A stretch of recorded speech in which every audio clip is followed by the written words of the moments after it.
Do I need to stand?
Good morning, everyone.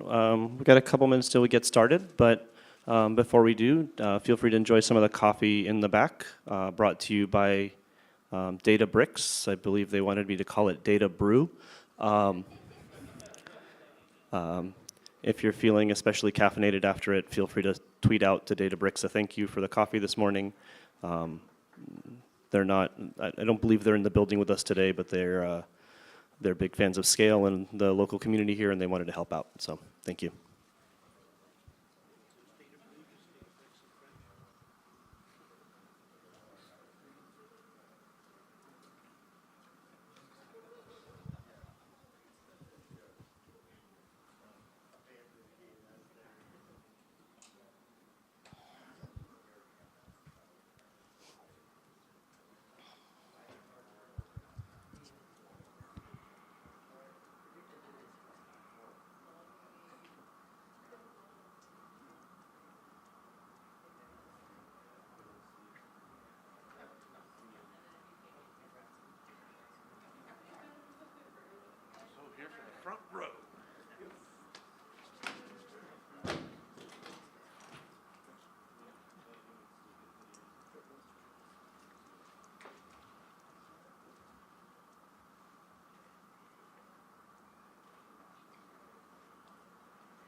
batteries?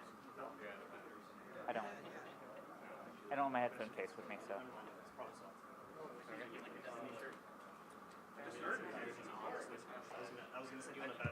Ah.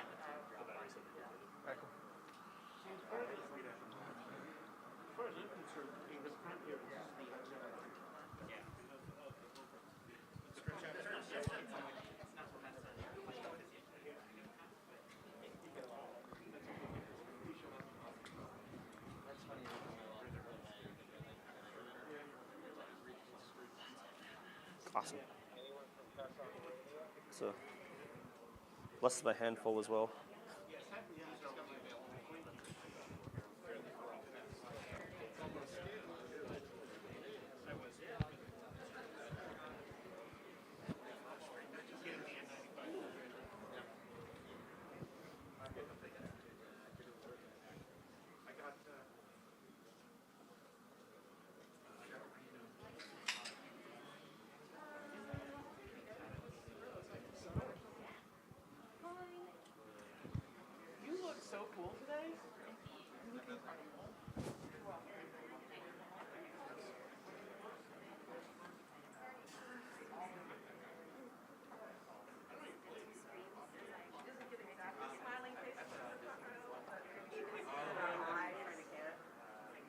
I'm saying you don't get to see exactly our smiling faces, but hopefully you can see that our eyes, that we're smiling at you the entire time. Yeah. So, good morning, everyone. We'll get started in just a moment here. Again, if you're in the room and would like some coffee, courtesy of Databricks in the back of the room, you can grab yourself some of that data brew. Also, just a couple quick reminders on things. One is, while we don't necessarily require speakers wear masks on stage because we want you to be able to see their faces and their smiles and their intonation and their gestures, we do ask that you, if you're not drinking coffee actively, that you please wear a mask. Just help keep us all safe and healthy. Hopefully by next SCaLE this won't be a thing anymore, but for this SCaLE it's great if you could.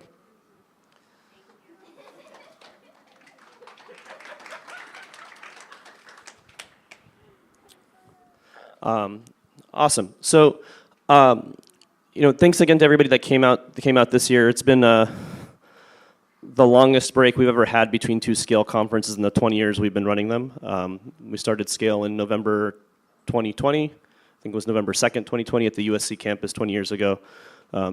There's some. Sorry, 2002. Sorry. I should have had some more of that data brew. But anyways, in 2002 we started SCaLE as an opportunity to bring the local community in the LA area together. LA had something like 20 lugs all over the place that often we didn't get to see each other, and this was our one time a year to get together in one place and learn together.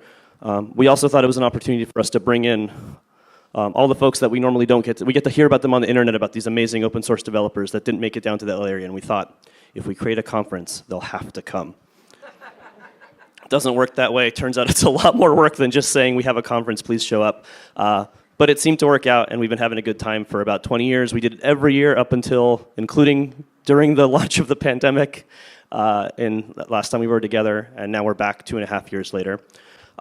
So thank you for coming back for the reignition or the re-kickoff of SCaLE. We're super excited to be back here, and we're glad to see. Well, I don't get to see your smiling faces because of the masks that you're all graciously wearing, but I'm sure the smiles are behind them. So thank you.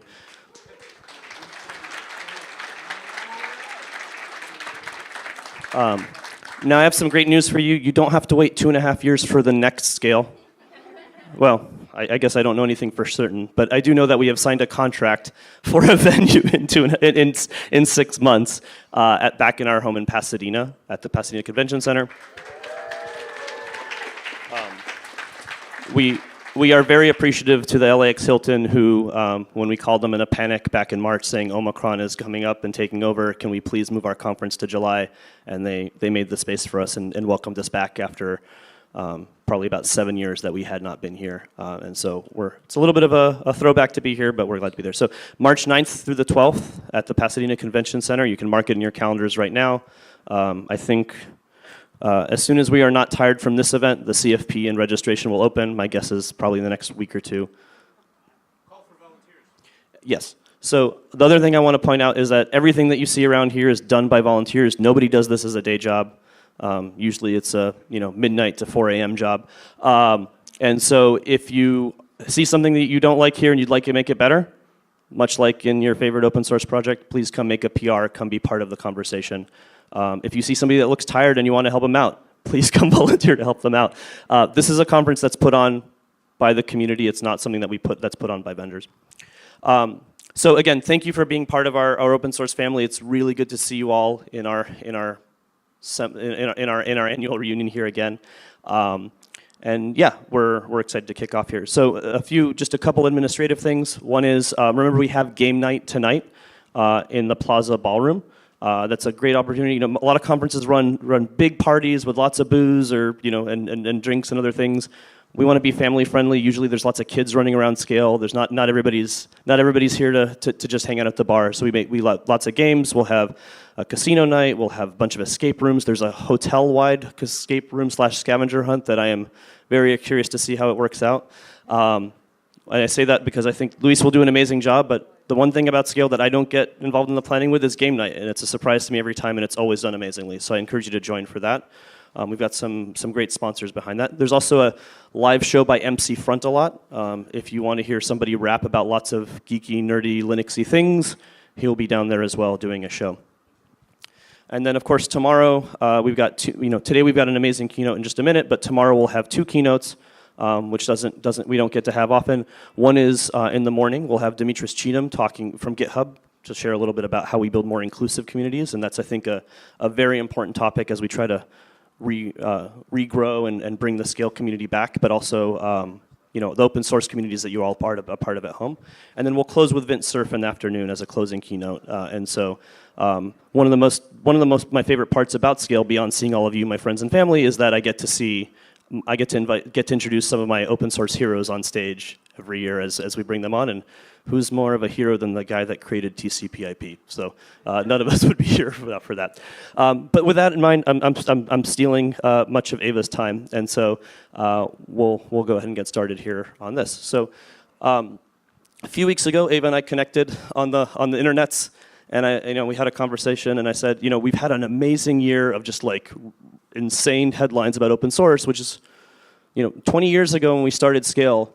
Open source was like the rebel in the room. Like, what do you mean you want to use this? I talked to my university about it, and they'd be like, no, like go use Windows in the lab or something. Don't. This is not a thing. Now it's the default, but it means that we're under the spotlight. And so we started talking, and I thought, is there something that we as a community should be doing differently to make sure that we're not making the headlines all the time?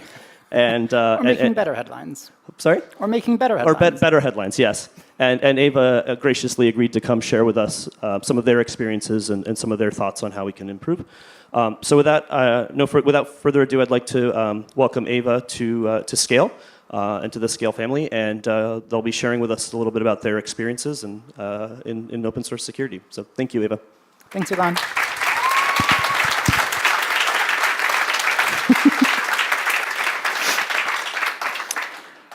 Good morning, folks. So there's a couple spots in here where I'll ask questions. Feel free to just shout out answers. Keynotes aren't usually interactive, but I do love an interactive talk. So you're welcome to. With that, I'm going to jump right in and test if you were paying attention to my first question. Here's a screenshot of a headline. What year do you think this was published? Shout them out. 99. I heard over there 99. Can I get another answer? 2006. Awesome. How about 1993? Wired magazine. I remember this. I was learning how to rebuild computers and tinker with stuff back then, talking about the cypherpunk mailing list and this movement of people who were all interested in freedom and encryption. I thought that was really cool math because I was a math nerd. Next test. How about this? Headline, press release from the White House talking about cyber and open source. What year do you think that was from? I heard a whole lot of answers all at once there. Love it. 96 over here. I heard it 2010 over there, I think. No, a few months ago.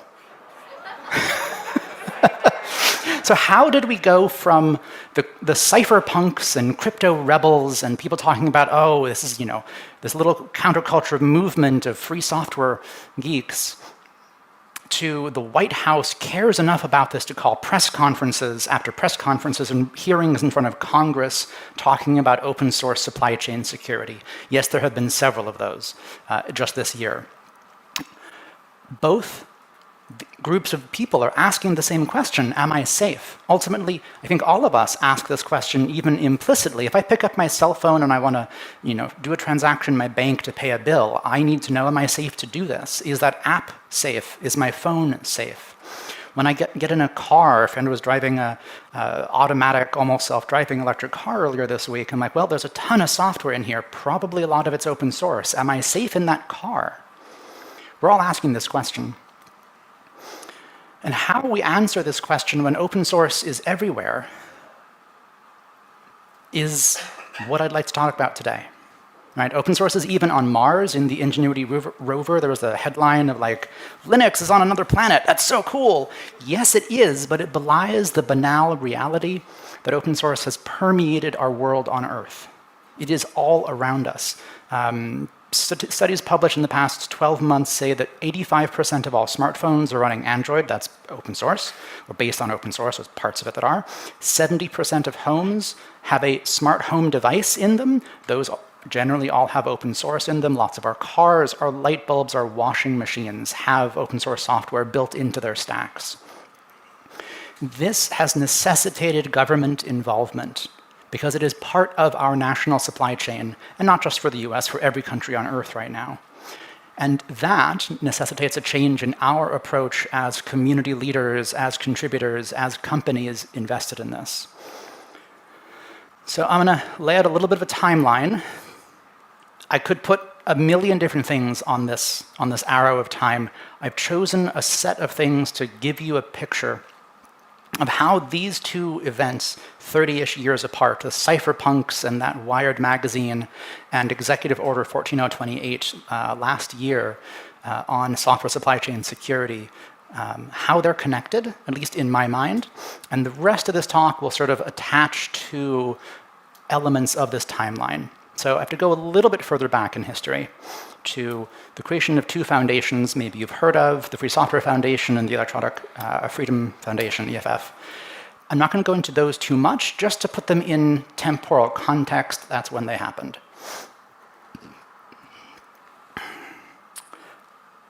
Blinky text on a web page was invented 32 years ago. It's easy to forget that 32 years is not all that long, right? The internet isn't that old. And at that time, we didn't have encryption. It was just blinky text and plain text on the wire.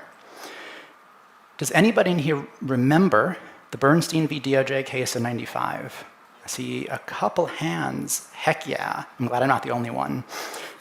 So this was a test of an individual's right to publish their own creative work. And at that time, the government said, well, if you're publishing encryption, you can't do that. We control all the encryption. I'm summarizing, basically. And it eventually went up to the Supreme Court, where the Supreme Court ruled that, no, it's a First Amendment right of free speech to publish your creative work on a piece of paper or on a disk or on a website. And that gave birth to the ability for us to do open source without government oversight. Now, in the middle of that court case, two other foundations were created, the Apache Software Foundation and the Open Source Initiative.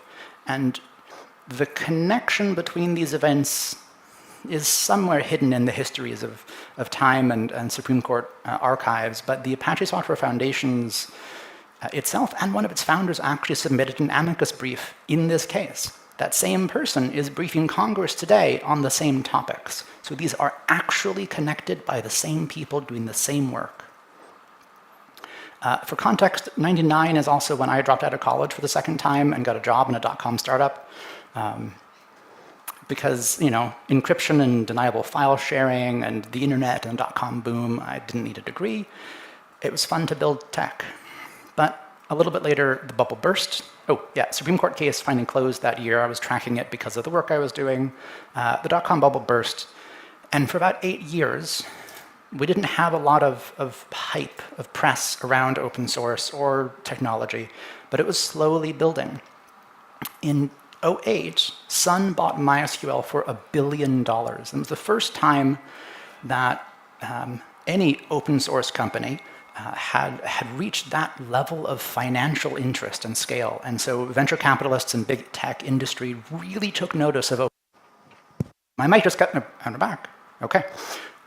So VCs and big companies took notice of open source and began calling it a business model. In the same year, 2 more things happened related to open source that are pivotal to our sort of history here: Bitcoin and Android. So '08 was pivotal to this acceleration of the use of open source in our world. A couple years later, with all of the renewed interest in open source now being thought of as a business model, highly permissive licenses, Apache and MIT licenses, were tried as a vehicle for enabling collaboration and economic growth. First in the OpenStack Foundation and then in the Kubernetes project and CNCF. Each of these created a flywheel, if you will, of startup companies rapidly building new technology, funded by VCs or big companies. Rapid innovation happened with a new funding model that we had not seen in open source until then. And Kubernetes, I think we all know that that's kind of exploded, and cloud native, and just the use of clouds in general. And now with machine learning and IoT, this has gone even further, even faster. We have just this rapid acceleration of the creation and publication of new technology through open source, seen as a vehicle for commercial growth. I dare say, capitalism's focus on commercial growth isn't always good for the planet. So what else happened along this time? We had an evolution of our tools for encryption, for keeping our data safe and our persons safe online. SSL in its original form had lots of issues. We now have TLS 1.2, and there's more work happening. There's even stuff happening now to keep our data safe while it's in memory, with confidential computing or enclaves. Not on this graph, but cool tech. But as we moved faster and faster towards commercial growth, we paid less and less attention to how communities are built and how software is secured. And in 2013, Snowden reminded us of the risks here of not having an encryption, right? Bernstein was all about our right to create encryption to protect our data. Snowden reminded us of how important that is. And soon thereafter, we had a series of major internet shutting down breaches, bugs, vulnerabilities, at all different scales of software, from a single maintainer project to a piece of core infrastructure to a chip architecture and used by the 2 largest chip companies in the world. This is why governments are paying attention. It's become ubiquitous, and it breaks. So what changed in that window of roughly 30 years? We succeeded. Open source succeeded as an idea. It is a meta tool by which we collaborate to build new tools faster, to accelerate science, to accelerate society. It's powered 2 generations of growth in those areas. But with that success come new problems. Most people never notice how much open source software is around them or in their firmware, in their devices. You just buy it, you use it, you don't have to care. And any technology where you don't know how it works is essentially magic. So guess what? You're all magicians. We are all magicians here, right? We're building amazing tech that other people don't have to understand to benefit from. And we get to do it together. But as we are casting our spells, we've created a problem. We have failed to teach the rich language of our culture. So people misunderstand us when we talk about open source. Is it a verb? Do I open source software? Is it a noun? Is this thing open source? Is it an adjective? Is it a business model? Is open source a counterculture movement or just a license classification? We need to develop more precise terminology to educate policymakers, business leaders, and the next generation of contributors. We are magicians, but we are also all apprentices, downloading other people's spells and casting them without deeply understanding them. I'll tell a quick little story about hard drive firmware. How many of you know the SATA interface API spec by heart? Right, nobody put a hand up there. That is a very old specification. It includes an API for a privileged user root on the host to modify the firmware of the hard drive. You might need to update that firmware to fix a bug. Cool. There's no out-of-band mechanism to verify that. So if a malicious person modifies the firmware, there's no way to ever remove that. It's a real issue. Like, there's been proof of concepts of this almost a decade old now. All through our stacks, we have these kinds of things where ancient spells lie in wait for people to find them and resurrect them and use them for good or nefarious ends. So we magicians have not passed on the safety necessary, and every new generation of contributors or computer users is thereby an apprentice, not able to cast the spells with full knowledge. We have to change that. The growth of our community, in number of contributors, number of projects, the amount of usage, has so rapidly outpaced our transmission of cultural norms of how to do this safely that our success is curving back on ourselves like this graph. I want to give a shout out to someone up here in the front row, IEEE's open source software product governance working group, for trying to tackle some of this and create a set of definitions around open source product governance that can be adopted everybody. So at least we have common terminology. If I jump from the Open Infra Foundation to the CNCF to the Eclipse Foundation to anywhere else to spin up a new project of my own, we are using the same terminology to describe how we do this and how we develop trustworthy software. That'll help address some of our cultural issues. In the early days of open source, you might have heard, I guess the quote came from then, but we all still kind of say it, that all bugs are shallow given enough eyeballs. It seemed reasonable when there wasn't that much code. It's completely unreasonable today. It's about as realistic as saying, I can move the Earth with a large enough lever. Yeah, but I need a fulcrum, and no one has a lever that large. It's nonsensical. We have too much code, and both too many eyes and not enough eyes.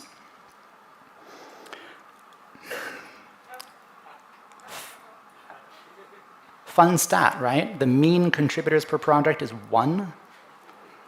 So we have a problem of scales, not scalability of our software, but scale of our community.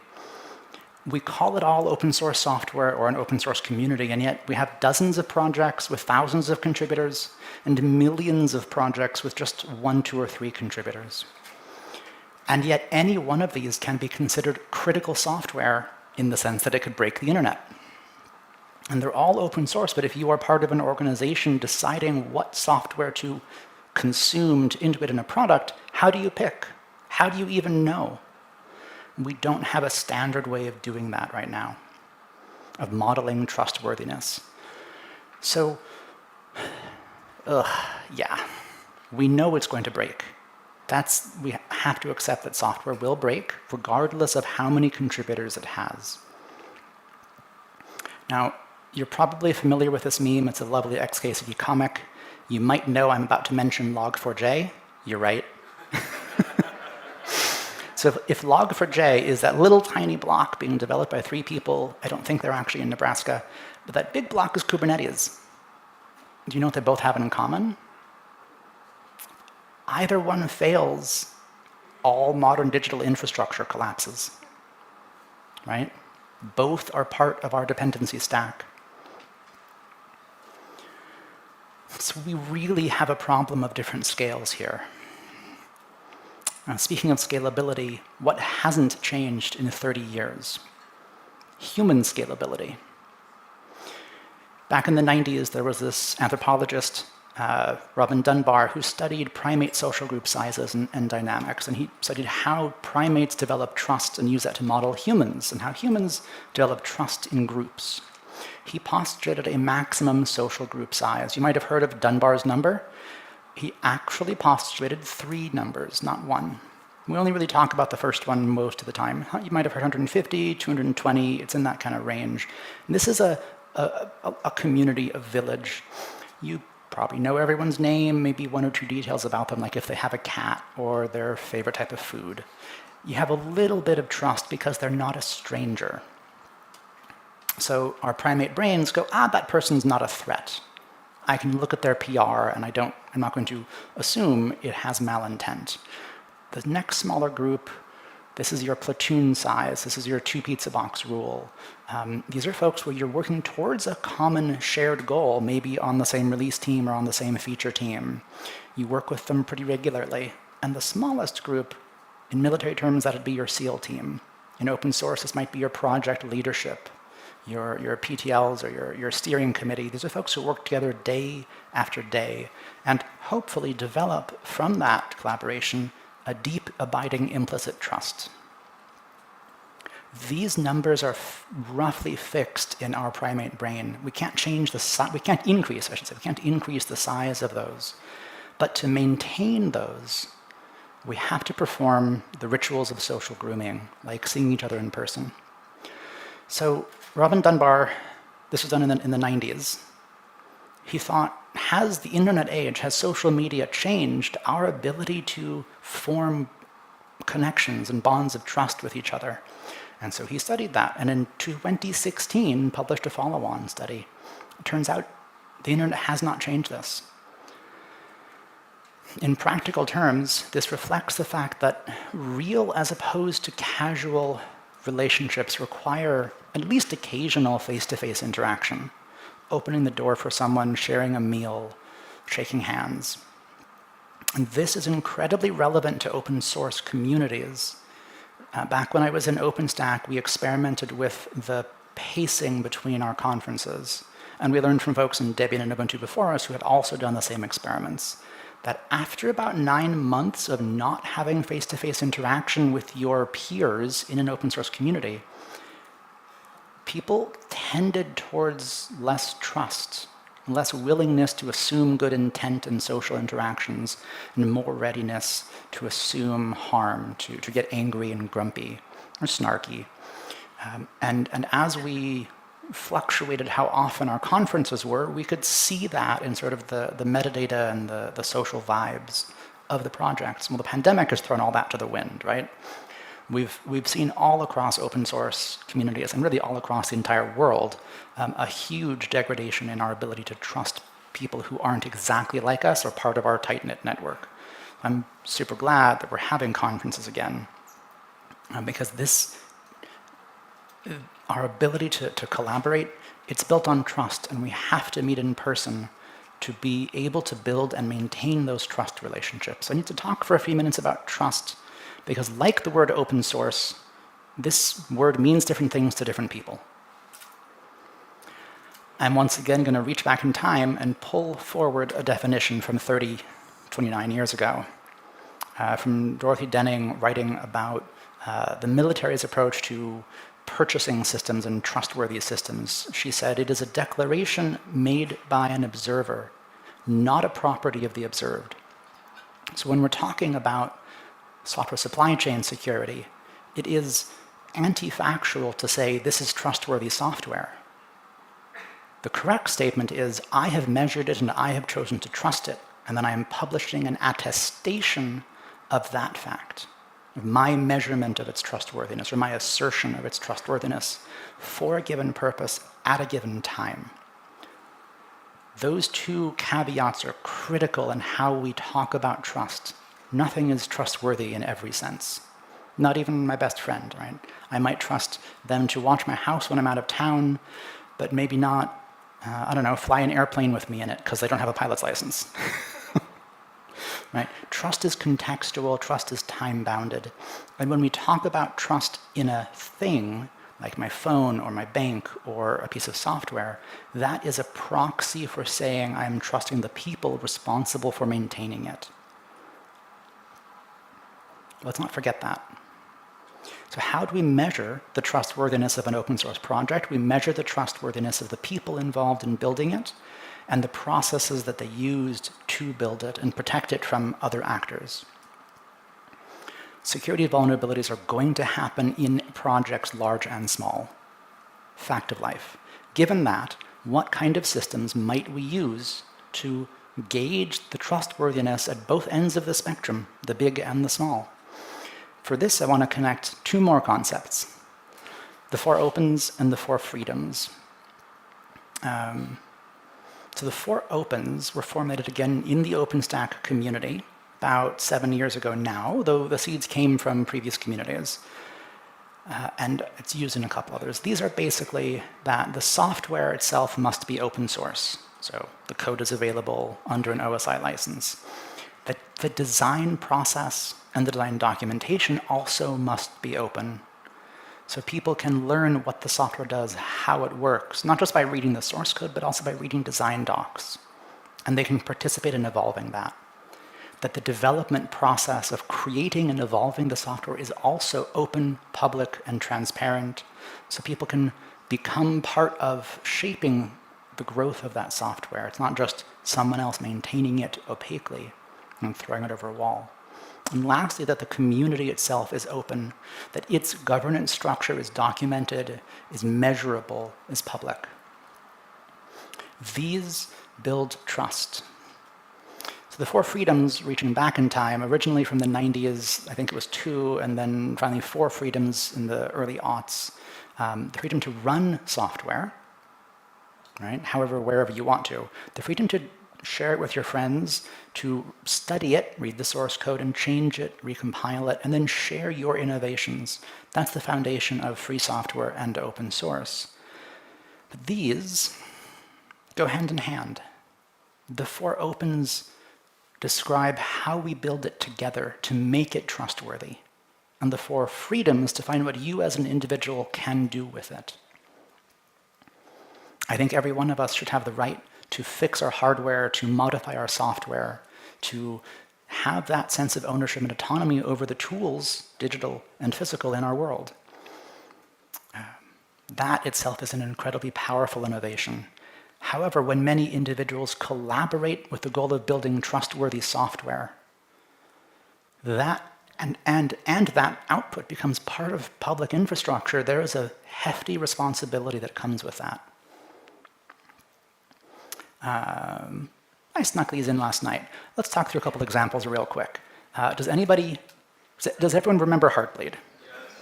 Cool, yeah. SSL, foundational tool for encryption, massive holes in it. We fixed them. Hopefully there aren't any more. Everybody remember these 2 cute little icons? Spectre, I didn't hear as many, so I'll talk about them for a minute. Spectre and Meltdown. This was a chip vulnerability. Affected most CPUs at the time, and it broke the isolation between applications. Less important maybe on your PC at home, but still fairly important if you don't want, say, your Facebook tab, an ad in the Facebook tab reaching over to a tab with your bank and like copying data and breaking that isolation. And there's a lot more going on there. More interesting for open source is this one, LeftPad, right? Tiny little project that was just a useful tool, didn't do anything really special by itself, just kind of useful, ended up being used everywhere, and then one developer, one maintainer decided one day he was angry and deleted it. And it broke the internet. A similar event happened on PyPy just a couple of weeks ago. The developer, not so much out of anger, but just like he's like, I don't want to deal with your requirements for being a maintainer of a critical project, so I'm going to reset my counter by deleting and re-uploading. Well, it broke everybody again. So we have this individual responsibility that isn't, I don't know, it's a hard conversation to have still, especially in the context of protestware, which has really come to the forefront of conversations since the Russia invasion of Ukraine. People have realized, we've always had this, ability as maintainers that we have power, and yet in doing this, these actions also affect all of us, right? It reflects on the entire open source community when people do that. So what can you do? regardless of your role in projects or companies, we all need to adapt. We all need to build new tools. Today, a little over half of all organizations realize they don't have a security policy for open source. So if you're an open source maintainer, maybe you can help your company build one of those policies. And of those, about a third don't have anybody responsible for securing open source or responding when there's a vulnerability. So yes, companies need to do better, but open source communities also do too. There are a bunch of new tools being developed. I'm not going to actually talk about the tools specifically in this talk. I hope there's lots of other content this weekend that goes into them. But things like the Salsa project or Notary and SigStore for signing packages and signing Docker images. The GitBomb project for developing a supply chain artifact resolution to trace a component from your source code file through every build step and linking and packaging all the way out to the end, to be able to build that traceability without any effort on developers. There's a bunch of work happening on reproducible builds, which is key to being able to verify that when someone gives you a package, it hasn't been tampered with in the build or shipping process. If you can rebuild it, there's a bunch of efforts going on to try and solve some of these challenges at the sort of foundational layers of open source communities and how we build software. I think the most important aspect of these efforts is to try and do it in a way that has zero cost for open source projects. Because it is really inappropriate for a company to show up, as we've probably all seen on Twitter, and be like, hey, I think there's a vulnerability in your project, fix it for me. That's just rude. So what I'd like to see companies do is make better tools for open source to make those issues transparent and easily fixable or reachable by companies, and companies could come up and say, I think I found a vulnerability. Here's a fix for it. Here's some money to hire someone to fix it. More advocacy towards that is needed.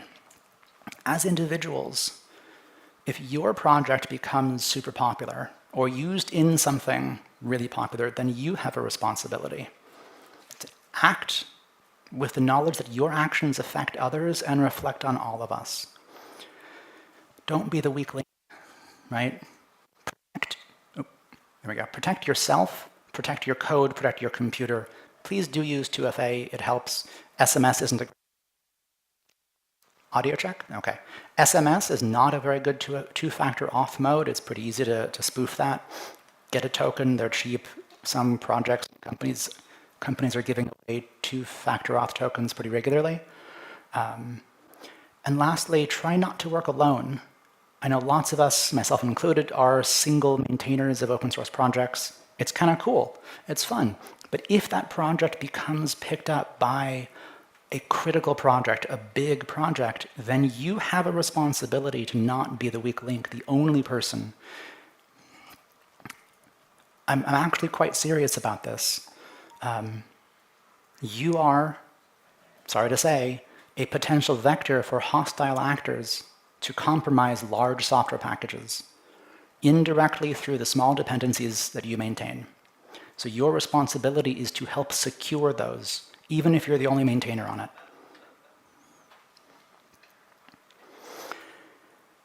This is ultimately about balancing the rights of the individual, going all the way back to the 90s and Bernstein, the rights of the individual to publish our creative works and to use free software against the responsibilities of a community promising to create trustworthy software for others.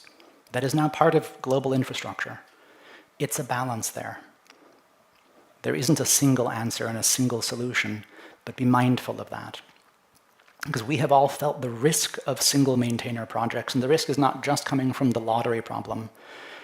We have politically motivated attacks, we have profit-motivated attacks coming through open source, compromising individual developers as a vehicle to greater compromise, even if only for a day. Something like LeftPad could be a massive vector for malware if the account is hacked for just one day. And so any general supply chain security solution has to be adoptable at both ends of that spectrum, the super big projects and the small individual ones. And this is some of the big feedback I keep giving to folks, both in government and policymaking and companies, like, yeah, that's some cool software you're building and product you're selling, but that's too heavy a lift for the long tail of projects. We have to be mindful of that as we're building new stuff. So the industry has a ton of responsibility here too. Companies need to recognize that the choice to use open source is a choice to externalize their risk budget. We need to start measuring the cost of open source and including that in our budgeting, because that cost comes in the form of staff to maintain it, to patch it, to install, to learn it, and to handle security issues when they come, say, from a Log4j. If you can't afford that cost for commercial software, maybe don't use the open source version and ignore it, right? Use it if you can afford it, but your investment, you'll get a better ROI if you put some of it upstream, either in the form of your staff working upstream with the project, or throw money at a company or a community doing that work already.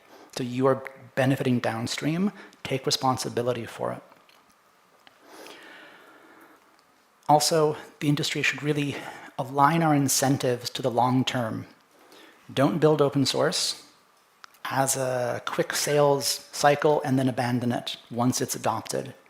That is damaging to all of us in the world right now, right? No one wants a bridge if it's going to fall over in 5 years.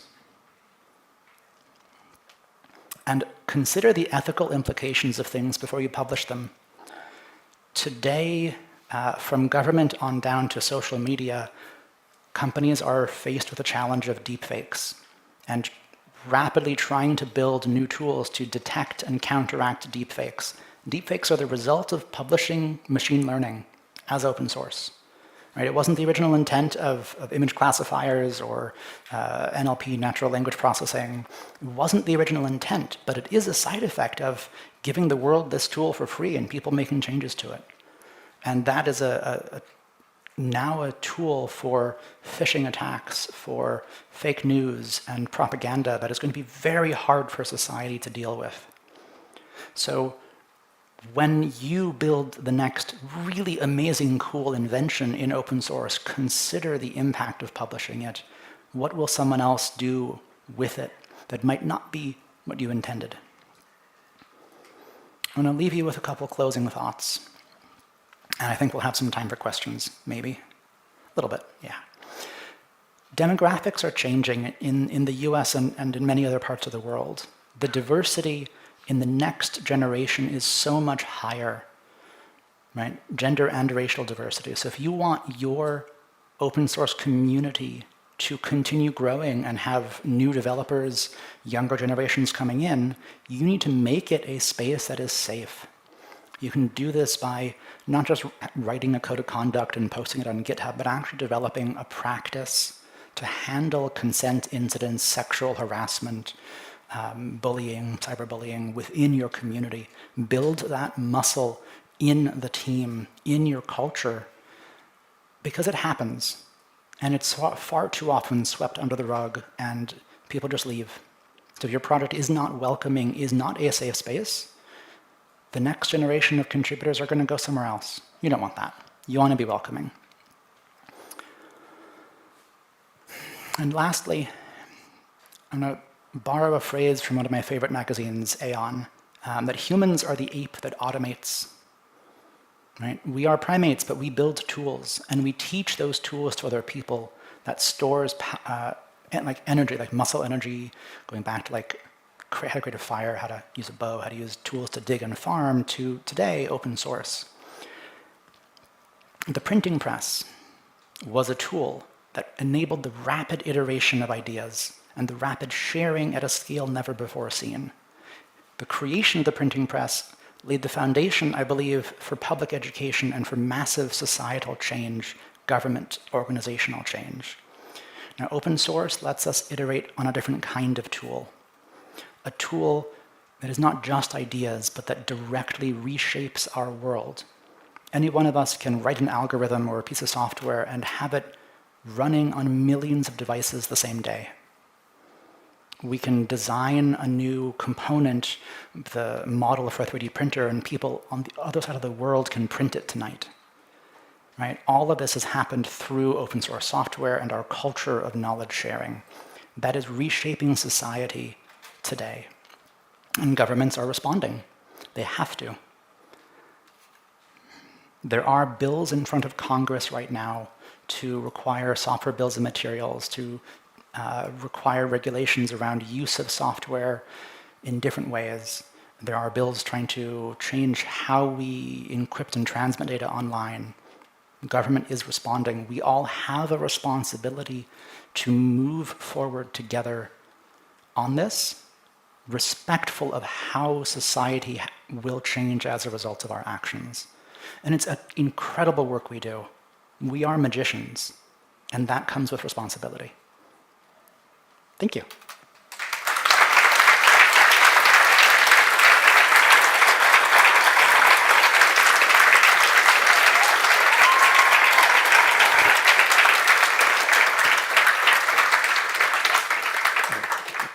Thank you, Ava, and for joining us and for the insightful presentation.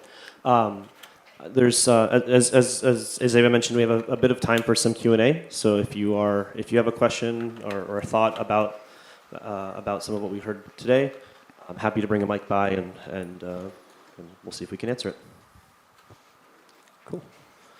Start off with George.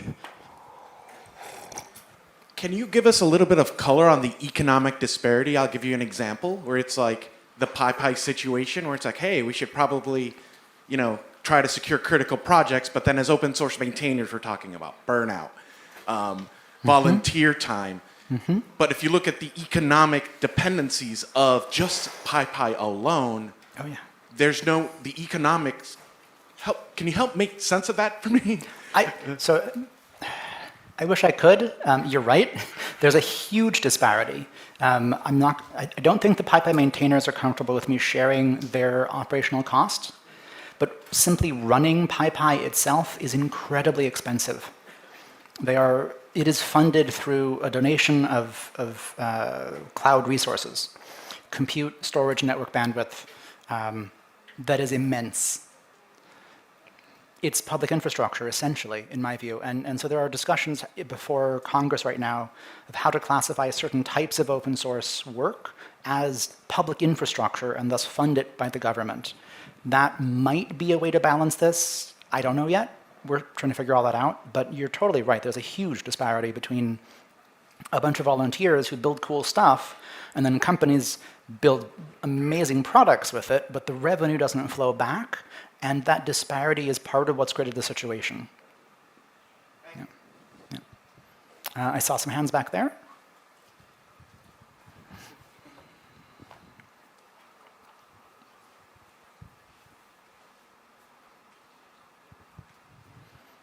You mentioned earlier that the old belief that that open source means there's more eyes on it, and that automatically makes it like more secure. That's basically a myth.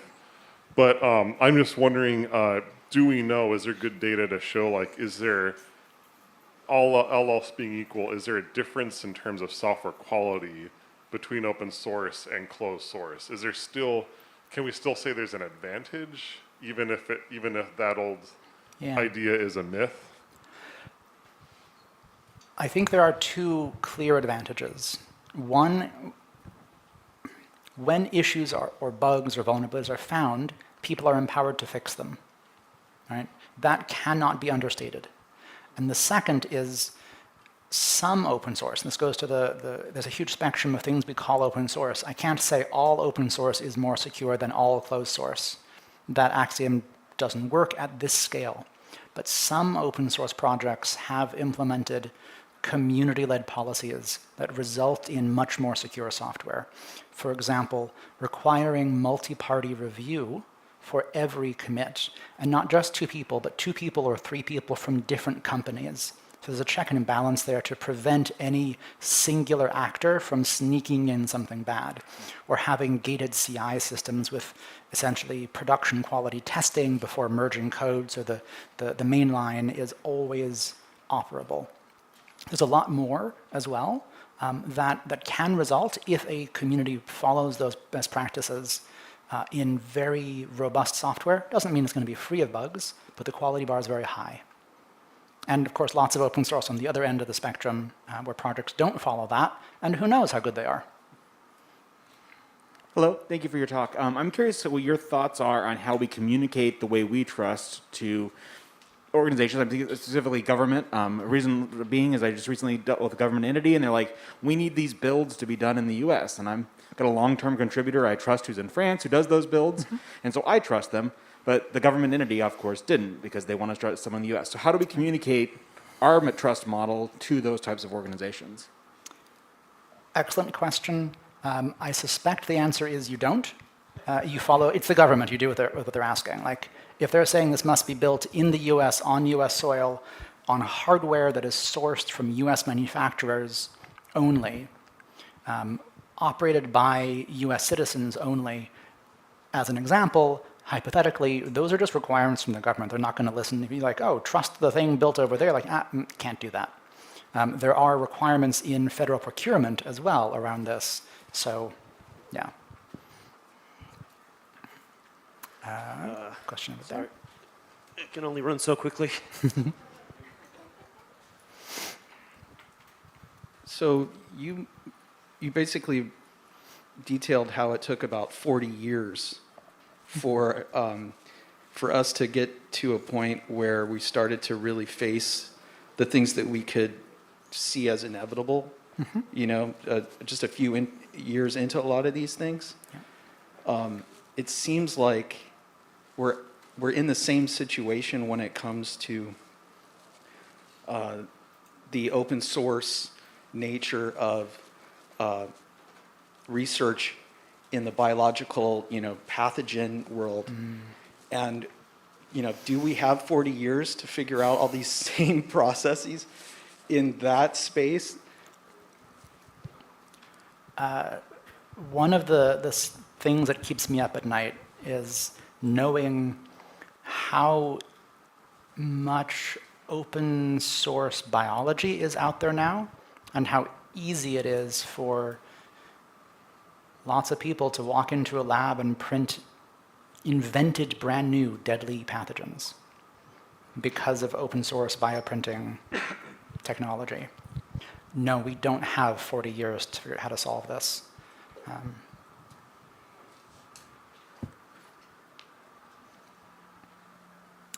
If we have time for one more? We'll do one last question, Okay. and then we've got to probably wrap it up.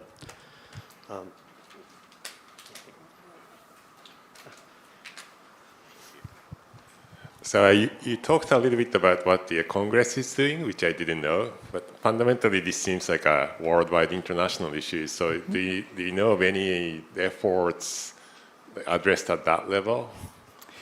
Yes. So the European Commission and Open Forum Europe are working on, they're looking at similar legislation around open source and software supply chain security.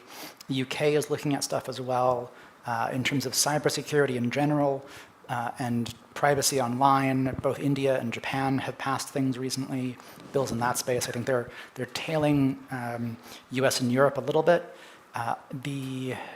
I can't say what the UN specifically is doing on this right now, but I won't be surprised if they start.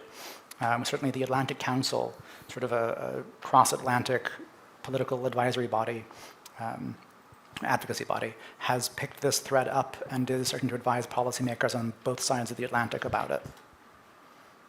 Yeah. Cool. Well, thank you very much, Ava, for joining us and for sharing.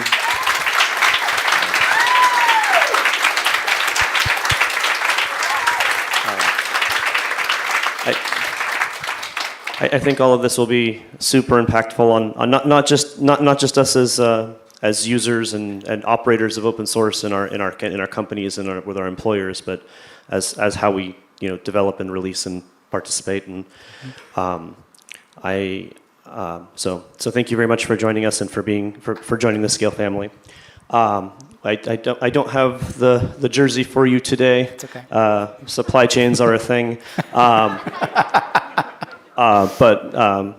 our tradition is that keynote speakers walk away with a SCaLE jersey now that you're part of our team. Nice. And we'll be mailing one to you shortly.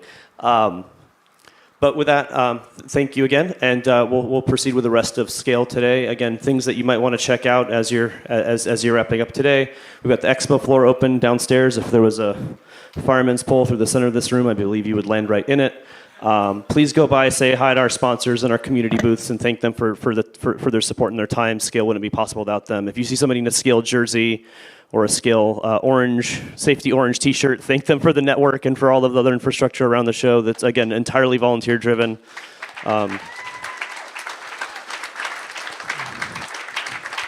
You too can get a Star Trek AV uniform. You just got to join the AV team. And then, of course, game night tonight, about 7 p.m. down in the Plaza Ballroom. Tomorrow morning, we'll be back in here to learn about how to build diverse communities. And then tomorrow afternoon, we'll be here to learn about how open source built the internet. So looking forward to seeing you all. And thank you for joining us again for SCaLE. Again, March 9th through the 12th, Pasadena Convention Center. See you there. Thank you.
Then another guy raised his hand and said that he had the same problem, but with security issues, and they started to talk about it.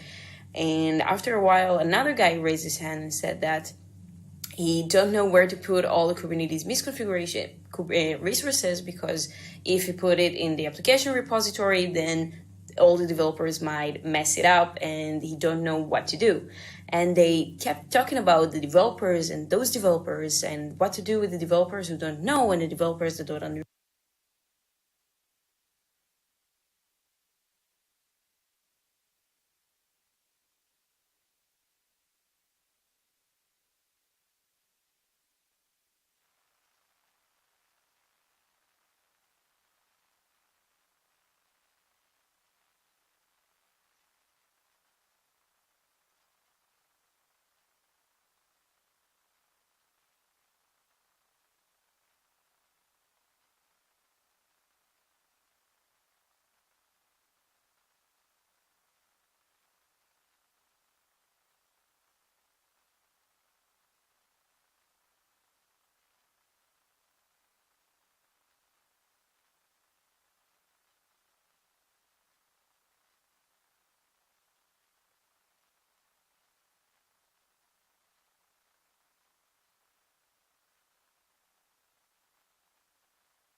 You got Zoom up?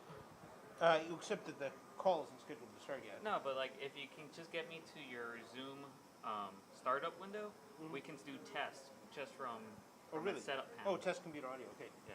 So let me. I think that was the device.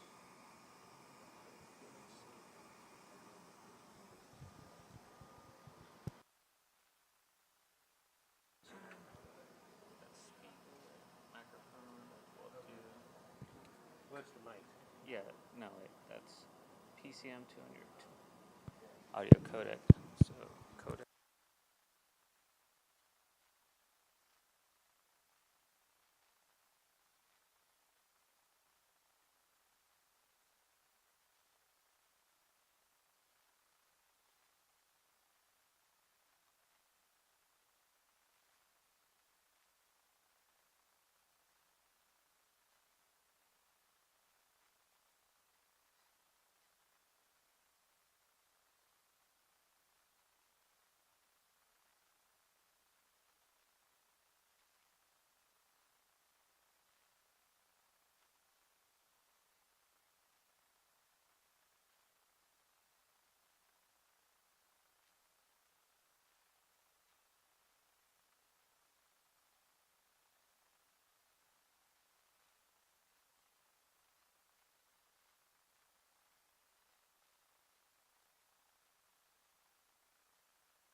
There you go. Test 1 2 1 2. Awesome. Yeah, it just takes me a minute. And it's probably if would you want to just do a test between two items just to see, because I can't test or see how distorted it is on this end Yeah. because it could be just too high on going through the line. Actually,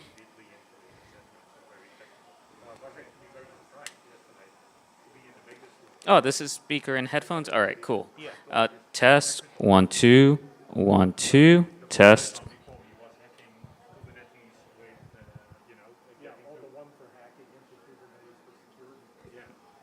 That was anticlimactic. Okay. Test. Okay.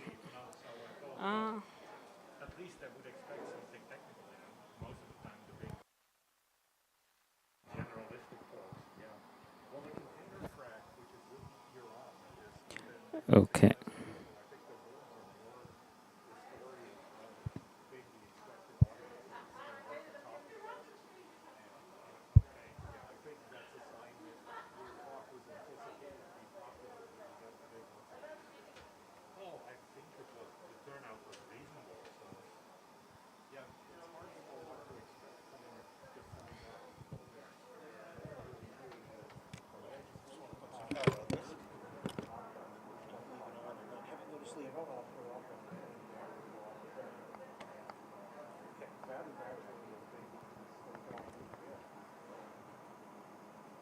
Okay, so we'll try that out. Try it out. I'm going to Yeah, this say is a the few first time we've ever done this. intro words before I start the recording. Should I put on one of those wearables then to get a mic, or should I just borrow this and bring it back here to him? Either way, like if people are just asking questions with the handheld, he will hear it now. Okay. So it won't really, he won't need to repeat. So that. Yeah. So you guys should be fine now. The only thing I'm worried about is that it might be just too hot on the other end. Yeah. Well, we'll find out.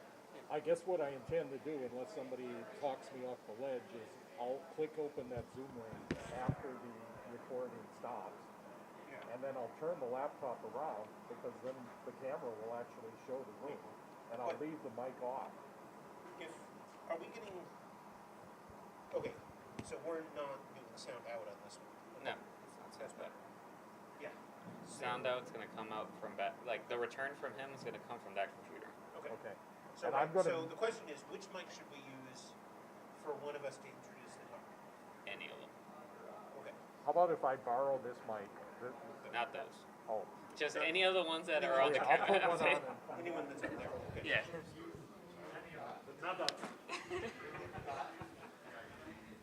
Our whole show will fail.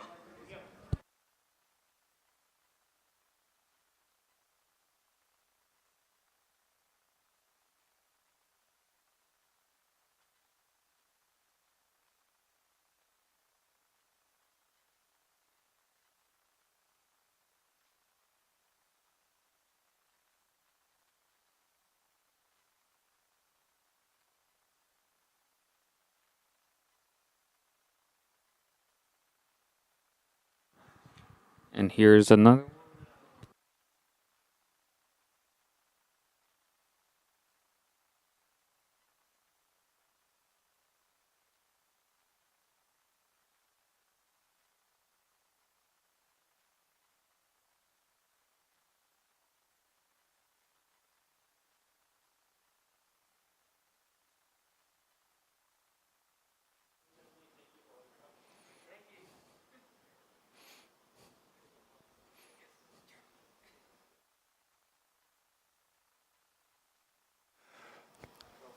Okay.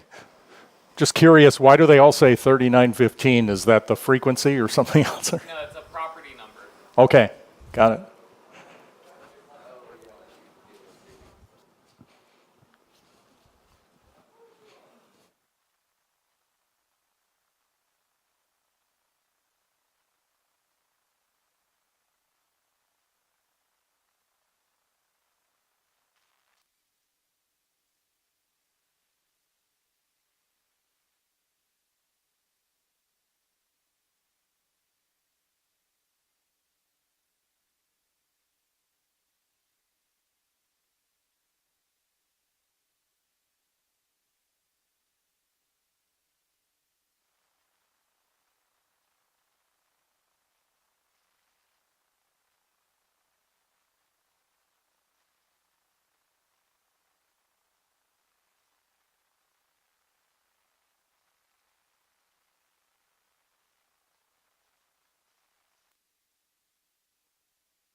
just give me a thumbs up whenever we're ready.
We good?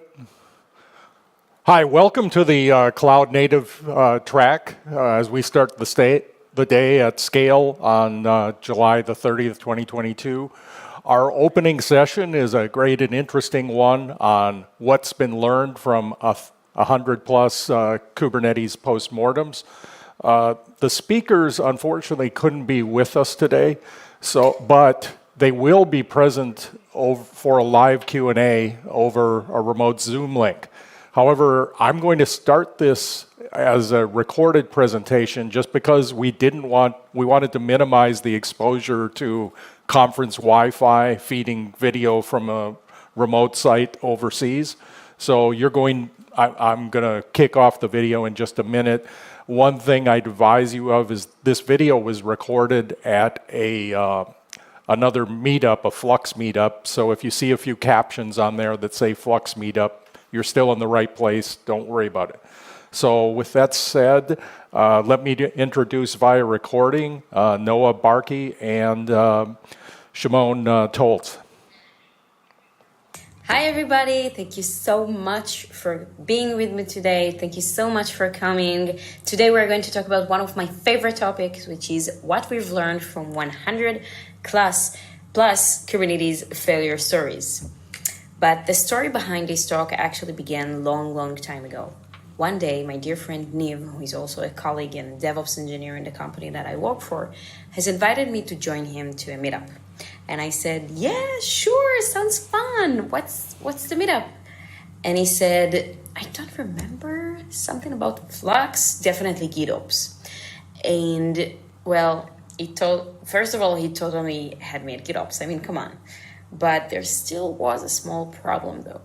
I don't consider myself a DevOps engineer. I'm a full stack developer by heart. I mean, I do a lot of DevOps tasks and I work a lot with DevOps technologies, but I'm not really a DevOps engineer. So I told Niv, I really don't think I should be there. I'm not like real DevOps, you know? And he completely got upset with me. He told me that it's a complete nonsense and that he will send me the address and to be there tomorrow 8 a.m. He told me, Noah, I will be waiting, don't disappoint me. And I said, okay, let's do it. And we went. And ladies and gentlemen, it was the best meetup that I have ever been to. Why? 2 reasons. First of all, it was the first time that I realized how much I love DevOps. And the second reason was that it was the first time that I ever said out loud that I believe that every developer should practice DevOps. And now After that, I said it. Now we can really start talking. So, hi, my name is Noah Barkey. I am a developer advocate and a full stack developer for about 7 years. I am also a tech writer, one of the leaders of GitHub Israel community, which is the largest GitHub community in the whole universe. And I work at an amazing company called The Tree, where we help developers and DevOps engineers to prevent Kubernetes misconfigurations from ever reaching production. Now, why am I telling you all of this? Is because before we launched The Tree, we wanted to learn as much as possible about the common misconfigurations and the pitfalls in the Kubernetes area. So what we did was to read more than 100 Kubernetes failure stories and watch webinars, videos, and lots of other stuff. And this is exactly what we're going to talk about today. The lessons that we've learned and how you can prevent it from ever happening to you. But let's go back to the meetup story. So we went to the meetup, and obviously I was the only developer there. I remember that everybody seemed to be like so grown up, like they figured everything in life. And they started with a 40-minute session about Flux, which was very interesting. And then the organizer said, pizza's in the back, guys, let's take a short break, and then we'll do the panel. And I looked at Neve and I was like, panel? What are they talking about? And so Neve told me that apparently they wanted to have a cloud native expert panel where people can ask them whatever they want. And you know how it usually goes with panels, people are too embarrassed to ask anything, right? So after 3-4 minutes of awkward silence, one guy raised his hand and said that he's very frustrated with the developers in his organization because they just started to use JFrog registry, and not only that the developers don't know how to use it, they always get so mad because their builds are getting failed. And he don't know what to do with those developers and what to do, and what are the best practices in shifting left. And then another guy raised his hand and said that he had the same problem, but with security issues, and they started to talk about it. And after a while, another guy raised his hand and said that he don't know where to put all the Kubernetes misconfiguration resources, because if he put it in the application repository, then all the developers might mess it up and he don't know what to do. And they kept talking about the developers and those developers and what to do with the developers who don't know and the developers that don't understand. And I was like sitting there and keep hearing about those developers who don't know and those developers who don't understand anything and can ruin everything. And I was like, how can they say that? But, I was too embarrassed to ask anything, right? Because I'm one of those developers. But after a while, I decided that, no. This is not a bug, that I am the only developer here. This is a feature. So I raised my hand and I said, hi. Hi, my name is Noah. I am a developer advocate and a full stack developer. And I hear that you talk a lot about the developers in your organization, and I'd like to speak in the name of my people. No, I didn't say that. Just ask regular permission to speak, and I remember everybody turn around to see whose voice is speaking here, and permission was granted, and everybody looked at me, and I hesitated. But then I said that, well, you say that we don't understand. You say that we don't care. And you say that we might ruin everything. And first of all, you're right. You're right. But give me some credit here. I mean, you forget the most important thing. You forget that we're different personas. We work on different tools. We work with different, we even have different goals. I mean, I wake up every day to be the best feature machine that this world has ever seen. I have code to write, tests to run, tons of pull requests to review. I have the next feature to plan. I also need to worry about best practices, security, stability, how my code is maintained, and how readable is my code. Why should I suddenly care about those YAML files that you put to my repository? What the heck is Terraform, and why is the memory limit in Kubernetes is so important? How do you expect us to work together on the same pipeline, on the same technology, when I don't even understand it? And then one guy turned around and asked me the question that I fear the most. He said, "So, what do you suggest?" And I looked at him and I smiled. I was terrified, but I smiled. And I was like, okay. I told myself, okay, let's do it, Noah. Let's do it. I was like, you know what? Let's talk about what I think you should do. And you should delegate the knowledge. So first of all, you need to delegate the knowledge. You need to learn what are the best practices, but to teach others in your organization. Now, this doesn't mean that suddenly everybody needs to learn everything about Kubernetes. No, this is not what I mean. Do it wisely. Choose your champions. Pick those developers who are most interested in infrastructure code, in DevOps technology, and delegate your knowledge to them. Think about front-end and back-end developers. Every organization has those front-end developers who will never do back-end development because this is only about, controllers and repositories and RESTful APIs. But on the other hand, you have those back-end developers who will never do front-end development because this is only about styling and CSS and blah, we don't want it. But every once in a while, you have those full-stack developers who do both.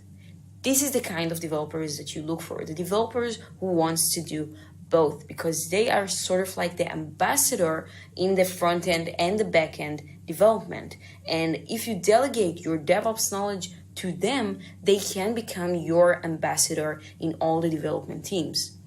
So pick those developers who are most interested in DevOps technology and delegate your knowledge to them.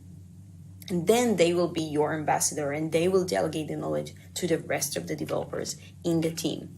Now, there are many ways to share knowledge. You can have company meetups, you can share newsletters, white paper, articles, you can send emails. But the best way to learn about best practices and to share knowledge is to learn from other people's mistakes and to learn from other companies' failure stories. And this is why I would like to welcome you to my very own private show, What's the Mistake Game Show. Are you ready? Let's do it. I'm super excited. Okay, so the game goes like this. I'm going to show you 2 Kubernetes manifests. Each time I'm going to point into a specific key which is configured differently in each manifest. You will have to look very carefully and tell me which one you will deploy. Left or right? Are you ready? Let's do it. Okay, this is a cron job configuration. Pay attention to the concurrency policy. Which one you will deploy? Left or right? I really need to add the music this time. I was like, in my mind, I was like, okay, I'll let you think. And the right answer is right.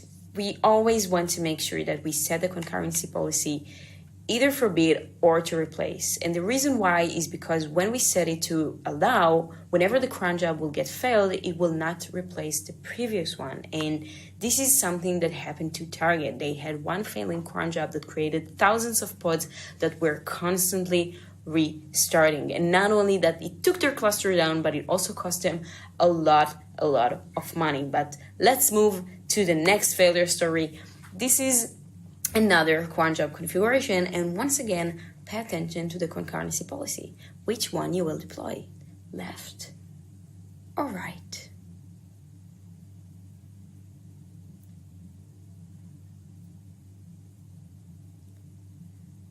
And the right answer is right again. You see here on the left side, the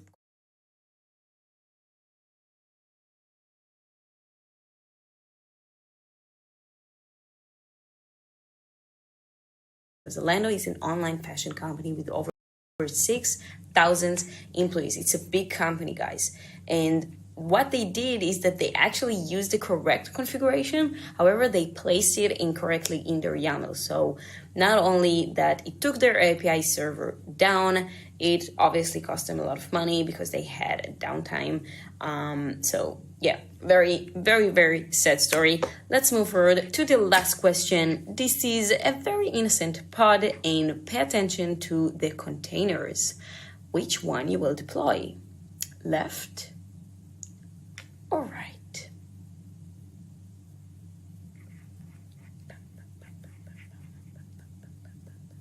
And the right answer is right again.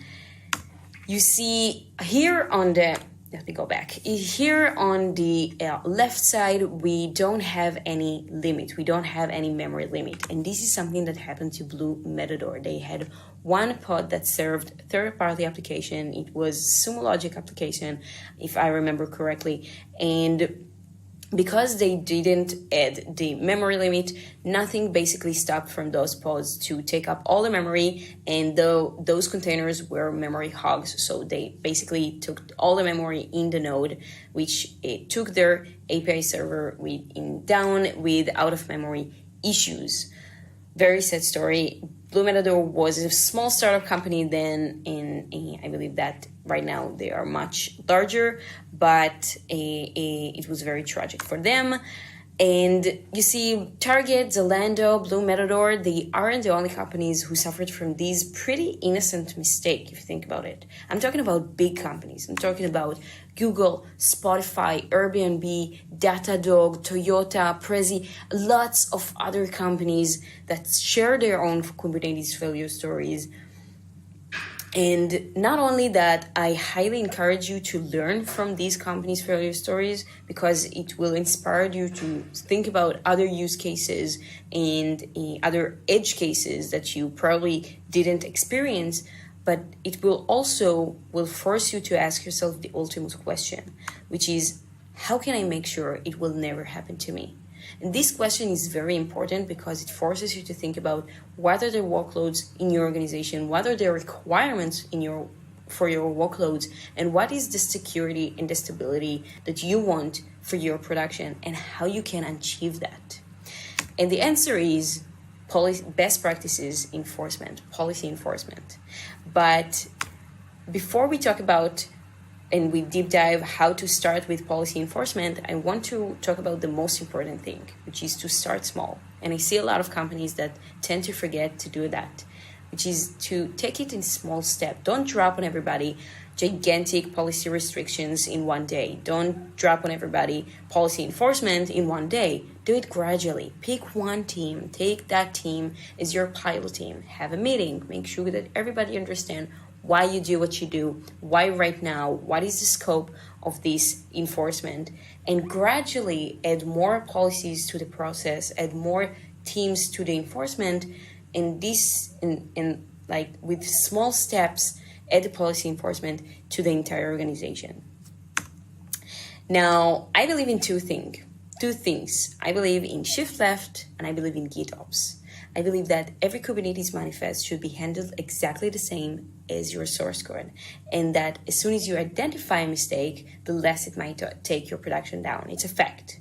Now, the way I see it, we should automatically validate our config files on every code change in the CI. And furthermore, if you will use tools that can be used as a local testing library, it can extremely help you nurture the DevOps culture in your organization. Why? Because developers are used to local testing. This is actually part of their policy. Every developer runs a local testing library before he or she submit a pull request. And guess what? They expect at least those tests to be run again in the CI. So allowing the developers to use tools that they know, to use tools that work pretty much the same as local testing library, will allow you to delegate more knowledge to the developers, and therefore it will liberate you from the constant need to fence every Kubernetes resource from any possible misconfiguration. Now, from our research, there are basically three types of misconfigurations.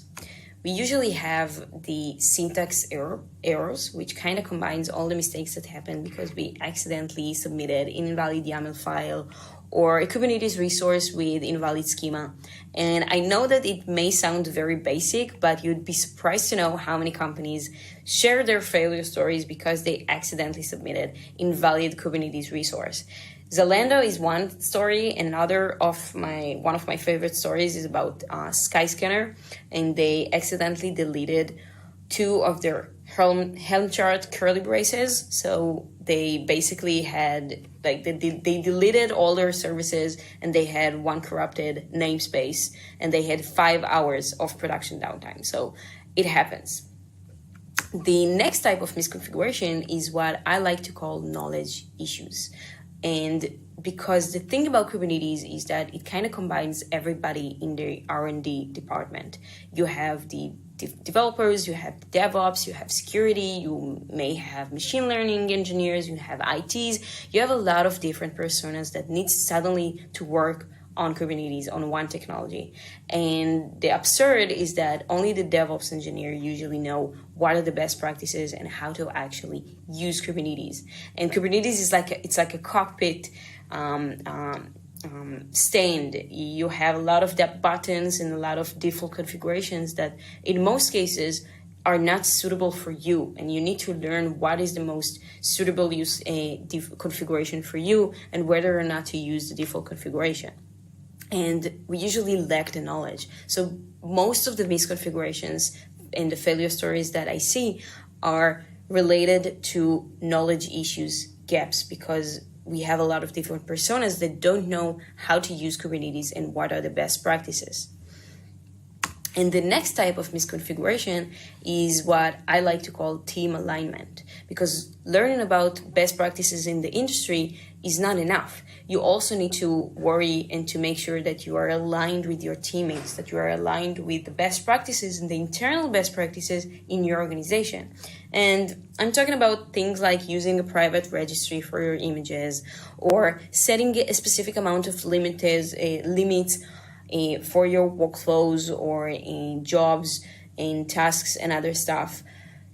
It combines all the internal best practices that you have in your organization, and it's really important to make sure that you and your teammates are aligned with the same best practices.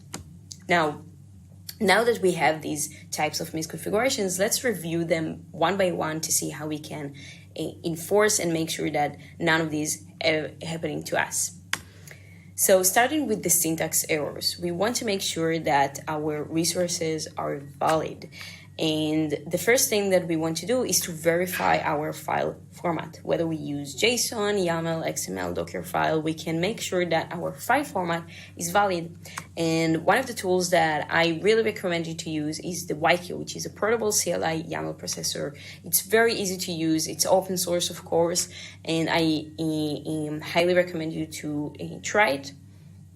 And once we verified that our file format is correct, we also want to make sure that whatever is written in that file is also correct. So we want to verify our resource syntax, that the schema is, our Kubernetes schema is correct also. And the built-in option, which is the option that I usually prefer, is to use the kubectl with the dry run flag, which basically tells the API server to not apply this resource, but to only validate the schema. Now, with the dry run flag, there are a couple of challenges, because to use the dry run flag, you need to pick one of 2 strategies. You can use the client strategy, which is not very helpful because it only prints out the YAML the resource that's supposed to be submitted, and the server strategy, which is the strategy that this is exactly what we want to do. We want to only validate the resource and not apply it, but it require cluster connection. And usually not only that the developers in the organization don't have kubectl access, we certainly don't want to also give all the developers cluster connection. So as an alternative, you can use Cubeconform, which allows you to do the same thing. It basically pulls all the schemas into a Git repository and query that repository to allow you to validate your resources without any cluster connection. We use it even in the tree open source. It's very, very easy to use. Highly, highly recommended. Now, let's talk about how to start enforce best practices.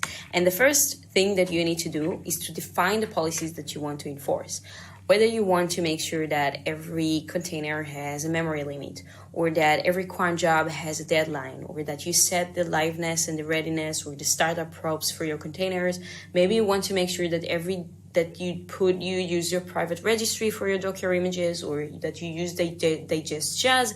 There are many best practices that you probably want to enforce, but you need to define all the policies and the rules that you want to enforce in your organization.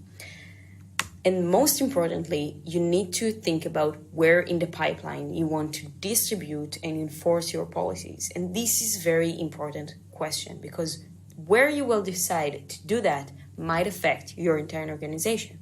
For instance, if you will distribute your policies in the CI, it can affect all the developers in your organization. So really think about where is the most suitable place for you to start enforcing your policies. But let's say that you delegated the knowledge, and now you even have developers champions that you trust and that you delegated the knowledge to, and you define the policies that you want to enforce, and everything is perfect and rainbows and stars and stuff. The bad news is that this is only the beginning, because you also need to manage your policies. And by that, I first of all mean to have an easy way, an intuitive environment to dynamically adjust your policies. And I see a lot of people that tend to think that Git is the right place, but I think that they're wrong, because Git is great for version control, for collaboration, but not for management, because it won't provide you anything that you need. Git won't provide you a way to grant permissions to who can delete or create a policy.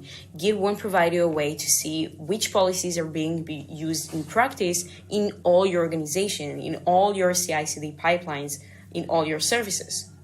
And when you have dozens of repositories, when you work with GitOps, you have another nightmare to worry about people using the same policy when you modify it. And not only that you want everybody to use the same Kubernetes version, you want everybody, you now need to worry about using the same version of your policy. So you also need to worry about how you monitor, review, and control your policies along in all your organization aspect. And another thing that is very important is to provide guidelines along with your policies about how to fix your policies. You want to make sure that no developer will feel frustrated because they don't know how to add liveness or readiness probe. You want to make sure that after you put so much effort in defining the policies, writing the policies, and enforcing the policies, people actually know what to do when one of the policies gets failed. So it's really important to provide guidelines why the policy got failed and how to fix it. And I promise you that if you'll do it, no developer will do the same mistake. Again, nobody wants to take down production. Not only the DevOps, but also the developers. Nobody. And this is how we realize that having a centralized policy management is the right solution. And the good news is that you have a lot of tools that you can use for policy enforcement. You can use Gatekeeper, you can use Conftest, you can use Trivi, and you can use Kyverno, and they're all open source, so you can use them today.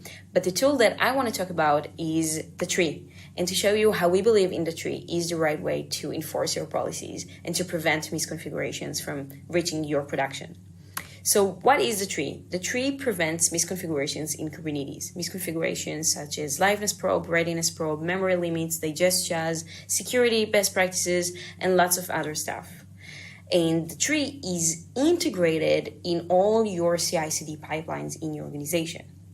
The way that it works, if you think about the CI/CD pipeline, we usually have, on the one hand, the DevOps engineer, which is the persona that actually know Kubernetes, know what are the best practices and what is the right standards for the production to be stable and secure. But on the other hand, you have the rest of the engineers in your organization, which usually needs to work on the Kubernetes resources, but they don't really understand anything about Kubernetes. So the tree is right there in the middle. It provides an environment, an intuitive environment for the DevOps engineer to implement policies and to enforce the policies in all the CI/CD pipelines.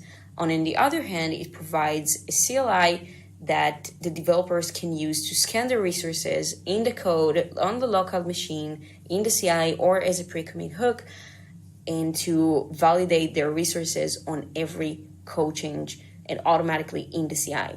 And because the tree is a centralized policy management solution, if you change a policy, if you modify a policy, the tree will automatically propagate the changes in all the CI/CD pipelines according to your settings. Now, how do we do it? We have a CLI, an open source CLI. We have thousands of stars, thousands of contributors, and I highly encourage you to join our community and submit a pull request. And the way that the CLI works is that on every file, on every resource that exists in a given path, the tree runs an automatic checks that basically combines everything that we just talked about. The tree validates that the file YAML is valid, that the schema is correct, and that the resource is compliant with the best practices in the industry. Because we know how hard and what is the effort that you need to do and to put into defining policies. We know how hard it is. So we got your back. We already provide built-in rules and best practices for your communities, like memory liveness probe and readiness probe, and to make sure that you don't use the latest version and a lot of other stuff.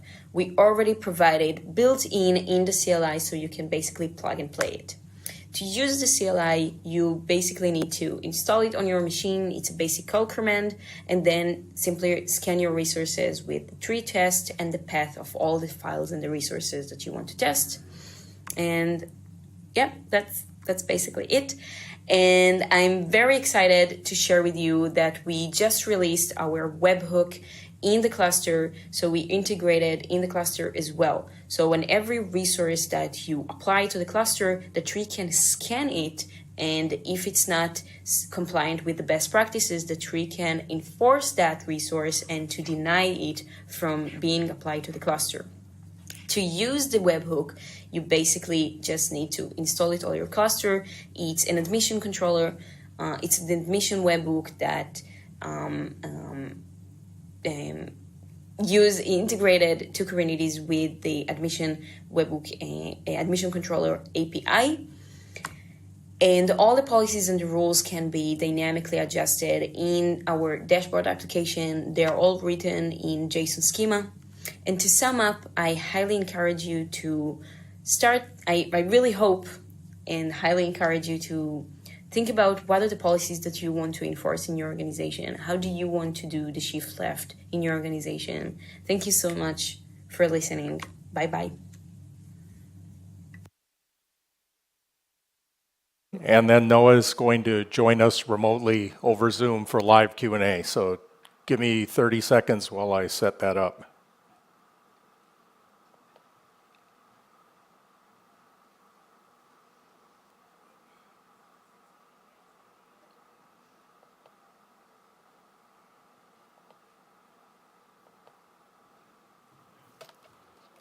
Okay.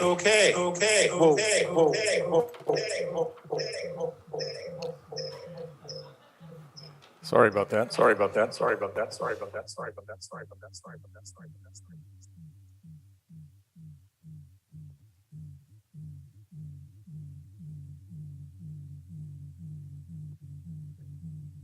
So, are we good?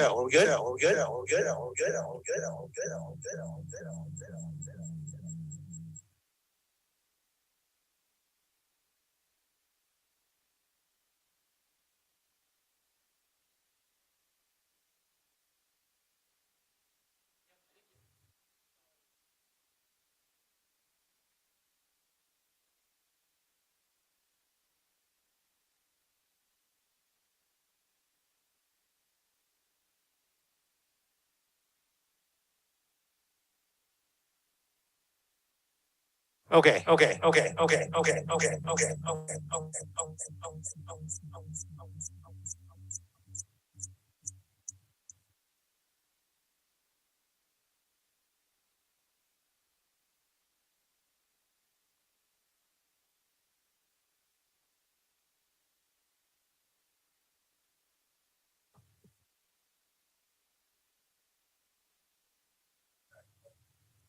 Okay. Oh, awesome. Good. So Noah, can you hear me? Yeah? Okay. Can you hear me? Unmute yourself, Noah. We should be able to hear you. And now? Oh, want to turn up your volume? Check the volume on that. You hear me? There we go. All right. Good. Whoa, Okay. okay, we did it. Okay. So questions. You have to use the mic. Just raise your. What was the first Kubernetes linting tool you mentioned? The first what? Kubernetes what? Linting, Linting tool for the YAML? yes, Q, YQ. the one after that, The Cubeconform? conform. Thank you. Yeah. Yes. Yeah. It's really good. It's really, really good. Okay. More questions?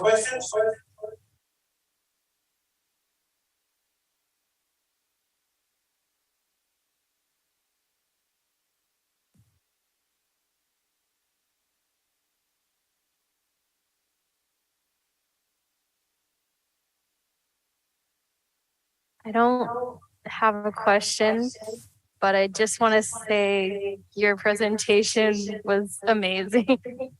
Oh, wow.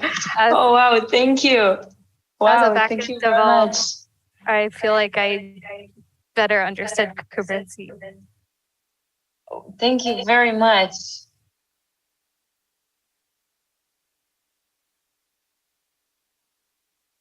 Okay. More questions about linting? And so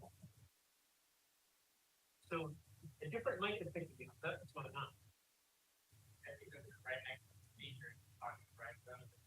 This is off. I don't hear anything. Let me turn mine off. Okay.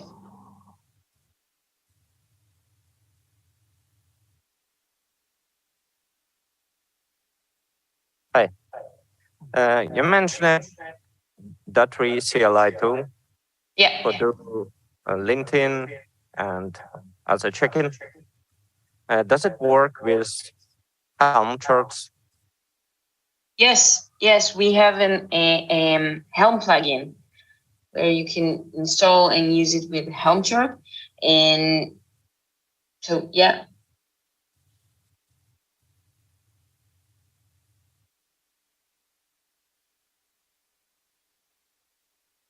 I have one related to that. Operator. Helm operator? Yeah. Does the linting work with operator? No, we don't have an operator yet, but we are working on it. It will take us a little bit, I think, more than a month until we will release it. But we are working on it, but we don't have anything like an operator yet. We only have an Helm plugin, and that's it, basically.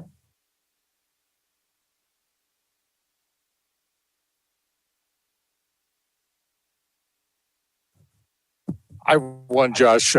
Just it wasn't mentioned, but is the tree open source and readily available to people to use for free? The CLI is completely open source and free. You can use it even without any internet connection, and it works completely offline.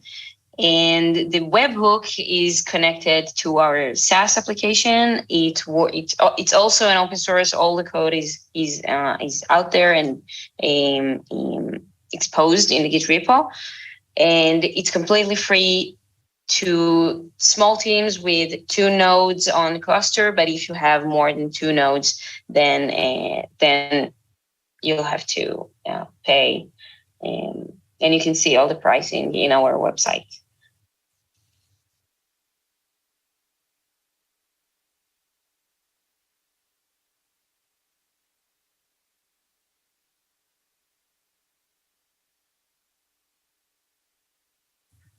Okay.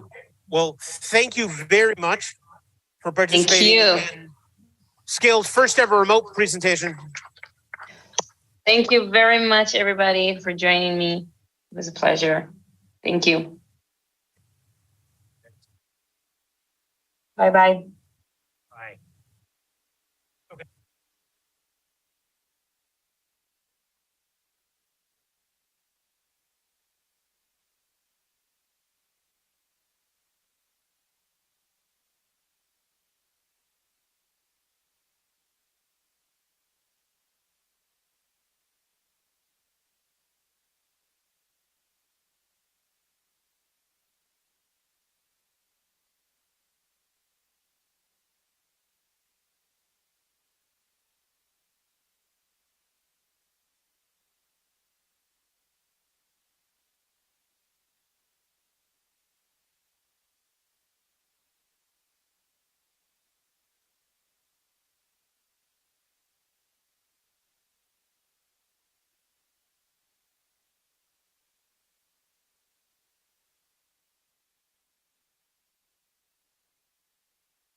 Yep.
Hello?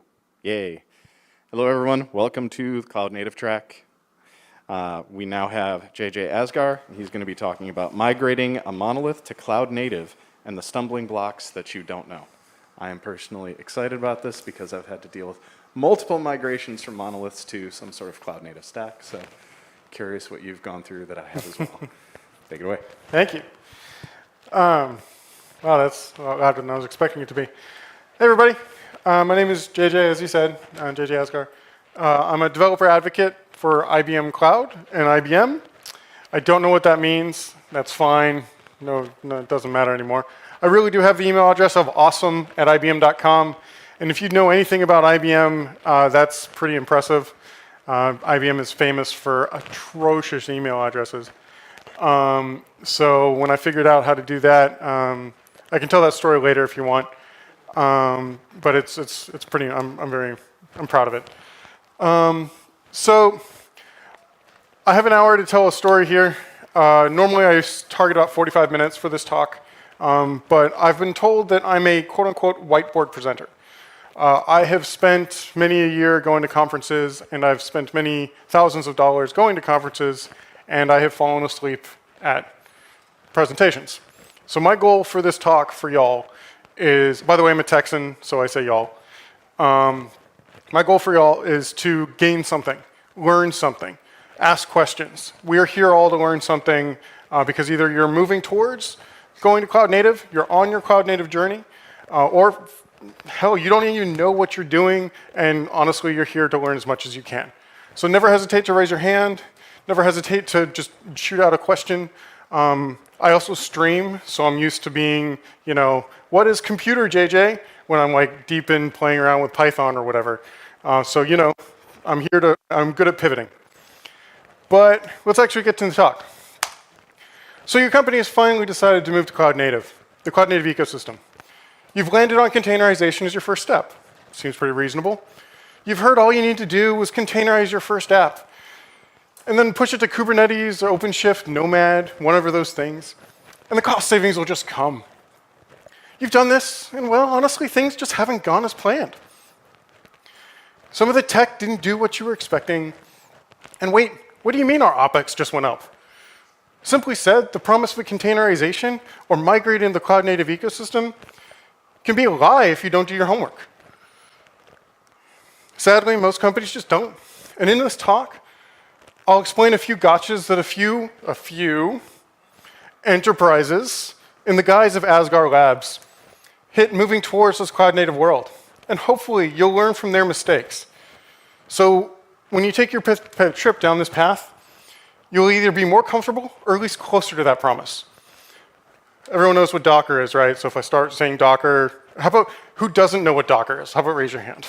There we go. So what is Asgard Labs? Asgard Labs is a multinational tech conglomerate that bought hard into the VM ecosystem. They make ones and zeros like nobody other company. But notice they were falling behind. Maybe that sounds familiar. In all seriousness, Asgard Labs is just a collection of different companies that I've had exposure to working at IBM that I've heard the same stories and the same issues over and over and over again. And of course, Asgard Labs is a fake company, and no, they're not hiring. Thank you for laughing. That was supposed to be a joke. The best jokes are the ones where you tell people to laugh. So, what did Asgard Labs think they had to do? And hopefully you hear echoes of this in your own stories. They thought they could take their migration from the physical data center or co-location to the VM ecosystem. How many of you went through that path where you've had some data center and you're like, hey, we bought this thing called VMware. That's pretty cool, right? We can shove more VMs in these fucking things. Well, they thought they could do that. Use the exact same technique to move from the Monolith application to cloud native. Bare metal to VMs was the same as VMs to containers, right? Did anyone nod their head? There we go. I see some people shaking their head. Good. So where do I come into these conversations normally? So we've set the stage of, the typical company out there where they're just like, it worked in the past, it should work again today. Well, I come in the conversations with Asgard Labs when they've had a few successful migrations. Honestly, I beg to differ that these were successful, but they call them successful. They're nowhere near where they thought they could be, and had to put so much time and effort and money for the ROI they've spent just isn't there. I come in as that cloud native person, the person who actually understands what Kubernetes, how to spell Kubernetes, first of all. And I ask some simple but very, very tough questions. And believe it or not, I actually start every single meeting with one of these conversations with these exact same questions. And it really does drive people crazy, but you find out so much information. And if you have ever been in a 5th grade English class, it'll seem very familiar very quickly. So let's ask those straightforward questions here that are deceptively hard to answer. Who containerized your app? Was it the developers or the operations team? Was there more than a couple status meetings, Asgard Labs, between the project teams and who shipped it? Did you actually have communication back and forth? Do we know that they actually sat down and, maybe they were using Podman and you're using Kubernetes in the production environment. So if you didn't know who did it, is it the same stack across the board? There's so many different conversations there that to know who containerized your app is one of the most important questions to ask. Why did you containerize your app? Frankly speaking, The question is, Asgard Labs containerized because they thought they were told to. Someone on high came down and said, we need to containerize our application to move forward. Not only for the reason that the execs needed to say that their core software stack was now next gen, it was because there was some CIO read a magazine in an airplane once. I know in the cloud space, when I moved from a co-located data center into VMs, and we were using OpenStack, that's a different conversation for a different time,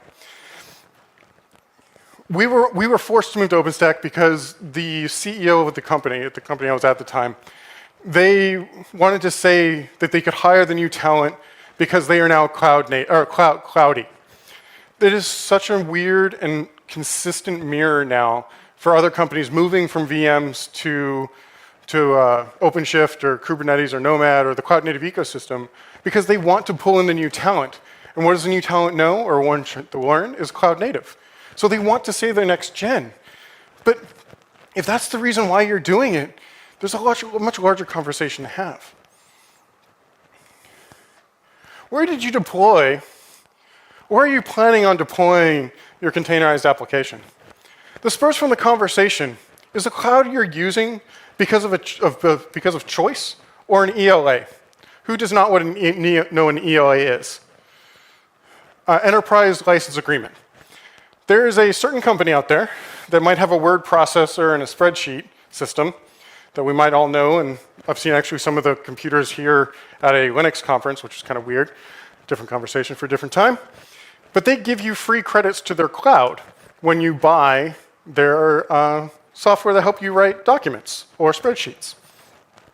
I have seen many companies who have had some CIO or CTO out there see that they have a buttload of credits on this cloud, and they're like, well, we have all these free credits. Why don't we just put our software in this cloud, right? It's the whole first one is free conversation. They don't recognize that that cloud might not be the right one for their actual product. If you do a lot of ML, for instance, as soon as I say ML, you're probably thinking of a search company out there that does some pretty good stuff with ML. Not that company that does that word processing software. Obviously, I'm not naming the companies, but we all know what I'm talking about. It's amazing how many companies have to deal with that situation. Because if you're using a subpar cloud for what you are trying to do, you are going to have downstream problems before you recognize it. Is this the best one for our company? Or is it the best one, or is it the one we were forced to use? It's happened so many times. So, know where you're planning on deploying it, or where you plan on deploying it. Because trust me, as someone who runs a cloud that most people, who knows that IBM has a cloud, first of all? Hey, nice, okay. It was because I said I was a developer advocate for IBM Cloud, wasn't it? No? Okay. Again, trying to be joking, but you'd be amazed how many people actually don't recognize we have a cloud. Anyway, where I'm trying to go at is, you need to know where you're planning on going. My favorite one, this one happens so often, and I love sitting in that WebEx/Zoom/whatever, and I ask this question. What did we actually containerize? This comes from the actual conversation of the architecture of the containerized app. One of my best examples is it might be a car company, it might be an airline company, it might be a bank. I'm not going to say what it is, but they took something called a WAR file. Who knows what an WAR file is? Who knows what an EAR file is? Yeah. Well, it could have actually been an EAR file, but I'm just going to say WAR. WAR is going to be my catch-all software, right? I'm not a Java developer, but everyone knows what it is. They took the Java Docker container and the WAR file and just shoved it in there. And then called it a day. They're like, fuck it, I'm out. I containerized our app. We're done. This opened up so many conversations. Because, if you know anything about Java development, right, a WAR file is more than just, in essence, it's a container, right? So you put a containerized system on top of a containerized system and then shove it out to your platform, and you start seeing some weirdness. So let's take a quick aside, and because I work at IBM, We might do a little bit of Java here and there. That's supposed to be a joke. And let's talk about some actual paths that you go. And of course, because I work at IBM, I have to have a web sphere somewhere in my presentation, so there you go. Thank you for laughing.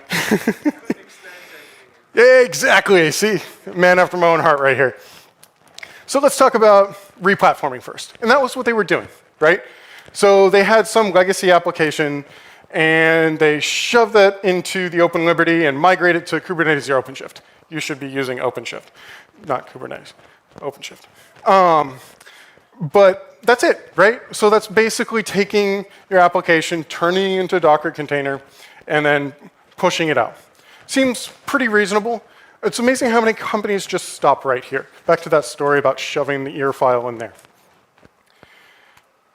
There's the next step you have to take, which is repackaging microservices. Now, I realize microservices is a hot topic, and the idea of using small little changes is important. But in the cloud native space, you have to get to the point where you can have some type of microservice. So you take that legacy ear app, right? You split it into two. You have two different WAR files, two different microservices. And then you have a shared, of course, because I work at IBM, you're using the IBM MQ, right? No?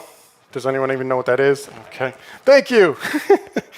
But you get my point, right? So you start breaking your app up into smaller little bits and pieces. So instead of having one big ear file with a bunch of applications inside of it, now you have two different Docker containers and a shared Docker container with the message queue, right? MQ message queue. It's probably going to be Rabbit, but you get my point. And now, as you see, we're still on the OpenShift and Kubernetes, so we're getting closer, right? We've replatformed out. Now we've split it out into multiple things. That also now allows for some advantages that I'll talk about here in a moment.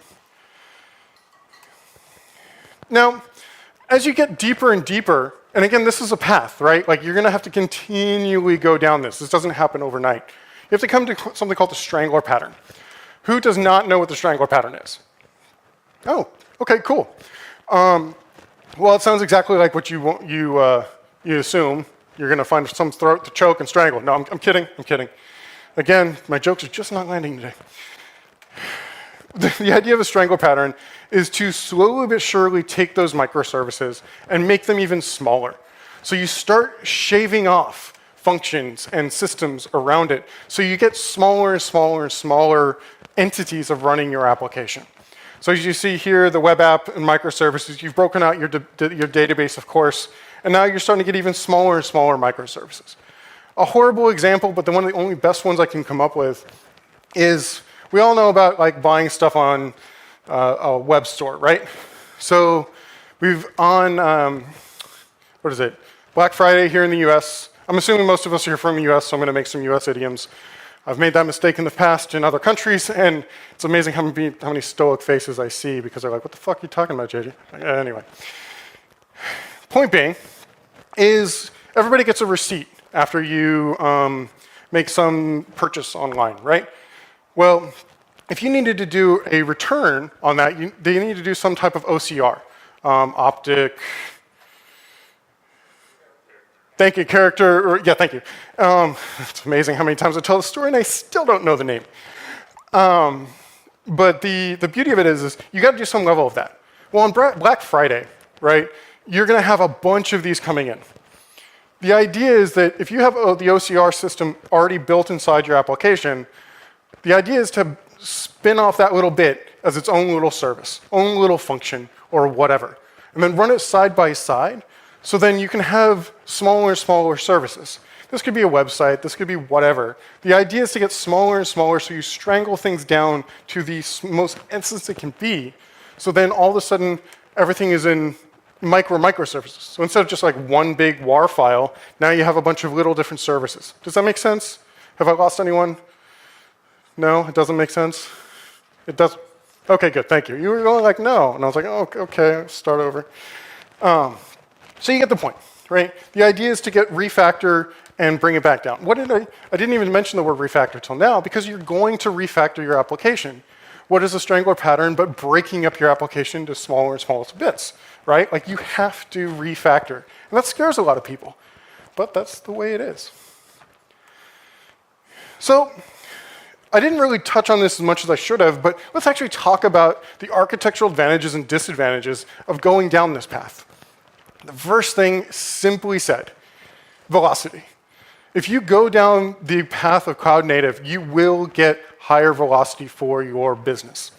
The ability to focus on their own histories, scoping your clusters for what you actually need to do will only benefit you and your business. You'll be amazed on how many times I've walked into conversations with rather large Fortune 50 companies, and they've literally said, JJ, we need to use automation to spin up a new cluster because we have this batch job that kicks off every Sunday, and we need a cluster already there so we can run this batch job. I'm like, okay, cool. Well, it sounds like you know what you're doing. Like, why are you going down this path? They're like, well, we have a 3-node cluster, and it's doing the thing, and we see all this work spike on one machine, and the 2 other clusters are doing nothing. Well, so we need another cluster so we can spin it up for more compute. Well, who knows what a pod is? Okay? Can you split pods across nodes? No, you can't. I find out through conversation that what they had done is they had actually put a container, maybe a Java container, into one pod, one container, one pod, shoved it on this cluster, and they were expecting it to level load across all these clusters. So what they were going to do was spin up another cluster to run the exact same job on that cluster for more compute. So they wanted 6 times the amount of compute power for jobs on 2 nodes. Does that make sense? Have I lost you? Now, at a small company, that's a lot of money. At a Fortune 50 company, not so much. But the point being is that when you don't pay attention to the actual application and how it's being built and running on the cloud native space, you start just hemorrhaging money. The challenge, though, is that going down the cloud native space, it requires such a high level of cooperation that you need to learn to build out more integration tests. And along those lines, most likely a completely different deployment policy system, right? Like all of a sudden, when you start iterating through new changes and how quickly they happen, the way that you deploy stuff now is going to be completely different. So I didn't actually know when I wrote this talk that people didn't know what the CCB was. So I might have worked at a small company that started with a D and ended with an L in Austin, Texas. That was supposed to be another joke. People know. Okay, good. It was a concept inside of that company called the change control board. Does everyone know what when I say change control board, it makes sense now, right? But we called it the CCB. So at this time, I was on the operations team, and we had a CCB that literally every Thursday afternoon, 4 p.m., would literally meet in an office or a huddle room or whatever you want to call, with the director of QA, the director of dev, the director of operations, and the senior director of the org. And they'd go through every single change that was going to be released on the weekend. Now, I was the operations guy, so when I saw that thumbs up, which, by the way, they did a thumbs up, they were like, yes, let's release patch blah. When I saw that thumbs up, that meant I was waking up at 3 in the morning on a Saturday night or Sunday morning and releasing code, so I was always sad to see that thumbs up. But the point I'm trying to get at is that there are still companies out there that do these things, where there is this little council of elders that say yes or no to releasing software. I've experienced this firsthand, and in the cloud native ecosystem, this doesn't work. When you start changing containers, when you start changing applications at a microservice level, you could be making changes multiple times a day. Now, if you have a bunch of senior directors, or a senior director and a bunch of directors sitting in a room once a week, imagine how much money that was costing the company. Now, take that a little bit farther and say every time you got to release software, which could be multiple times a day, they have to sit there and do a thumbs up. That's your full-time job. That's ridiculous, right? But unfortunately, companies don't recognize this. When they move into the cloud native space, their whole policy of releasing software, the whole policy of what they've built over years and years of doing this, no longer can be working. I realize this is very enterprisey, but it exists, and it's very important to recognize. I still hate that thumbs up. I'm sorry? I didn't quite say that, but I have conversations off mic and away from cameras about ITIL, just saying. JJ, wait. We're doubling up on things. Well, of course. As you're walking down this path into the cloud native ecosystem, you're going to need to audit and verify your work, right? Like, you're going to need to sit down, and you can't just, excuse me a second. Want to cough into that mic? You're going to have to audit and verify that you aren't doubling up on technology or work. A great example of that issue that I was talking about earlier with the WAR file and how they were leveraging or trying to level set the cluster is that they were leveraging a scheduler inside of the Java stack. And because it was all interpod, when the job would spin out, it would all just be inside the same pod. So in essence, a VM. I know it's not a VM, I know, but imagine it as a VM. So that's the reason why it didn't level set across the cluster. If they had leveraged the Kubernetes scheduler and actually spun out as different pods those different jobs that had to be done, it would have level set across all of them. So leveraging the actual scheduler for Kubernetes would have actually benefited them significantly. But because they didn't audit the work and understand how the technology was being ran, they were trying to spend thousands upon thousands more dollars throwing more hardware at the problem. Also, if you didn't know, inside of Kubernetes or OpenShift, again, I got a cough.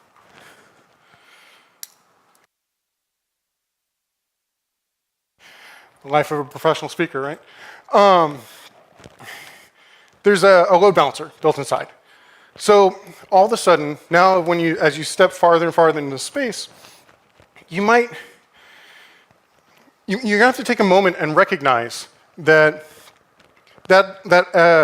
thing that might start with an F and end with a 5, load balancer that you've been using for however long from the big IP, and you have a bunch of these really smart networking people, you might not need that anymore because OpenShift just does it with a route. Or you might have an ingress policy inside of your Kubernetes cluster that will do all the work for you. You've got to sit there and really audit your work. It's really important to spend the time and make sure you're not doubling up on things. So I may have worked at a small company that did a lot of automation. So isn't automation good here? And why is everything so complicated now? Well, first of all, very much so, of course. With all the moving parts, you're going to need to leverage automation and computers to take care of the human error-prone possible parts out of the equation. You're gonna have to trust the bots to do the work for you. And honestly, your app has probably always been this complicated, but you've probably never been able to see how complicated it was. Now you can visualize the complexity and understand that enterprise architect, those two enterprise architects that have been there for 20 years who run that little application, or that application, because they understand everything is the reason why you pay them so much money, because they understand the complexity. But moving to the cloud native space, and now that you're looking at those pipelines, or the bottlenecks and whatnot, and visualizing what's going on, now everybody can understand what's happening. You can focus on those bottlenecks and optimizations. And when you truly get to microservices, you'll be amazed on what information you can get out of it. A great friend of mine quoted this to me when I was walking through this presentation. He said, JJ, you had a ornery bull mastiff. Everyone knows what a bull mastiff is? It's a big-ass dog. Now, you have 13 yipping chihuahuas. Thanks, Rob. And it's true, right? You now, as microservices inside of the cloud native space, you don't have one big dog. You've still got to take them for walks. You still got to feed them. You still got to spend the time with them. But now you have 13 of them. And that's important to recognize.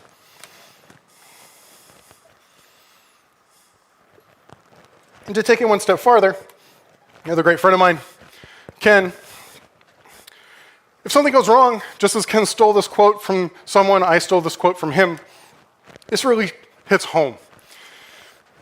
It really does become a murder mystery. Because if you haven't spent the time and effort to create some centralized way of putting this information together, it's going to be a nightmare. And I am stuck on something. There we go. Take a moment and think about this. No longer, unless you have set up some aggregated way for logging or log monitoring, every log file is going to be unique for every single one of the services. And as you walk through each of these processes, you'll have to figure out what did what when. What did what when. That's a weird saying. More importantly, you need to create some type of standardized logging system. So when something does go pear-shaped, you can actually figure out what happens. That also requires higher level cooperation between teams, right? It all goes back to working together as these things. Because no longer do you have one Catalina.out file, right? Now you have a bunch of different files that who knows could be anywhere. And that's getting into more details than I should. So let's ask some questions about the cultural shift. Because what have I implied this whole time? It's not a technology problem. It's a human problem moving into the cloud native space. So you're going to need to make some cultural changes. I mentioned that CCB earlier. And at Asgard Labs, the CCB became something almost like the Phoenix Project had. Who's read the Phoenix Project? We all have read it because, it's now required reading for our industry. But at the very beginning of the book, when they had the little grouping that came together, right, people stopped showing up at one point because it was overhead. Nobody cared. Nobody spent time there. And that happens. That happens at multiple companies. How many times do people cancel that meeting about making a change or whatever? It wasn't engaging. And it became a burden. With moving to cloud native, you naturally start allowing self-orchestration to happen. You have rollouts and updates. You lean more and more on that pipeline and the collaboration to get the different widgets and different features out in the right time. And what did I just say? You've got to build that pipeline. Who does not have a CI/CD pipeline or CI pipeline? Who has a CD pipeline? You're all lying. Nobody has a CD pipeline. What are you talking about? Continuous delivery? No, come on. So joke, nothing? Okay, fine. With the culture shift that you see happen, you'll need CI and CD pipelines. You'll need some level of continuous integration or continuous delivery. You need to leverage those standards of linting so you can always make sure that you have some standard to your code.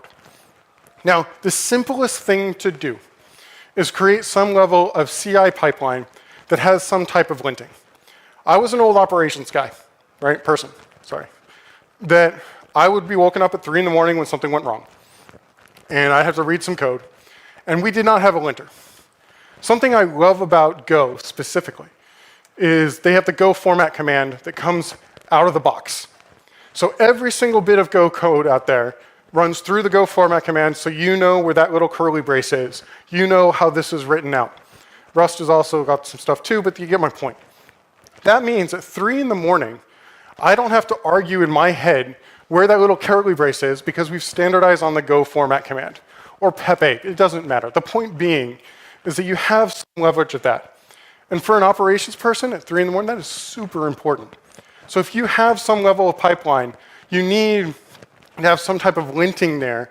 So when the downstream product goes out the door in a microservices architecture, everybody has an agreed upon way that things look.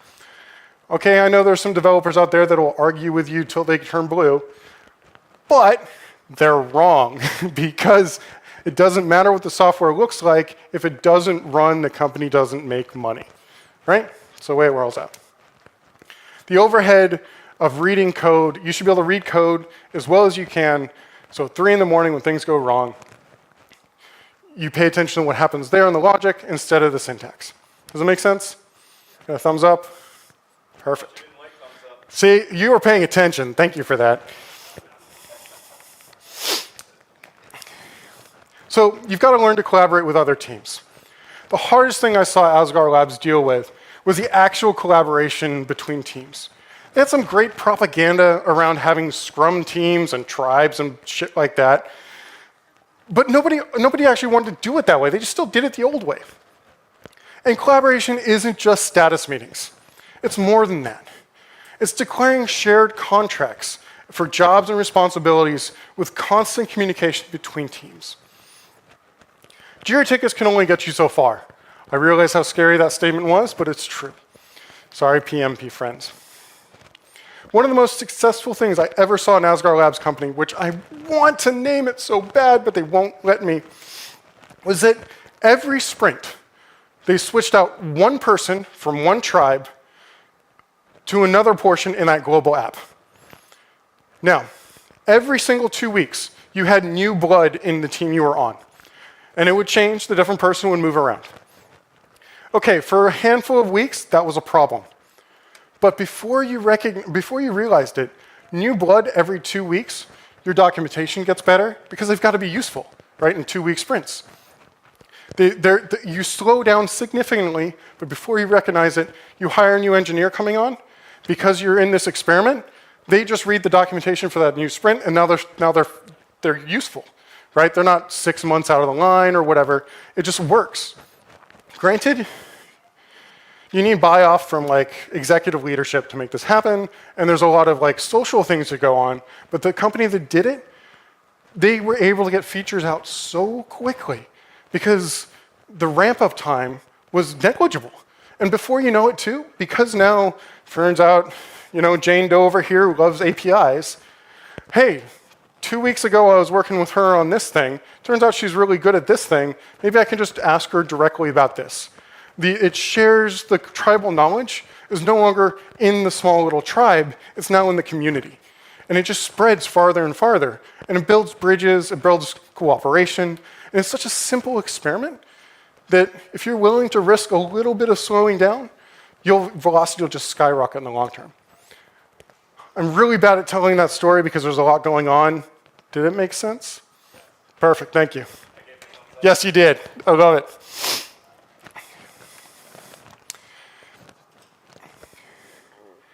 So, of course, at every conference, you need to talk about visibility monitoring because what do all nerds love? Graphs. I don't have a picture of a graph, I'm sorry. One of the Asgard Labs subsidiaries thought they could just buy one product and call it a day. I know there's some companies downstairs, yes, that say that they have a single pane of glass that will give you everything you need to know. I'm here to tell you that is marketing speak. You cannot just buy one product and call it a day. As much as people want you to do that, it is not possible. I've never seen a single company be able to do that. And yes, unfortunately, old sysadmins, Nagios is not going to cut it anymore. And they learned this the hard way. Sometimes you have to have multiple monitoring applications and visibility for only portions of the teams they care about, right? Like you have to recognize that different monitoring solutions, different visibility, have different focal points. So you're going to have to be no longer an expert in something other. You're going to have to figure out what actually you need to look at and leverage it. As badly as Asgard Labs wanted to buy that single pane of glass, it's just unrealistic. There's so many moving parts in the microservices ecosystem, or cloud-native ecosystem for that matter. This was a huge cultural shift for one of the Asgard Labs subsidiaries. And this is still something they are dealing with, because they can go to, i.e. a conference, and go down and talk to the expo hall and get sold something. I'm not saying don't, but recognize you need just more than one thing. For the love of God, please. Anyway. So, I had to put this slide in here because as much as we are probably engineers in this room, or developers, or whatever you want to call us, operations people, I don't know, something you got to recognize is your software you're running is controlled by someone in accounting, right? Like, your company needs to spend money to make money. So you need to spend a moment and recognize that the economics of running cloud native is different than what you've done in the past. In the cloud native space, OpEx rules all. right? Operational expenses. It's that simple. You can pay everything with a credit card now, as we all know. I mean, that's a whole argument with shadow IT, right? Well, most of it, but you get the point. CFOs go back and forth on this constantly. And of course, as a downstream engineer or someone as a developer, you probably don't have to pay a lot of attention to this, but you got to make sure your management chain is. Because CFOs go back and forth, some love it, and some, assuming you keep a hold of your expenses and your spend, you can actually see a decrease in spend over time, which is really great. On the flip side, if you don't, you can start seeing things skyrocket very quickly. Again, I got a cough.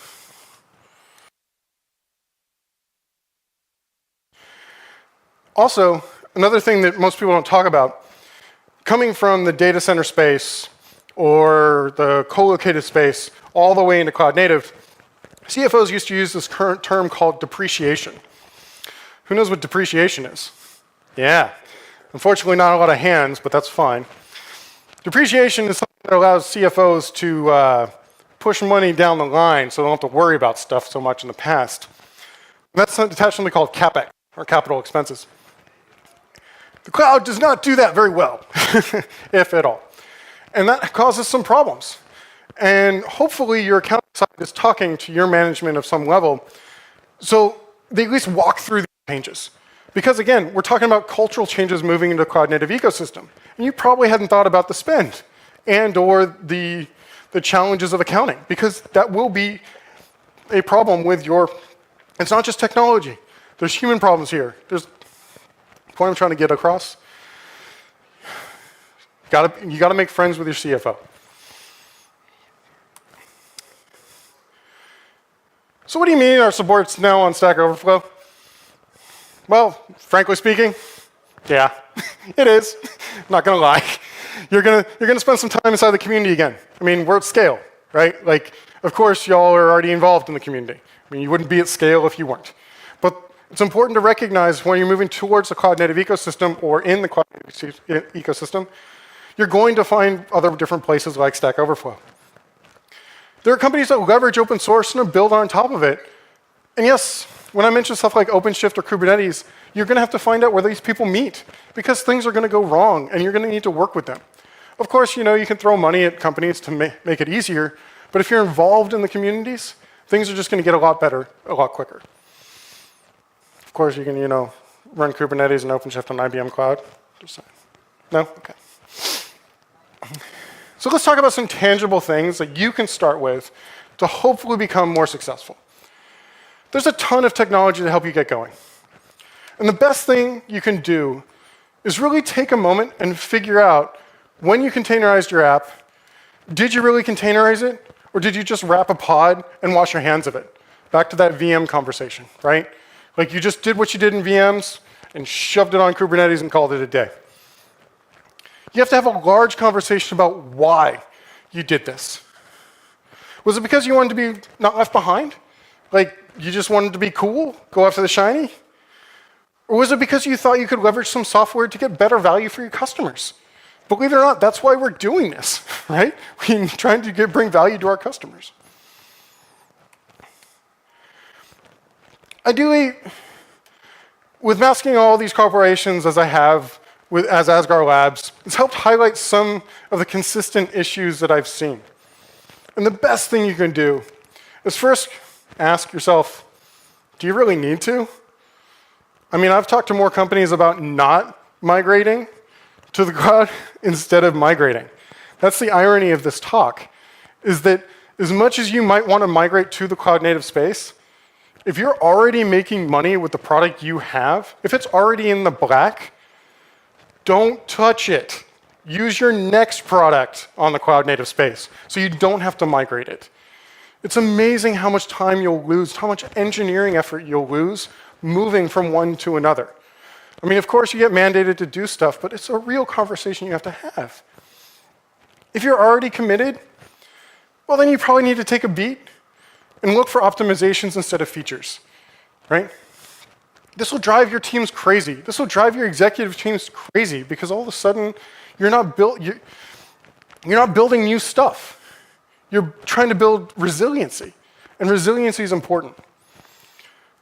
The more you pay up front, the more you do your homework, and you use the correct tool for the job, the better you'll get. To say it as a good friend of mine, Thomas Cates, said, you wouldn't use a saw when you needed a hammer, or use a hammer when you needed a saw, right? Take a moment and just imagine that in your head. I mean, you can use a saw to hammer in a nail. You look like an idiot, but you can do it. Or, you can take that hammer and just beat that piece of wood. When you need to cut it in half. You look like an idiot, but it'll work. So think about it. Thank you.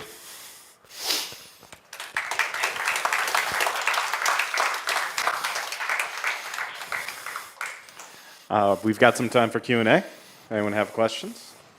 I will Phil Donahue the mic right over to you. I'm a Pisces. I'm more of a Netflix kind of guy. I can talk about TV shows all day if you want.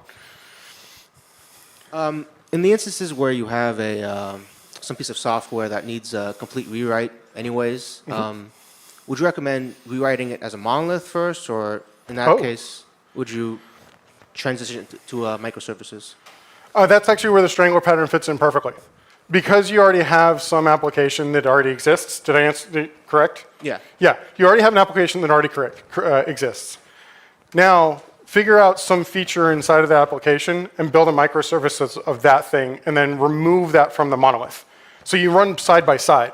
Back to the bad example of the OCR stuff, right? If you already have it built inside of your monolithic app, you build an OCR service, run it side by side with the monolithic app.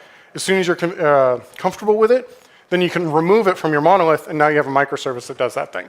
Does that make sense? Yeah. So you just piecemeal it out. That's the idea of the Strangler pattern, right? Like you make it smaller and smaller, shaving off little bits and pieces, features, and functions into their own little entities. Does that make sense? Yeah, that makes sense. Thank you. Any other questions? Also, it allows you to write it in whatever language you want because they're entities. Like maybe it turns out writing that thing in Python because you can just import whatever is better than rewriting it all in Node or whatever. Like now, because they're its own entity, it's its own container. Yep, sure. All right. Let's give another round of applause for JJ. Thank you so much. I can put the jokes back up if you want.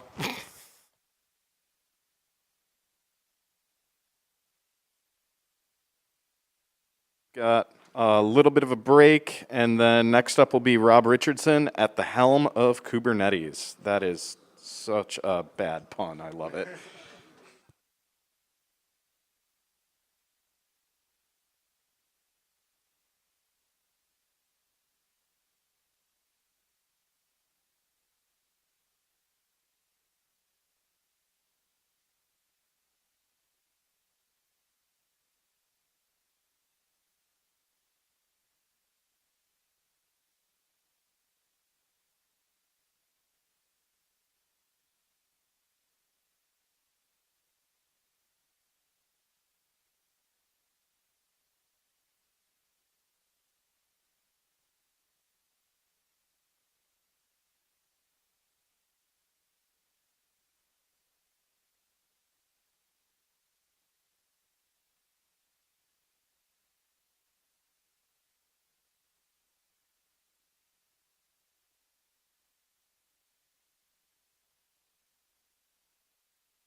Cool.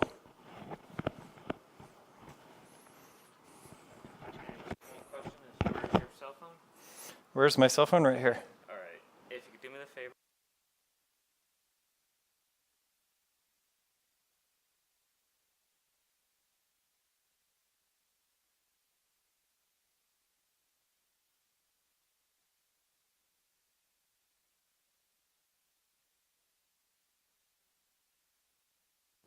Michael? Michael? Is Michael here? Mike? This concludes the mic check.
Cool, cool.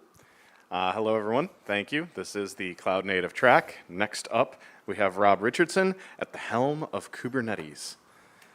And, you know, woo! Does anyone here already use Helm? Oh, you've got an audience. Ooh, this will be fun. Go for it. I'm about to learn something cool then. So we're going to build a Helm chart live today where we package up content and deploy it to our cluster. And here's the part where I tell you, I am definitely going to post the slides on my site tonight. If ever you found a speaker who does that, I would invite you to stop them and make them post their slides right now. I actually chased a speaker once for about 6 months, and he's like, I don't even do that talk anymore. And I'm like, and you never posted them? Which is why you can go to robrich.org. Let's head there right now. I'll click on presentations here at the top, and here is at the helm of Kubernetes. The slides and the code up on GitHub are online right now. Achievements unlocked. Woo! So here's the source code of the application that we will build. And the details of that application are less important. Here's the Helm chart. That's the done scenario when we get to it. And here is the Kubernetes YAML. That's where we'll begin.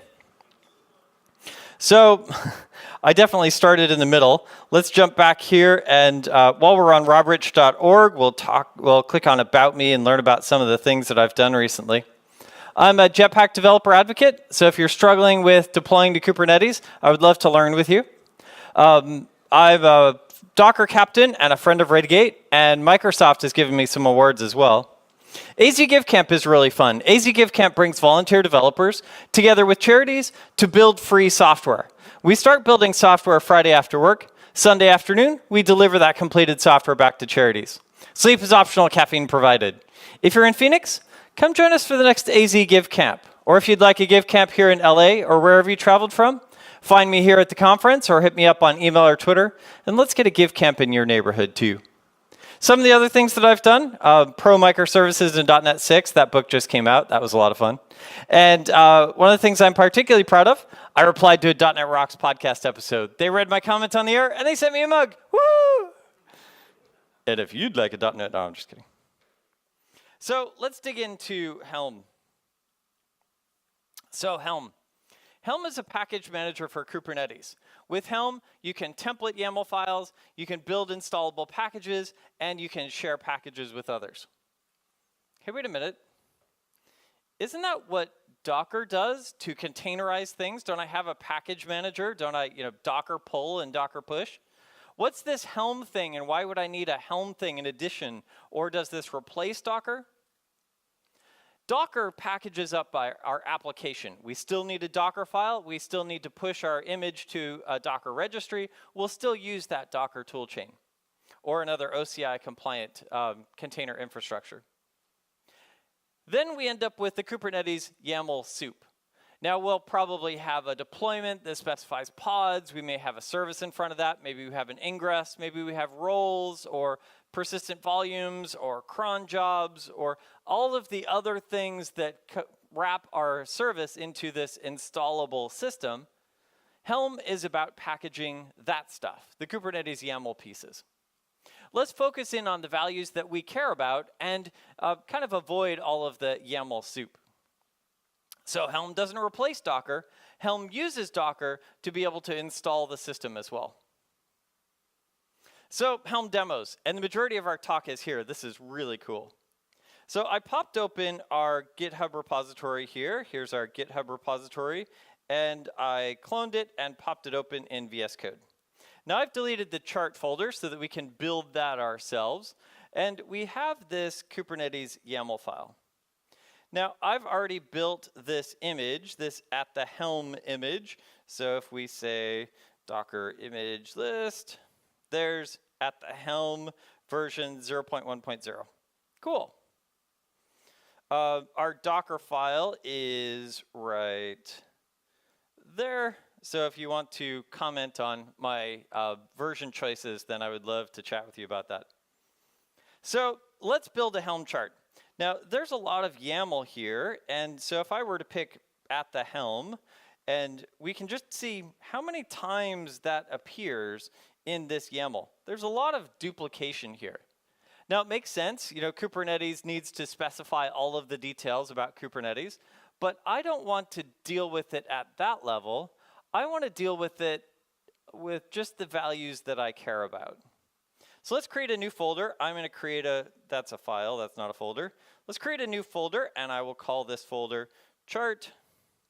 And inside that chart folder, I will create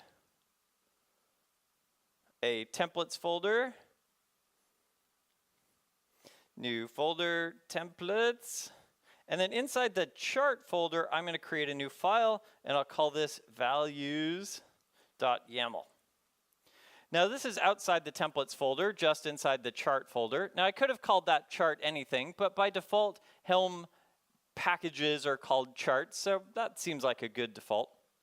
Now, here in this values.yaml, let's identify the values in this Kubernetes YAML file that we care about. Now, this is definitely dependent on your business logic and your opinions. So your opinions may differ from mine, and that is totally fine. But let's start out with name at the helm. I want to focus in on that. Service type of node port. That sounds like a good one to capture here. Ports, I have a whole lot of port 80 in here, so I'll set that in place. Replicas. Now, maybe in our company, we only have one replica, or we require you to have 3, so maybe we don't want to include this. But in this case, I do, so I'll copy replicas in here too. Image label, right here, the version, but I want to call it image label, so I'll rename it to image label. Now, I'll probably want to swap that out at build time, so I'll just leave its value as image label. I could also set its value to blank if I really wanted to. I've got the image label. Oh, I've got this registry URL right here, so let's include this. Registry, there's that. I'll probably swap that out at build time as well. Oh, we've got some resource limits. So let's copy in the resource limits here. And let's get this indented the way YAML likes it to be. There we go. And I've got an ingress. Now, depending on the service that I'm building, maybe I'll have an ingress, maybe I won't. And so let's create a new value here called ingress enabled. And I'm going to set its value to true for now. We've also got some ingress annotations here, and these are probably dependent on my cloud. And so in this case, I've turned on HTTP application routing, but I may choose to specify an Nginx ingress or whatever other details I need about my ingress. So I've captured that. That's pretty cool. And then let's go for the ingress host. There we've got the ingress host. Cool. So out of this 56 lines of YAML, I really only care about 14 lines. All the rest is just kind of fluff. Now, I got to pick the values that I care about and hone in on those. So if you wanted to pick different values, maybe you really don't care about the port or it's always service type of node port, then you could definitely pick more or less details to be able to hone in on the pieces that you want. Next, let's grab a chart.yaml. So I'm going to dig into my stash because, of course, great developers go steal from the last time we did this. Let's pull in chart.yaml. And here's chart.yaml. Here in chart.yaml, API version and name, that sounds a little familiar. In Kubernetes, we have API version and kind, so that works. Now I've named this name at the helm. Oh, cool. So I don't need this one. Let's delete that one. We have a description, which is kind of nice. Here's a sample of Kubernetes, using Helm for Kubernetes. We have a type. Now there's two different types. There's library and application. A library is a suite of functions associated with Helm charts that I might use to consume in other Helm charts. Now in this case, I have an application. I have an end user thing that I'm going to install. So am I installing an application or a library, or it's that thing that I'm installing. So I'll choose application in this case. Then I have two versions, the version of my chart and the version of my application. Have you ever gone into your package manager and the person maintaining the package is different than the person who authored the software? And so there was some bug in the package, and so they had to increment the version.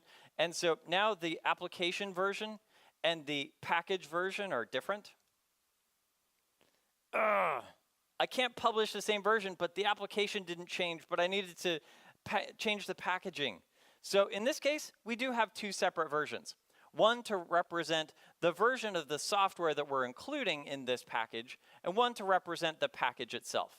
So if we need to repackage our software, we can increment one without incrementing the other. And it's really easy to understand what's installed here. So we've got our version and our app version. That's excellent. And we have our 13 now values that we care about.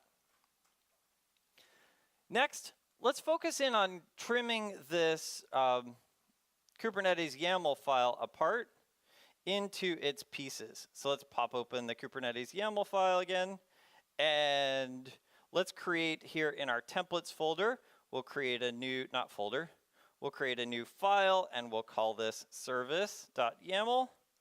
And here in service.yaml, we'll go grab all of this content and we'll set it there.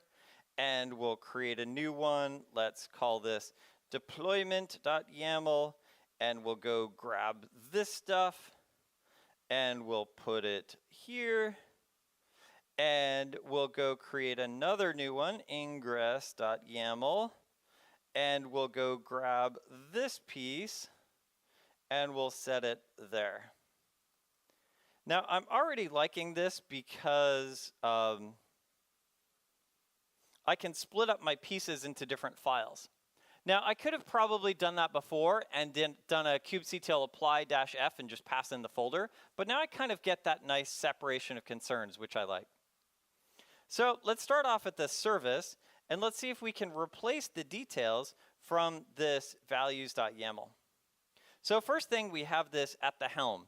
Now, we had .chart.name coming out of the chart. So let's grab that. In fact, we can replace that here and here. We have here the service type, so .values.type. Excellent. We have a port, .values.port. And in fact, we have that specified twice, so let's just put that there. Hey, the majority of our service was just kind of, fluff. That's kind of cool. We've just abstracted all of it out of the way so that we can focus in on just those values that we care about. Let's do that again inside of deployment.yaml. So I'm going to go look for at the helm. Let's replace it there and there and there and there. And that's so cool. I don't need to focus in on all of those details. It just kind of melts away. Replicas, let's do .values.replicas. Pardon me. I've got .values.image label here. And in fact, I also have the image label there. And let's put in the .values.registry there. And I'll put quotes around it just so that my editor gets that this is one string, rather than trying to figure out, how do these things link together. Okay, we've got one more, .values.port, and we'll set the resources aside for a moment. Cool. We were able to focus in on just those values that we cared about, and these are the values that I chose to focus on, but you may choose to include more or less. I was actually working with someone, and the only variability that they had in their Kubernetes YAML was the deployment server name. They were just setting environment variables. So their values.yaml included one line. It was really cool. Line 18? Line 18, I still have at the helm. Thank you. That would have been embarrassing. Excellent. Good catch. Next up, let's head to ingress.yaml. I've got a few more at the helms. This one actually is .values.ingress host. And here's another at the helm. Let's put in .values.port there. Glad I didn't need to restate the port 27 times. I misspelled values. Cool. Now let's take a look and see how we're doing. I'm going to come in here and I'm going to say helm lint. And what's the folder that I choose to lint? My folder is named chart, so I'll lint the chart folder. Oh, cool. One chart linted, no charts failed. Now it really wants me to put an icon inside of my chart, inside of my chart.yaml file. Nah. Okay, so that was the easy stuff. We just replaced this, and it looks a whole lot like when we're building, I don't know, our HTML together with our data. We have an HTML template, and we have some data coming in from our application, and we kind of marry those together in an interesting way so that we can build up this template. That's exactly what we're doing here. It's just that we're using this, handlebar syntax, and we're marrying our data coming out of values.yaml and chart.yaml with our YAML. That's pretty cool. Now, the interesting thing here is that these expressions are actually just Go templates. So if we come to the Helm documentation, we can take a look at the various functions that we have and start to leverage those, but they are just Go templates. So we could also just, flip over to the Go template documentation and start to understand how we might use interesting things. Now, we definitely could go really intense here and build up this whole logic tree, but in this case, let's just go simple. But I do like this if and else thing. So here in our ingress, if we don't have an ingress, let's say something like if values.ingress enabled. Now, one other trick here is I'm going to put the dash here. Now it's mad because it wants the dash here as well, but I only want a dash here. The dash says space trim. So because I've chosen a space trim here, if ingress is enabled, I'll not start this on the next line. I won't have a blank line. I'll just push this straight up here. And then here, let's do end. And I'm going to space trim there too. Cool. Okay, yeah, I'm going to put the space trim everywhere because that makes my editor a little happier. Fine. Cool. So a little bit of logic here of how we can start to glue these things together in interesting ways. Now, we've got this if here. Now let's take on these annotations. Now here in the annotations, I do want to dig into the annotations, but the annotations are, well, a bunch of YAML. So I can't just go grab the value. I may have more than one. Especially in this resource section, I have some content embedded in it that I want to capture. So instead here, I'm going to say,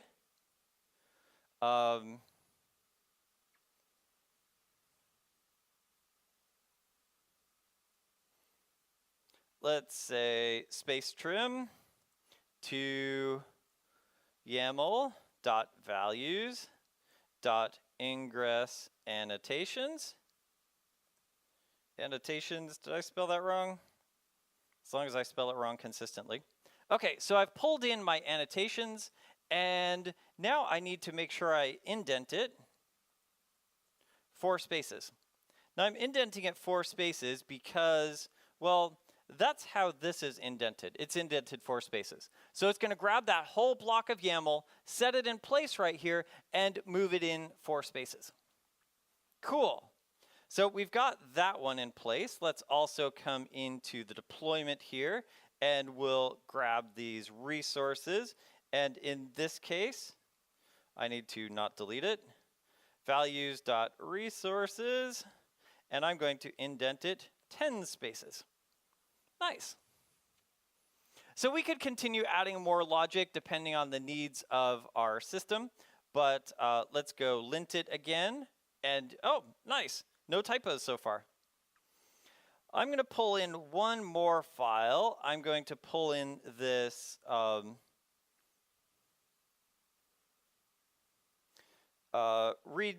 notes.txt just to save us some typing. This notes.txt just kind of shows some interesting information about our app as we deploy it. Thanks for installing chart.name. Here's how you use it. Here's some more stuff about it. That's kind of cool.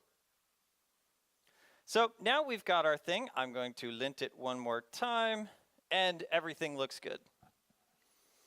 Cool. So now let's grab the content of this template and see if we can run it in interesting ways. Now, in this case, we only templated a deployment, a service, and an ingress, but we could also template persistent volumes and persistent volume claims, config maps, cron jobs, or the YAML that you're sticking inside of your application. It doesn't need to be a Kubernetes thing. It only needs to be a YAML thing. So if you have a particularly gnarly config file that you're waiting to, that you have to sed this into it and sed that into it, well, Helm might be the right way to take more control over that YAML file. Focus in on the values that you are just looking for. So let's say Helm template, and I'll give it the folder name, which is named chart, and out pops the YAML. Cool. So we've got the 80 in place, we've got the at the helm in place, we've got some stuff here. It looks like we're doing pretty good. Let's do this, Helm template chart, and I'm going to redirect it to dist.yaml. So we've dumped it into this file here, and so if we take a look at this file, we can see dist.yaml, and I'm going to grab kds.yaml, and I will compare them. So we've got now kds.yaml here on the left. That's the file that we started with. And dist.yaml here on the right. That's the file that we just built. Now we do have some comments specifying what file it came from. That's cool. We also have the quotes that we chose to put around the data here, which is pretty cool. And other than that, it looks like we have achieved the file that we started with. So no bugs so far. Nice. Oh, it looks like I can upgrade this app too. So now that we're able to template this out, we were able to focus only on those 13 values that we cared about, and we could build up our YAML. So now let's start to set variables. Helm template chart. I might just choose to set image label equals v0.1.0 and ingress enabled equals false. Ooh, I didn't get an ingress this time. And instead of spitting out image label in all the places, I was able to spit out the version that I set for it. So let's imagine a use case where we just finished the build, we want to grab some variables associated with the build context and just dump it into our Kubernetes cluster right away. So I can do a similar thing. Let's say Helm template chart. I'm going to set image label equal v0.1.0.1 1.0 and ingress host equals quote quote and registry equals quote quote. I'm going to just pipe that to kubectl apply -f dash, and we'll be able to blow that straight into our cluster. Now that's cool. We were able to capture the build context and focus in on just those variables that we cared about. Kubectl get all, and we can see everything is running except for, ooh, we've got some problems here. Let's take a look at that. Kubectl describe this pod. Successfully assigned the thing, failed to, ooh, what is the name of my image? My name of the image is /at the helm. That isn't quite right. Let's pop open our template again and take a look. Okay, so we have our registry / the chart name. That looks good if we have a registry. If we don't have a registry, that's probably not okay because, well, we don't want to do this /. Okay, so let's do this. If.values.registry space trim, then do the registry and do that / space trim end space trim. Cool. So now that we've been able to conditionally put in that /, let's try this again. Let's template this chart, pipe it to kubectl apply. The service is unchanged. The ingress is configured. And the deployment is configured. Kubectl get all and ingress. There is no, oh, I did create an ingress. I just created it with no host. Nice. And now my app is running. Cool. We just took the details from the build and we just stuffed it into our Kubernetes cluster. If that's the need that you have for this templating system, then you can definitely stop here. This is a great use case for Helm. I just focused in on those values that I cared about and I blew those into my Kubernetes cluster. And just as easily as we created them, let's go delete them and kubectl get all and ingress. And we've got nothing running. Cool. Well, that was a lot of fun. Let's level up a little bit and talk about how we might package our Helm charts into something that we can then install into multiple environments. Now, again, we don't need to go here. If your need is just to blow the results of a build into a cluster, then you may not need to go here at all. But let's do this. Let's say Helm package chart. Cool. So I built this thing, this at the Helm 0.1.0, this TGZ file. And if we pop open this file, here's that file. Let's 7-zip. Let's gzip it to there. Let's untar this to there. And let's take a look at what we've got in this folder. Oh, it's our Helm chart. In fact, if we diff this folder, let's compare this folder with our chart folder right here. It basically just packaged up all the things. Now I'm choosing not to show identical files. We can see that all the black ones are identical. So let's just focus in on the differences. And it just removed white space and sorted things. That's fine. Cool. So we're able to package that, and that's pretty cool. Let's come delete this one and delete this one. And let's package that with a little bit more details. Helm package chart. I'm going to set the app version to 0.1.1.0 and the version of my software to 0.1.0 and the destination folder to the dist folder. Cool. So now I have this at the Helm inside the dist folder version 0.1.0. Okay, so let's install it. Helm pack.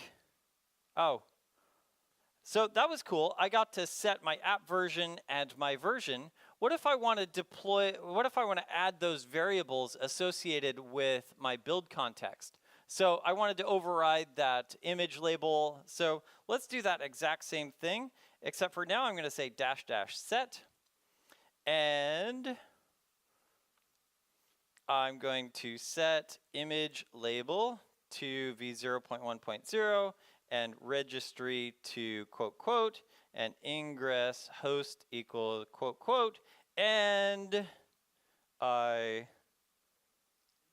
left off a quote right here because terminals are wonderfully weird.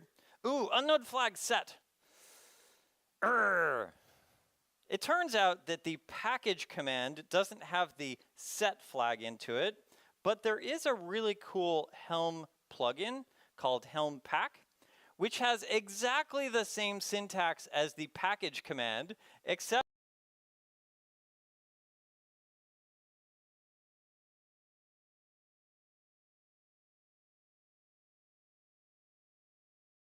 package plugin. And so because I've got that Helm package or Helm Pack plugin rather, I can come in here and I can say Helm Pack, not that, Helm Pack.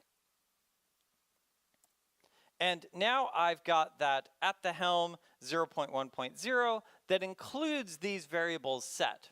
Now I'm not going to untar this tarball, but we could just see that inside values.yaml, it just has those things set the way I needed it to.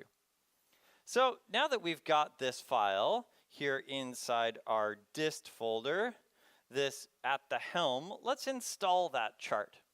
So let's say helm install my app. I'll just give it a name, and I'll point it at where my Helm chart tarball is.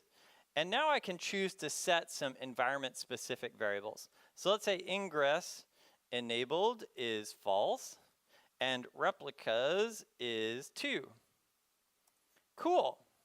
So that was awesome. And as I packaged my chart, I got to set some build variables. Maybe I'm setting the git hash or the branch name, other details associated with the build context.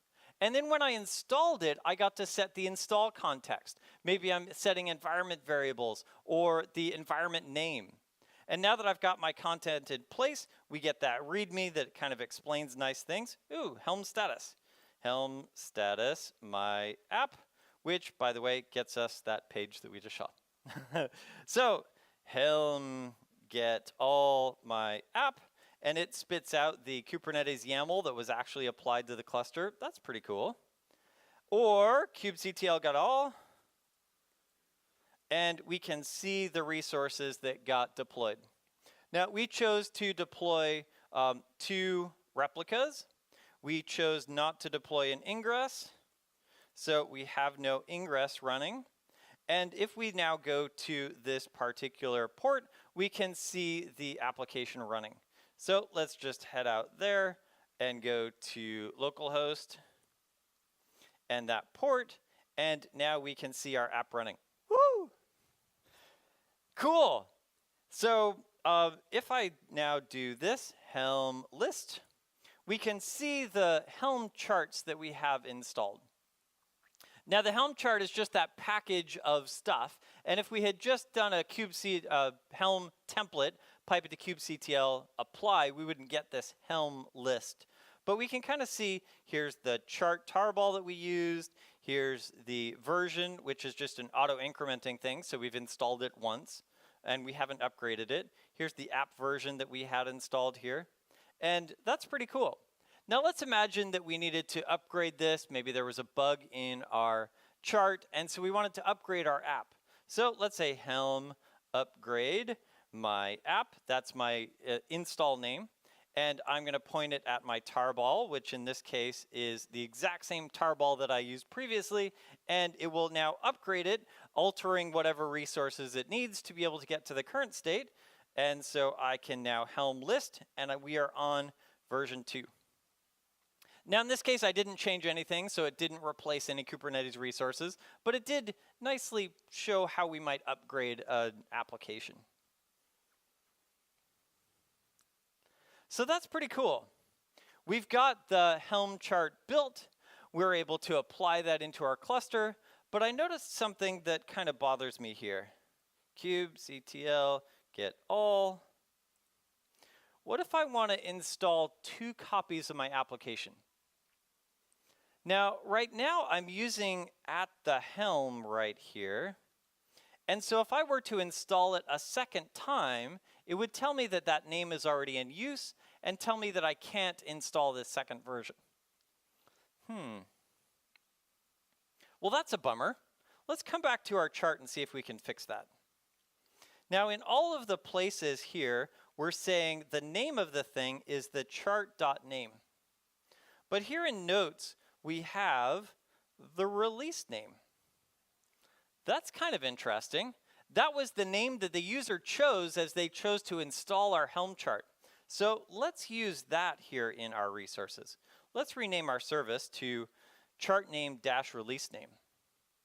Now in our selector, we're also going to say, here's our release. We don't need to change the port or the target port.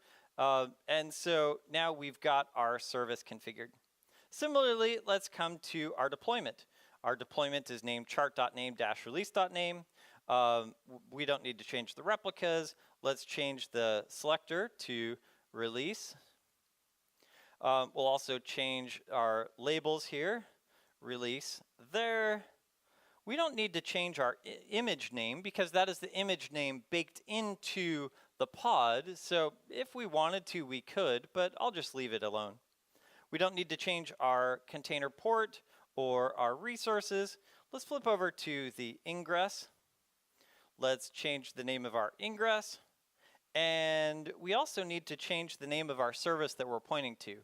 Now, our service name is not just chart.name, but rather chart.name - release.name. Cool. Now we have a release-specific deployment. So in this case, let's do a Helm lint chart. Let's go validate that we didn't make any typos. That looks good. Excellent. Helm pack chart. Our app version didn't change. It's still 0.1.0. But our chart did change. So this is version 0.1.1. Our chart incremented versions. Our application did not. That's pretty cool.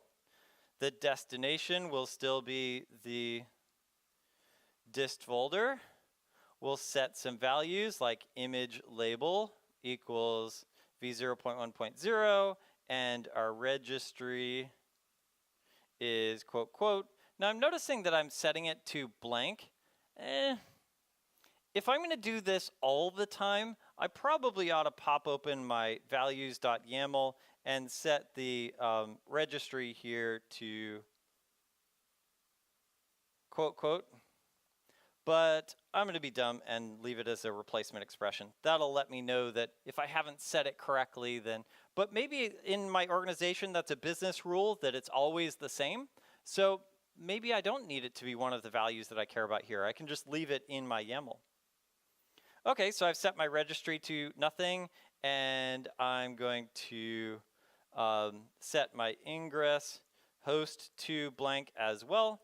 And now we've packaged this into 0.1.1, a new tarball. Cool. So let's install this. Helm install my app2. We'll grab the dist / at the helm. We'll make sure that we grab 0.1.1. We'll set ingress enabled equals false and replicas equals 1. And that looks good. So now we have two versions of our application running. Helm list. We have my app that is app version 0.1.0, my app 2 that is also 0.1.0, but we can see that they're using different tarballs. The first one is using 0.1.0, and the second one is 0.1.1, which at this level of wrapping is really hard to see. So let's kubectl get all and take a look at the resources that we've got. Cool. We have a deployment and a deployment - release name. That's pretty cool. We have a service and a service - release name. We have some pods and some pods - release name. So let's upgrade our original one. Helm upgrade my app to dist at the helm .1 kubectl get all. And now we can see that because we've upgraded our version 1 as well, now we also have that release specific values in our cluster as well. That was kind of cool. Now we got to focus in on only those values that we cared about. We didn't need to worry about all the other YAML pieces. We got to choose those 13 values that were important to us. And if our business needs are different, then we can adjust that and maybe only focus in on 5 or 12, or maybe we need to focus in on 25. And just as easily as we installed them, Helm uninstall my app, Helm uninstall my app2, kubectl get all, and all of that content is gone. Did you grab the right YAML file? Do I need to set the values on the way through to get it to delete correctly? All of that just kind of melts away, and Helm was able to take care of that for us. Cool.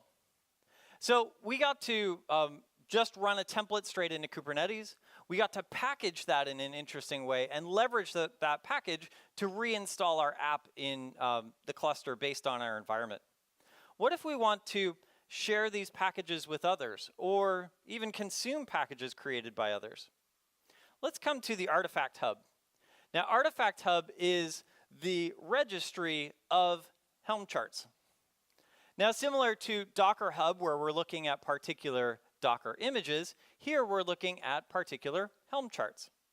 So let's pick one. I'm going to say Nginx, and let's search for an Nginx Helm chart. Now, here's a good Nginx Helm chart, and it tells me about it. Oh, here's the install instructions. Nice. Helm repo add. That's kind of cool. Artifact Hub is not a registry of Helm charts. Artifact Hub is a registry of Helm chart registries. Now, the difference is subtle, but it's really cool. You know how Docker Hub is really struggling with, you're consuming all our bandwidth, will you really quit it? Artifact Hub doesn't have that concern because all it says is, the server's over there. So let's do that. Let's Helm repo add Bitnami, and we'll give it the URL to Bitnami. Yep, now we've got that repo in place. And our next step is to then grab this and install it. Now, what Docker image do I need? What configuration values do I need to set? I don't know. I don't care. I'm just focused on trying out this product. And it gives me some cool instructions about how I might get this. I can get the service port and the service IP and then, echo that nicely. I'm just going to go the hard way and look at that particular port. That's cool. My app is running. So now let me come over here to localhost and that port number, and we can see that we've got Nginx up. What's the settings? What are the details? I don't care. I just grabbed this Helm chart and I quickly got this application running. That's cool. Now, if we dig into this, we can see that there are some configuration values that we could choose to set. We could say --set, or we could set these inside of a values.yaml file, and we could choose to apply those as we start this. And these are all the things that the author of this Helm chart deemed important. So, I don't know, that's kind of a lot. Not all of those are important to me, but some of them are.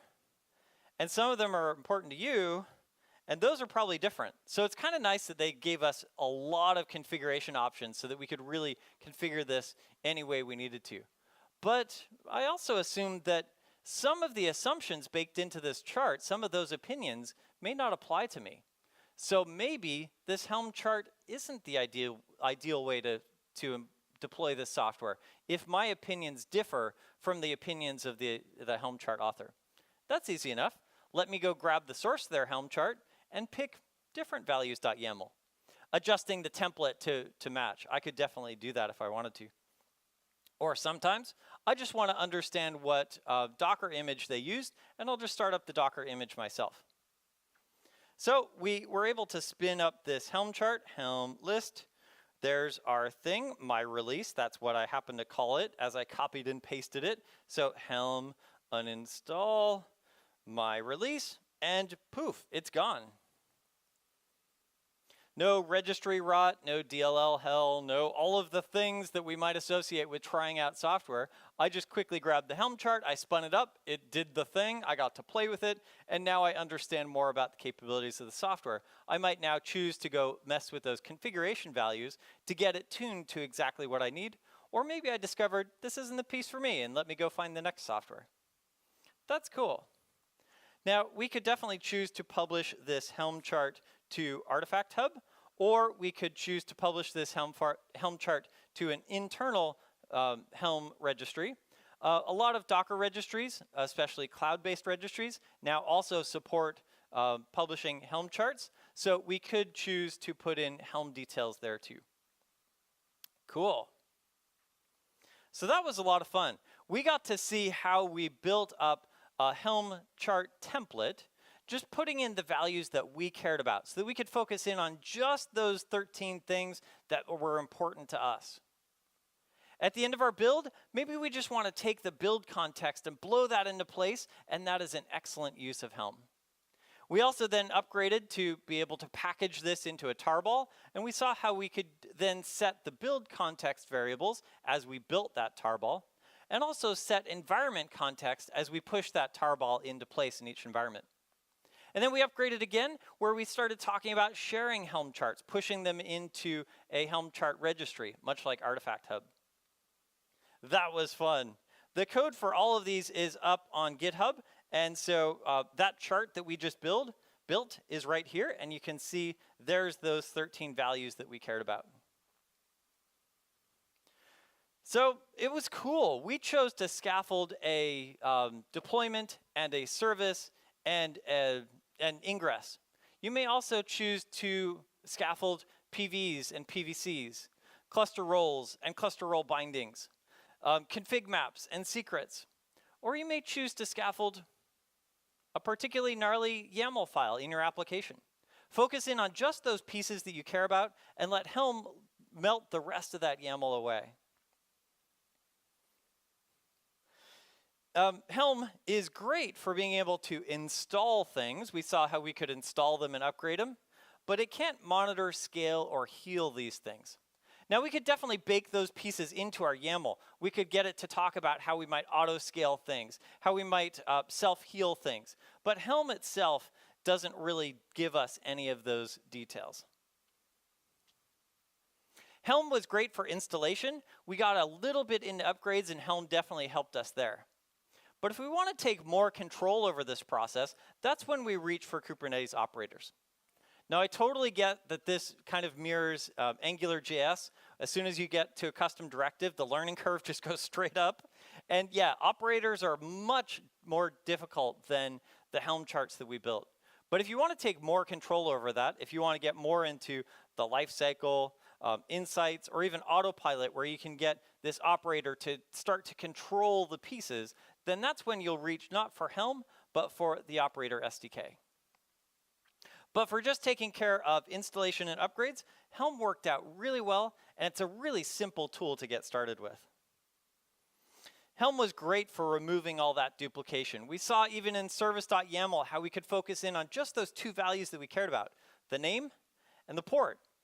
All the rest of that YAML just kind of melted away. It was cool. We used the three different pieces where we could just template it and blow that into place, or where we could package it and start to install this package in interesting places. And I'm really excited that we got to set some build-specific variables on the way through, but also set environment-specific variables as we installed this tarball. So let's get the build version, maybe the git hash, the branch name, and bake that into the tarball. And then let's also set the environment name, any environment secrets that we need to be able to get that install configured for that last mile. And then if we wanted to level up again, we could start talking about sharing our packages with others. Artifact Hub is a great example, but you can also get private Helm registries for each of the clouds. That was a lot of fun to be able to show you Helm from start to end. If you're watching this on demand, hit me up on Twitter at Rob_Rich. If you find a question tomorrow or next week, hit me up on Twitter as well. But for those of us here live at the event, what are your thoughts? What are your questions? What should I do next time to expand this talk to better fit your needs? Does anyone have questions? Sweet. So yeah, the first question is, how does it manage dependencies? Would it automatically pull the dependencies it needs for, like, let's say, Nginx or something like that? Good question. How does it manage dependencies? The short version is it doesn't. But the medium version is, as we look here in this Helm, we had here in chart.yaml the application type, application or library. We could create a Helm library and have that pull into Helm charts as we build them, but that's still not quite dependency resolution. I imagine what you're looking for is, when you install this Helm chart, I also want that Helm chart run too, and Helm kind of doesn't really do that. On the other hand, you could create a super Helm chart that included both of those. Probably not the level of separation you're looking for. Great question, thank you. Any other questions? Cool. That's awesome that the first question came from here and the second question came from there. Somebody over here get the next question, because that'll be fun. Just want to make me run. Oh, yeah. I was wondering if you had any thoughts on Helm file and whether that would be an extension to your talk. Good question, Helm file. Docker file and Docker compose, Helm chart, and Helm file. Helm file is kind of a YAML that describes and all of these Helm charts together. It is really elegant. That is a great idea to extend the talk to describe Helm charts, and that may also help you with a dependency need, where in your Helm file you can specify multiple charts that need to kick off at the same time. Great idea. Any other questions? Of course. I was kidding.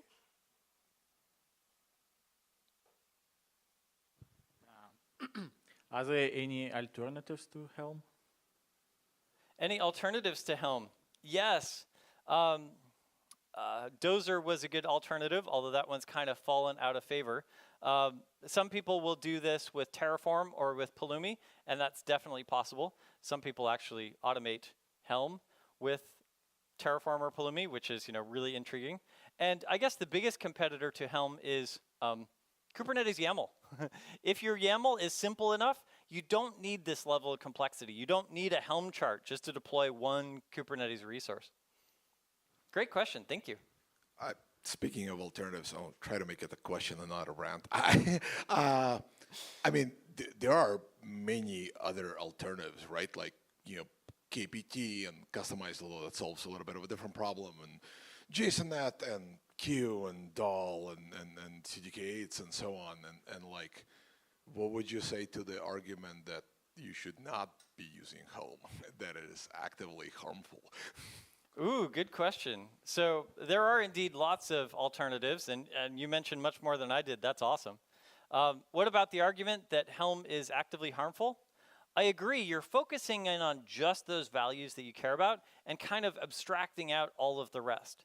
Now, it is definitely a leaky abstraction because, well, what if the bug is over there? If you don't get how Kubernetes works and you're learning Helm straight away, that's probably not going to help you very much, because as soon as your Helm chart breaks, you're stuck. Learn Kubernetes and how Kubernetes works. When you get tired of that Kubernetes YAML duplication, then pick up Helm or another tool that works in a similar way. But if you just have a very simple YAML file, Helm is definitely overkill and can be harmful. I have a question. What are the options for doing continuous integration with Helm? So like if you are depending on somebody else's Helm chart and you just want to have a hands-off approach where if a new update comes in, you don't have to touch it, just apply it again and keep your cluster up to date. Good idea. So what are the options of integrating Helm with a DevOps pipeline, a continuous integration pipeline? That is a great question. And we poked at that a little bit here. Let's imagine that I've got this Helm chart that I'm building, and I also want to depend on the latest version of somebody else's Helm chart, and that's kind of all I have here in my DevOps build. So I might have 2 lines towards the end of my Docker build step. The first one is Helm install or maybe Helm upgrade. Maybe I want to do a Helm list, pipe it to sed, figure out if it's installed already. And at that point, I'm just installing the latest version of their Helm chart. And then the next line is Helm template chart, whatever folder name it is, set some environment variables, and pipe that to kubectl apply. And that's a great way in my DevOps pipeline to integrate Helm into that process to ensure once the build succeeded, that latest version is installed. If you want to take it a step farther, Helm ls and grep that for your current version, the version of the Helm chart that you just deployed, to validate that that's the thing that's actually running. Maybe even kubectl apply, pipe it to grep for running, or even more low tech, and I both love and hate this, curl the public URL of your application and make sure you get back at 200. If you don't, fail the build. Yeah, that's what health check does, you're right. Any other questions? All right. Everyone This give was it up a lot for of Rob. fun. Thanks for letting me play.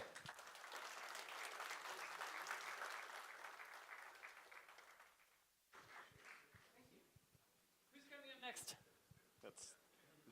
That's just what I'm looking up. All right. Next up at, what is that, 4:30, we've got Daniel Walsh on Podman new features. Ooh, that one looks like fun. It does. So see everyone back, Cloud Native track, in about a half hour. Thank you.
Testing, testing.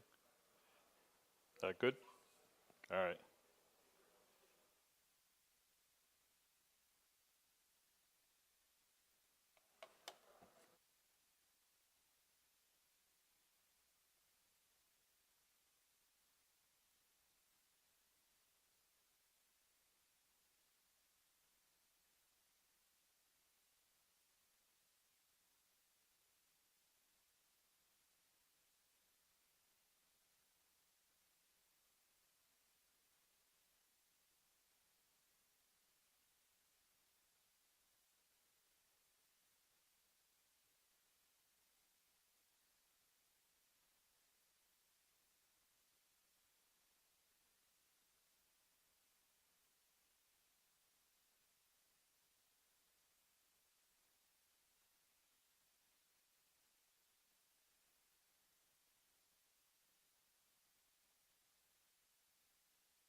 Welcome to the Cloud Native track at SCaLE.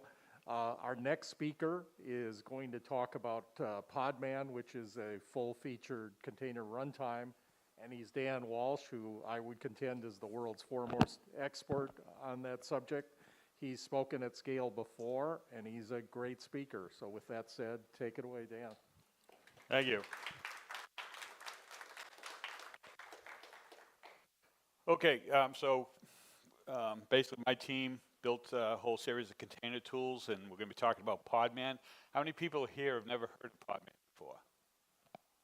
Good, everybody's heard of it. How many have never used Podman before? Okay, a few.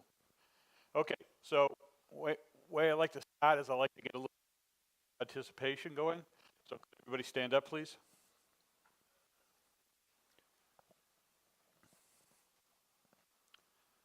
Okay, please read out all text that is written in red. Okay, good job. Now try to get this together. All right, everybody together.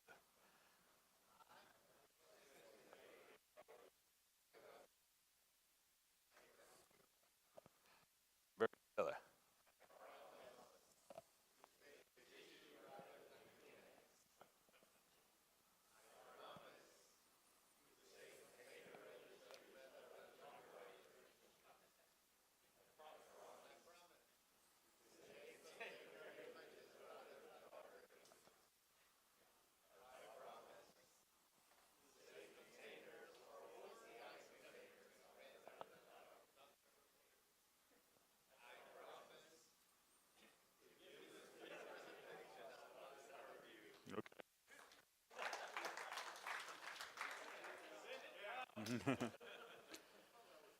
Okay, so this is my, I like to think of myself as Dan Quixote here, you know.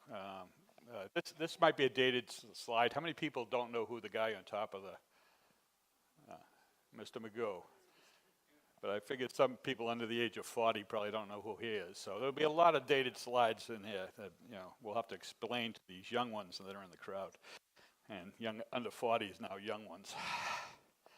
So Podman came out a few years ago, and this talk is really an update on what Podman is. I'll explain for those that don't really know what Podman is, what it is in a minute. But first of all, I want to talk about the health of the Podman project. So here you can see that our GitHub statistics, we just took these back last week, and there's basically about 1,500 forks of Podman at this point, and we're approaching 15,000 likes or stars in the project. And here's another dated one for anybody that doesn't know, Sally Struthers. They like us, they really like us. So Sally Struthers, for those that don't know, won the Academy Award, and she came out running out saying, I can't believe they like me. So to give you a little more statistics on the Podman project compared to the Moby project, which is the upstream for Docker, in the last 6 months, since January 1st, there's been 122 people have contributed to Podman, whereas been 52 contributing to Moby. There have been over 1,000 commits versus a little under 700. Closed issues, 1,010, 1,110. And then merged PRs. So basically everything's 2 to 3 to 1 statistics going into them.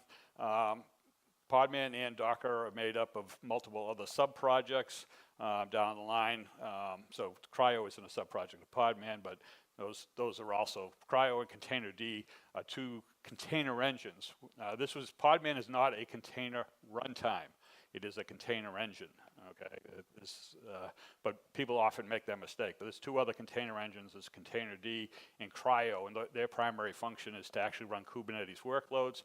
Podman and Docker really aren't used normally. People have hacked together Kind and other tools to run Kubernetes on Docker and Kubernetes on Podman. But for the most part, Containerd and Cryo are optimized for running Kubernetes. There's a mailing list for Podman. There's about 500 people on it at this point. There's a couple of messages a week. It's not very, it's really just announcing, you know, like when we have release candidates, things like that. So last, you can see the growth in likes of Podman over time. Since it started, I think it started in about 2017, but you can see also, you know, there's sort of a steady state of likes, and then something happened last September 3rd. Anybody know what happened on September 3rd that caused that huge spike in people looking for Podman? Docker rate limit? No. Close. Docker desktop being proprietary. Okay, basically Docker closed sourced, in my opinion, Docker, or at least basically said you can't run Docker if you have more than 100 employees in your company without paying Docker money. So basically the biggest question on Twitter became, what is an alternative to Docker? And the answer was Podman. So for those that don't know what Podman is, I'll give you a talk that I gave in the last couple of years. So this is called Replacing Docker with Podman. And everybody should have said Podman because it's in red, but you're not focused. So this is how you replace Docker with Podman. You do a DNF install or get of Podman, and then you say alias Docker equals Podman, and then I go questions. Okay, so when we were building Podman, the goal was to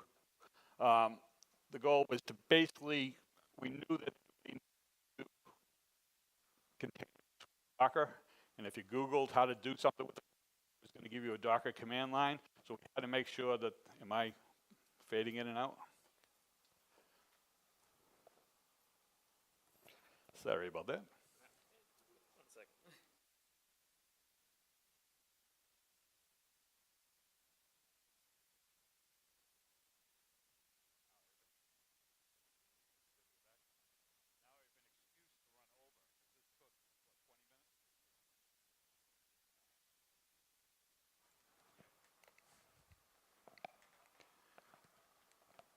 Am I back?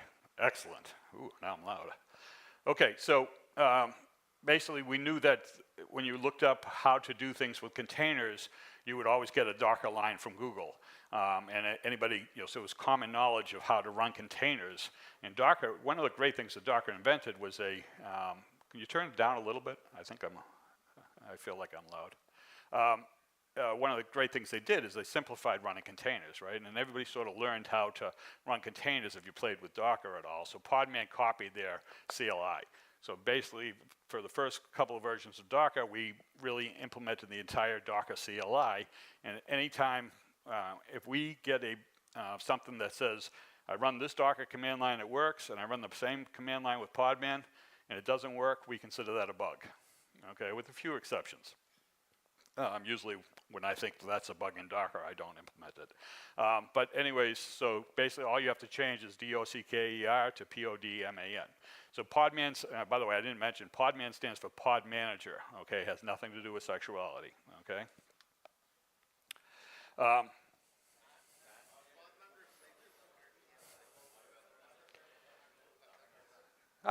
Glad you guys asked. That was good.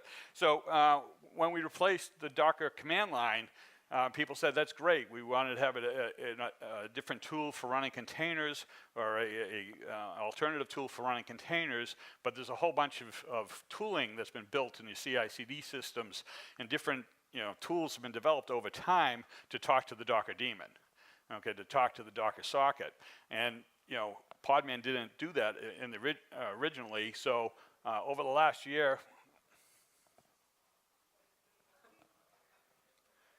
my screen looks fine.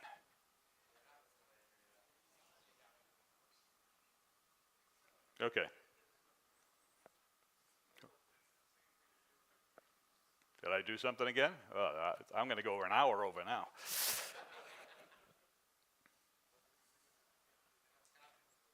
Is it the...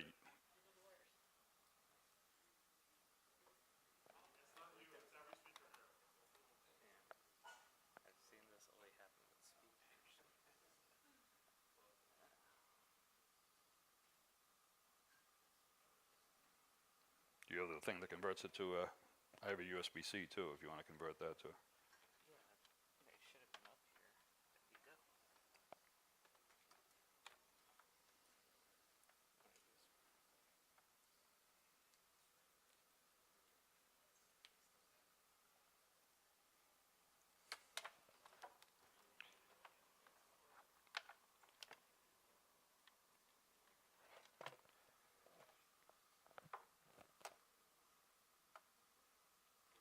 Woohoo.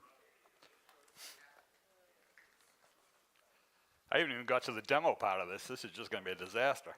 Okay, so basically over the last year, we added an API to Podman. We run Podman as a service. So I've been ranting and raving for years that you should not have a daemon for running your containers. You don't need a root running daemon. So I call this a socket activated service. And what happens is basically you connect to Podman with the help of systemd, and we're going to explain this a little later, basically can be socket activated. So when the API connects to a Podman socket that's provided by systemd then activates Podman service, and the Podman service will then create a container on your behalf. And then when it's done, when your container goes away or when you stop talking to the service, within 5 seconds the Podman service shuts down, so you don't have to have a constantly running service on the system. Because we've added an API, we also wanted to take advantage of advanced features of Podman. Podman is not only manages containers, but in its name it manages pods. And for those that don't know, pods are one or more containers working in the same environment. It's a concept invented by Kubernetes. So Podman can interact with Kubernetes type workloads, and actually we believe that that's sort of the future. So Podman PY is a Python bindings to be able to talk to the Podman system activated service. So you can write Python code to talk to the service, but we also support Docker PY. So Docker Py, if you built any APIs, any CI/CD systems, any type of services using Docker PY, you can actually point it at the Podman service, so you don't need a Docker daemon running on your system. Matter of fact, you can run Docker Compose, so full Docker Compose support against the Podman service. You don't have to have the Docker daemon running. One of the big advantages of Podman over Docker is Podman by default runs rootless mode. So you can run all of your containers without having to be root on the system. So non-privileged user, we don't put any special setuid. It runs with standard permissions on all Linux distributions. So unlike Docker, which runs a rootful daemon to run containers and has to have multiple daemons up and running in order to run containers, Podman can run simple command line, fork exec, a container underneath it, totally in rootless mode. So now you can run Compose, Docker Compose, talking to a rootless Podman socket activated service and run your entire Compose suite without ever having to be root on the system. We have full support for, we just recently, I think as of the 14th of this month, or last month I guess now, GitLab gave full support. So GitLab worked with Docker, and now they've replaced, not replaced, but added full support for Podman as well for running services using this API server. Oh, I guess at this point we go into a live demo. What could go wrong? Okay, so what we're going to do right now is just show you that I actually have Docker installed on here. But you'll see that the Docker, see the error at the bottom that's basically saying the Docker daemon is not running on the system. So I am running Docker client, standard Docker client, against, basically right now against the Docker daemon. It's not running. And to prove it to you, I run the system, sorry, shouldn't have hit twice, but basically you see the red line there showing you that the Docker daemon is not active on the system. Now I'm running the podman command, so I'm running sudo podman remote for version, and it's showing you that the podman client, which I didn't cover yet in this talk, but podman client can talk to the podman service, and basically you see that both versions of podman on the local system are obviously both running the same version. But now I'm going to run, I'll show you that the podman socket is actually activated on the system and it's listening. So this is not running a service, it's a systemd listening at the podman socket. And what I'm going to do right now, the bottom line of the screen shows I'm setting an environmental variable Docker host, which basically allows Docker client will respect the Docker host, and instead of pointing at the Docker socket, it's going to point to the podman socket. So this is the Docker command running against the podman service on the system. You can see that the Docker responded with the podman engine here, and that's all information about podman. So show you again, On this system, I happen to have no containers, but if I had run containers on the system, you would have seen the number of Podman containers. But again, this is the Docker client talking to the Podman service. Shows that we've implemented enough, pretty much everything the Docker client needs to be able to work with the Docker service. And so now what I'm going to do is I'm going to run, so this is actually going to run a Docker client is actually going to run a container. Right now it's pulling it down. This is live on the system. So I pulled down a UBI micro image from registry.access.redhat.com using the Docker client against the Podman service. Podman pulled it down, and you see inside the container that's running that the environmental variable is set to Podman. So that shows you that Docker is running a Podman container on the system. So now what I'm going to do is I'm going to switch to running. So that was everything I just ran was rootful. Now I'm going to run it rootless mode. So I'm showing you again. It's just now notice I'm not running the sudo in front of the commands, and I'm showing you that the Podman service is up and running on the system. Now I'm going to run Docker client again against the. So this just ran. So now I ran a Docker client against a rootless Podman service. I ran a rootless container using Docker client against Podman, and that should have showed you -A there. But so now what I'm going to do is I'm actually going to run Docker Compose. So I'm going to run I just showed you that there's no containers running on my system at this point. So I'm going to run Docker Compose script. And it fired off a container. So Docker Compose running against the Podman service fired off a Podman container. And now I'm going to do Docker Compose down. It's going to wait 10 seconds because the application I'm running inside of it doesn't receive the signal properly. And so shut down the service. And I jump to the next demonstration. But trust me, there are no containers running on the system at this point. Okay, so I showed you Podman remote. So Podman, at this point, can talk to the Podman service, as we showed in the demonstration. Podman clients talks to the Docker service and launching containers. You can set up Podman to work across SSH connections. So we wanted, one of the things I didn't like about Docker is Docker basically has the ability to listen to TCP sockets, and people use it to set up TCP connections to it. And Podman can do the same thing, but I really don't like that. What I prefer everybody to do is use SSH connections between. So you would talk Podman through an SSH tunnel to the Podman service. So you talk Docker PY or Docker Compose, you can talk over SSH connections. Podman has the ability to create these SSH connections using a command. And one of the reasons I'm talking about this is like, well, Podman can create local containers, so why would I want Podman to talk remotely to a Podman service? Well, it might be interesting for that, but I want to highlight to everybody in this room, does everybody understand containers are Linux and Linux is containers? All right, there are some Windows containers, but for the most part, when people say containers, they're talking about Linux containers. Almost everything at Docker.io and Quay.io and Artifactory, they're Linux containers.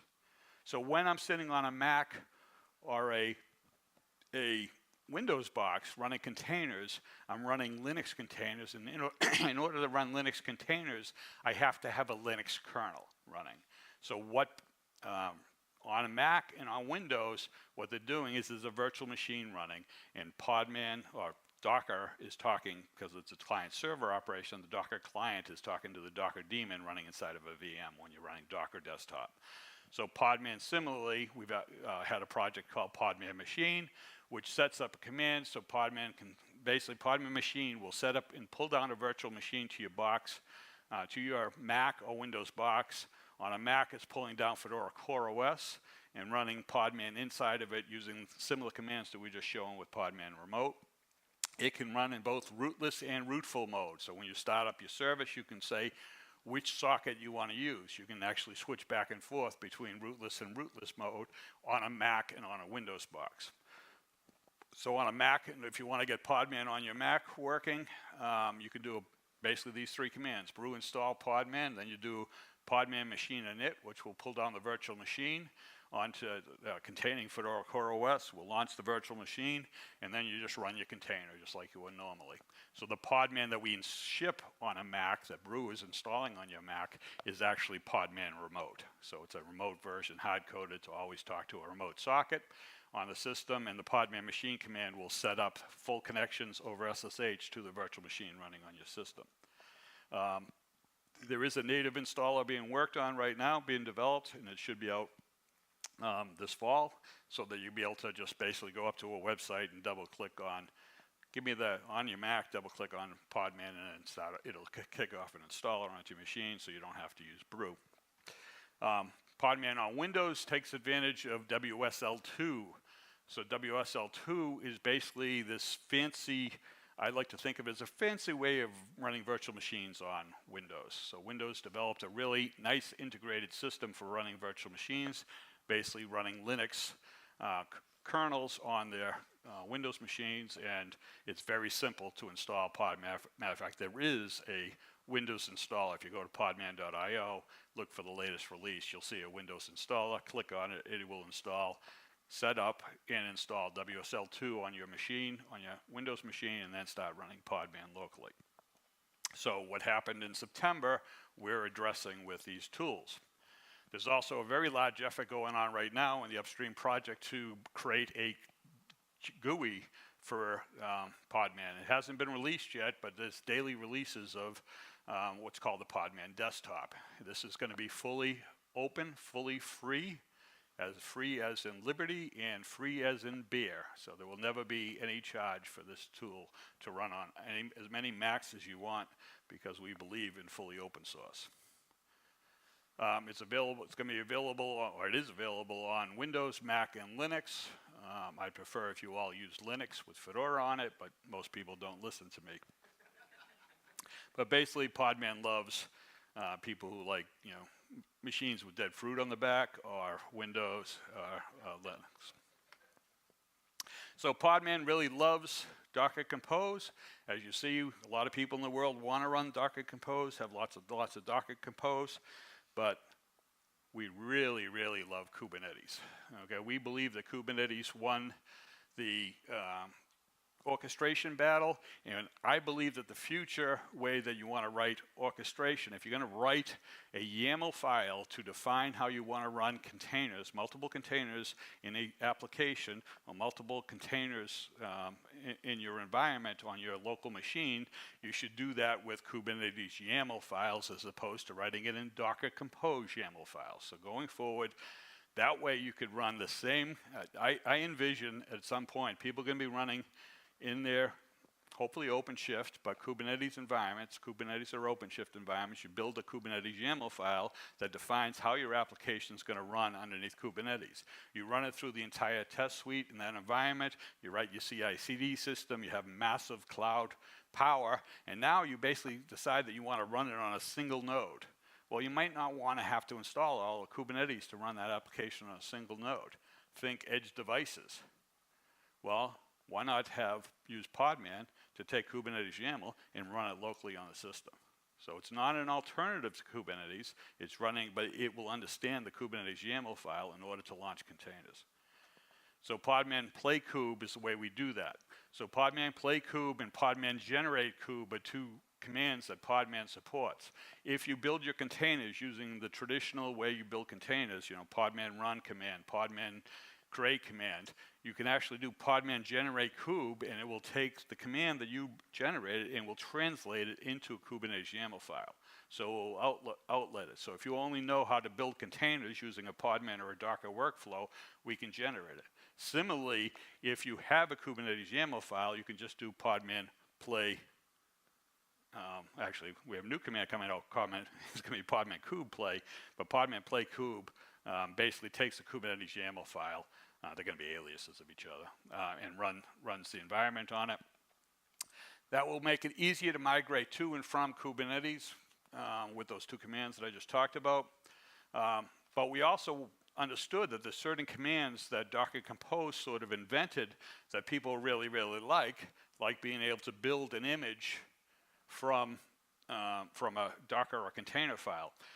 So you basically could put a container file into your directory, and you can say Docker compose up, and it will actually read the container file and will actually create an image for you without having to pull it down from a container registry. So Podman Play Cube now has build support, so you can actually do the same thing with Kubernetes YAML files. Not only that, but we have the down flag. So in Kubernetes, in Docker Compose, as I showed in the demo, you can do up and down to bring up and down a whole series of pods and container. Well, Kubernetes Compose only runs containers, but in a Kubernetes YAML file, you can bring up multiple pods, multiple containers in your local environment and have them come up and down with a simple podman command to bring them up and bring them down. So Docker, several years ago, I think this was at the first DockerCon, had one of their engineers, I won't name the person, was proud to wear a badge that said that they rejected all system DPRs. Most of these system DPRs were coming from me, so. But I'm not spiteful like that, so. Podman is proud to say that we fully support, and embrace the power of systemd. Systemd is the init system. It's a default init system for all Linux systems, for the most part. I know there are a few out there that are still, but for the vast majority of Linux systems out there, systemd is the init system that you use, so containers should support them. So Podman treats systemd as a first-class partner. Systemd is PID1, and a container is supported by default. So if you want to run a complex service inside of a container with using systemd standard unit files, you just put it, if Podman sees sbin init or sbin systemd, it will set up the container in systemd mode, in the mode that systemd expects by default, and run the container.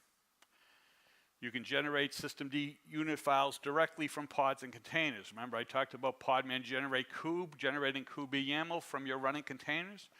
Podman also knows how to generate the best practices unit files. So if you design an application running on your system and you want to generate a unit file that you could then take to 1,000 different machines, you can basically generate the unit file using Podman systemd generate. And then you can take that unit file and put it on 1,000 different machines. When you start the service, it will run Podman on that machine to pull down the container from the container, pull down the image from the container registry and launch the container on it. So it's fully integrated. Podman supports socket activation. One of the things you could never do with Docker is, because Docker is a client-server operation, you can't pass, when you run a Docker command line inside of a unit file, inside of a service file, the Docker client, if you want to do socket activation, what systemd does is it receives a connection, attaches a socket to it, and then leaks the socket to the process running inside of the unit file. So the Docker client got that server socket, but Docker client is not going to launch the container. It basically had no way to hand it over to the Docker daemon. Since Podman is a fork exec model, Podman can take the socket, the open socket, and pass it all the way down to the running container. So you can use socket activation fully with Podman where you can never do it with Docker. SD notify is a concept in systemd that basically says if you have a service that takes 10 seconds to start and you wanted to have other services that rely on it, say a database that takes a while to start up, systemd defined this protocol where it can say, have this actual service, just say your database server, to send a signal to systemd and say, I'm up and ready to receive connections. Well, that doesn't work if you're running it inside of a Docker container. If you run it inside of a Podman container, it's fully supported. Lastly, and probably most important, is Podman has built in the concept of auto update. So imagine you're on an edge device or you're running a service on a system and you want that service to run for years and years and years. And it's running out there just chugging away, and all of a sudden you have a CVE or have some kind of vulnerability.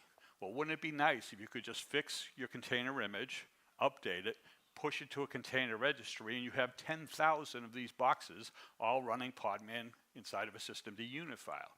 Well, what Podman will do is Podman auto update will fire up at some period of the day using systemd timers.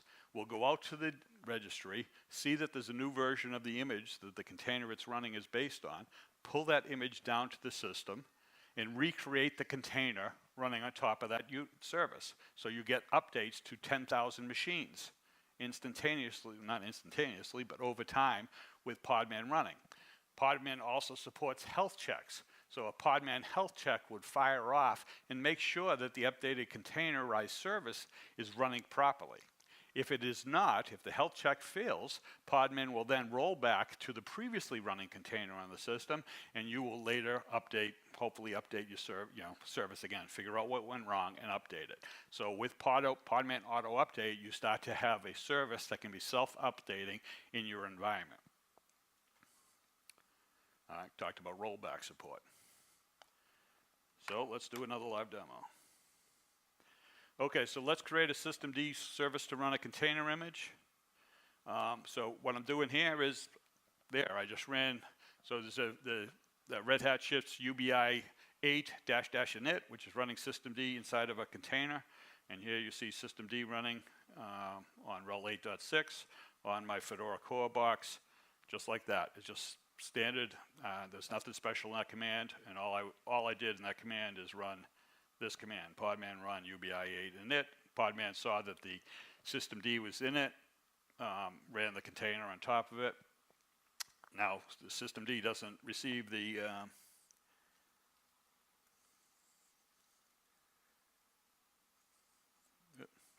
this is when I should put my glasses on because I'm an old man.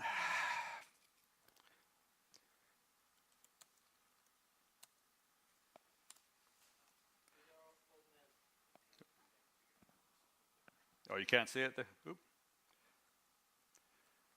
So what you see here is I just did podman stop-l. This is kind of a hacky thing that we added to Podman. So since we're developers, anybody that's ever played with Docker, if you want to stop a Docker container, you got to figure out what the ID is. You have to figure out what the the name that you named your container. Well, being lazy engineers, we just basically added -l, which basically says stop the last container I started on the system. So originally I thought that was kind of hacky and stupid, but we use it all the time. So yeah, we love hacks. So you can see that the service stopped running on the system. So that was systemd running inside of a container. Now I'm going to do podman system generate. So this is all the fields that you can actually add if you want to add additional fields to your unit file that we're going to generate from running containers. So I'm going to run a container on my system with the top command, basically just the system running top, and then I'm generating out a unit file. So this is a unit file that I just generated, and we have studied and worked heavily with the systemd team on the best practices for running Podman in a systemd unit file. So we would heavily recommend that you use this unit file that was generated based on this service. We called it top service.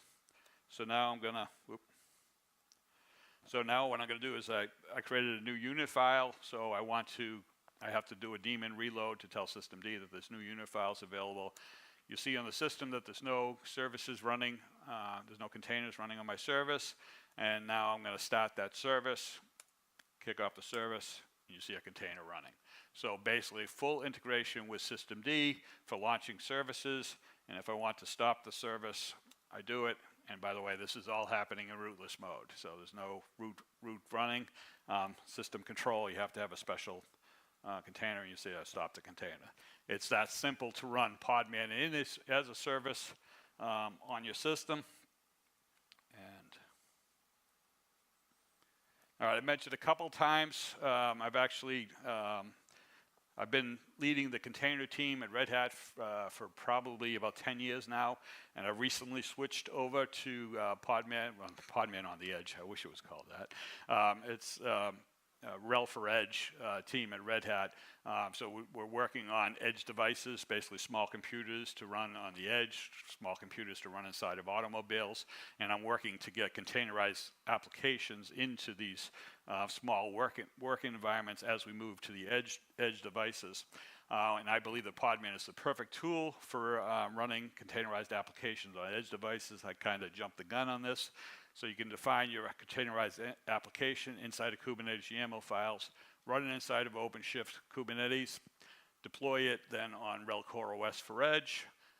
Doesn't quite exist yet. This is what I'm pushing for. Whether or not Red Hat, probably not thrilled I'm putting out this, but okay, and then, so once we have that environment, it's a combination of Kubernetes YAML files and systemd unit files. We've actually now have this blog talks about it. We can actually take a Kubernetes YAML file and with a simple systemd command, tell the systemd to run the Kubernetes YAML file. Underneath the covers, systemd launches Podman to interpret the unit file. So you don't have to even generate the unit file. You can just hand it the YAML file, and with a simple systemd command, you can actually tell it to run it, and we'll run Podman underneath the covers to run your services like that. The beauty of this is, one of the beauties of running Podman on Edge versus running Docker is when you run Docker, you always have to have at least 2 services running. You have the Docker daemon and Containerd daemon always have to be running. When you run Podman, during the time that it's established the containers, it's running, but if the container is going to run in detached mode, which most containers on services run, Podman will disappear, will exit from the system. So you won't have Podman using up any system services while your application on an edge device is running and doing. The only time Podman will fire up is if, say, systemd launches it or a human being launches it to go and change the way the environment is running. So Podman gives you no overhead when you're running on it. Allows systemd to manage the lifecycle of the application. And we talked about auto updates, failovers, health checks. All that stuff is powered under the systemd. So one of the things we also look at with Podman, these are things that I constantly push at for Podman, as I'm known as a security guy, did SC Linux for many, many years. I'm always pushing to add security to Podman to make it the most secure way of running systems. So what Podman actually supports multiple registries. One of the things Docker did is it hard-coded Docker IO as being basically the only true place to get containers images from, but we wanted full support to allow you guys to choose where you get your container images from, and you can actually specify multiple registries when you want to run your containers. But that potentially opens up a risk that you could basically use what we call a short name. So anybody that does a Docker pull Alpine, you expect that it comes from Docker IO. Well, if you basically did Podman pull UBI8, we would want you to get it from Red Hat. So we actually, in command line mode, we will actually prompt you for all the registries you have registered when you use a short name. But we also have the ability to pre-configure. We have at GitHub Containers shortnames.conf, we have the ability to register names, short names, in the environment, so that if a user uses a short name, say UBI8, we basically have a table that says get this exact long name matches to that. And that means you as a user of the tool, you can actually drop your own short name to long name translation table and guarantee that you always get the container image that you expect from the appropriate registry and allow users. And this shows you short name aliases. Short name aliases at GitHub Containers short names we will only allow names in there that we know are correct. So nobody can go grab a random, MariaDB and says that comes from, always comes from one site. But, CentOS, you get it from the CentOS registry. Alpine, you get from the Docker registry. So we really, so the people allowing contributions to that are always watching for that. Another thing in security, one of the things that many years ago, when Docker was first starting up, they added the concept of Linux capabilities. So Linux capabilities allow you to run root with less privileges on your system, and there were 14 capabilities chosen to be able to rerun as Docker was developed. 3 of those capabilities I think are really stupid that they're allowed in Docker, but it's hard to change because Docker's been running this way for 10 years. The 3 capabilities that we drop in Podman versus Docker automatically are audit write. Audit write allows you to write to basically allow a container process to by default, right to the auditing subsystem. We think the auditing subsystem should be protected from containers and not allowed to be modified. NetRAW allows you to create random IP packets on random, any type of network packets on the system.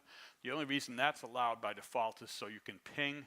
Linux allows you to ping in many ways without requiring NetRAW for many, many years. So Podman will support setting up ping packets, but will not allow network raw. And network raw has shown to be allowed vulnerabilities and people to escape network namespace and allow you to do evil things. The last one is really strange that it's allowed by default, which is make nodes. So device nodes is one way that you communicate with the kernel. Rootless users have never been allowed to use make node. Almost no one in the world ever creates device nodes on a system. In a Podman container, we create the device nodes that you are likely to use on your system. So why is cap make node allowed by default on Docker containers? I don't know, but I think it's because Docker build at one point built an application that tried to create a device node. It blew up. Someone said, hey, I need cap make node. And someone said, okay, you got it. And that was the end of it. So for 13 years, and we've been running Podman for 5 years, six years now without that access, and no one has really noticed. Podman also has the ability to mask over lots and lots of the kernel file systems. So by default, a lot of /proc and /sys on the system are mounted into your containers, but there is some information that could leak into it. The way Docker and Podman gets around this is by mounting either dev-null or temp-fs's on top of it, and you cannot unmount them, so you can't see what's underneath them. But Podman also allows you to basically unmask those. If you need one specific one of those to unmask, you can do it. On Docker, you have to run them at containers privileged. So a lot of people, the way they learn to run containers is, I run a container, I get permission denied, okay, I'll run it in permissive mode, which is basically saying, I run a command as rootless, I got permission denied, I'll run it as root.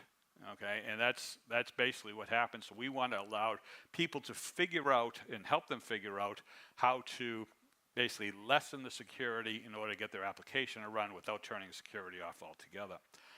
The last one is you can actually figure out that there are certain things that we don't currently mask that you might want to prevent your containers from seeing. So we allow you to add additional masks. And then the last one I'm going to talk about right now is user namespace. So one of the cool things that Podman does is that Podman runs in a user namespace. That's how we do rootless containers. So on your Linux boxes right now, you will basically see a file etc sub-UID and etc sub-GID. So the user add command by default adds ranges of UIDs that are allocated for each user on the system. And what Podman does is it uses those UIDs to map you into a user namespace when you're running a container. What that means is it can allow your range of UIDs to start at UID 0 to UID 65,000 mapped to the UID defined in etc sub-UID. And what the kernel does is it actually does a substitution. So while in the container, you will see your process running as UID 0. If you leave the container, that same process is probably running as your user ID on the system. So that's how Podman takes advantage of user namespace. But Podman actually also can run rootful containers and rootless containers in different user namespaces. So if you can imagine you're running 10 containers on your system, imagine if each one of those containers, none of them were running as root, even if they needed root inside of the container, and they ran in a different user namespace.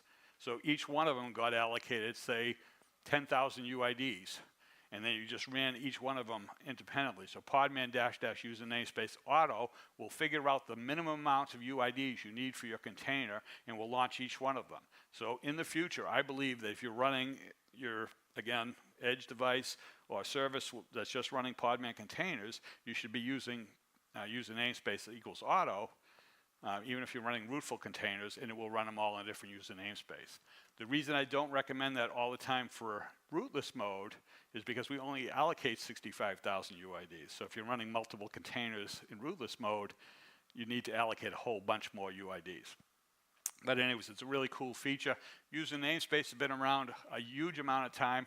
Docker has never supported it fully. Okay, Docker supports one user namespace, but doesn't allow you to run your containers in different user namespaces. Kubernetes and CRI-O have just recently started to get user namespace capabilities into it, and so Kubernetes going forward will allow you to start to run containers on your system, each one in a different user namespace, which will be very, very powerful from a security point of view. So a couple last commands we're going to talk about. Podman added capabilities to itself over the last year. Podman Container Checkpoint and Restore allows you to take a container using the CRI-use system of the Linux kernel and basically suspend it. And then you can restore it back up. So people, when they usually think about suspend and restore, is usually about, I'm going to suspend it on one machine and copy some stuff over to another machine. Now you can do that with this system, but I think a far more interesting thing is basically to take your container down. Say you're rebooting, and you have a container that takes 10 minutes to start. Again, it's a huge Oracle database. You can actually suspend it when the machine reboots, and then when the machine comes back, you can restore it and do an upgrade, everything else, and you can actually use suspend and resume for individual containers on the system. Another tool we've added is Podman Image SCP, which allows you to copy container images between different services without going through a container registry. So if I create a container image on my machine right now and I want to run it on a different machine, I have to push it to a container registry, and then I got to get to the other machine and I have to pull from the container registry to the Podman running on that service. So Podman can circumvent that and just say Podman connect to a Podman system socket activated server over SSH connection and push the image directly to the service. And you can push it from rootless mode to rootful. So you can sit on your system, you run it, you create an image, oh shoot, I meant to run that rootful, just run Podman image SCP, and you can say run it as root on my machine, and it'll copy the thing. In that case, it copies it over sudo. Podman secret support has been added, and this is working with Kubernetes secrets, so we can actually put secrets into containers and container images, but not have them saved to the image. So this is full secret support. And the last interesting one we've added is Podman image mount. So what we can do with Podman is mount containers on your system, so you can examine containers without having the container run, and you can actually examine images without having a container run.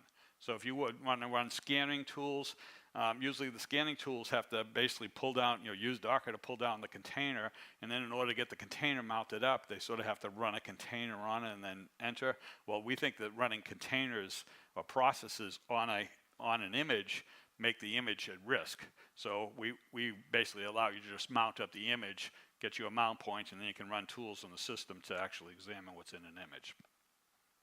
So here is my grandson Everett, and he's asking, what's next, Granddad?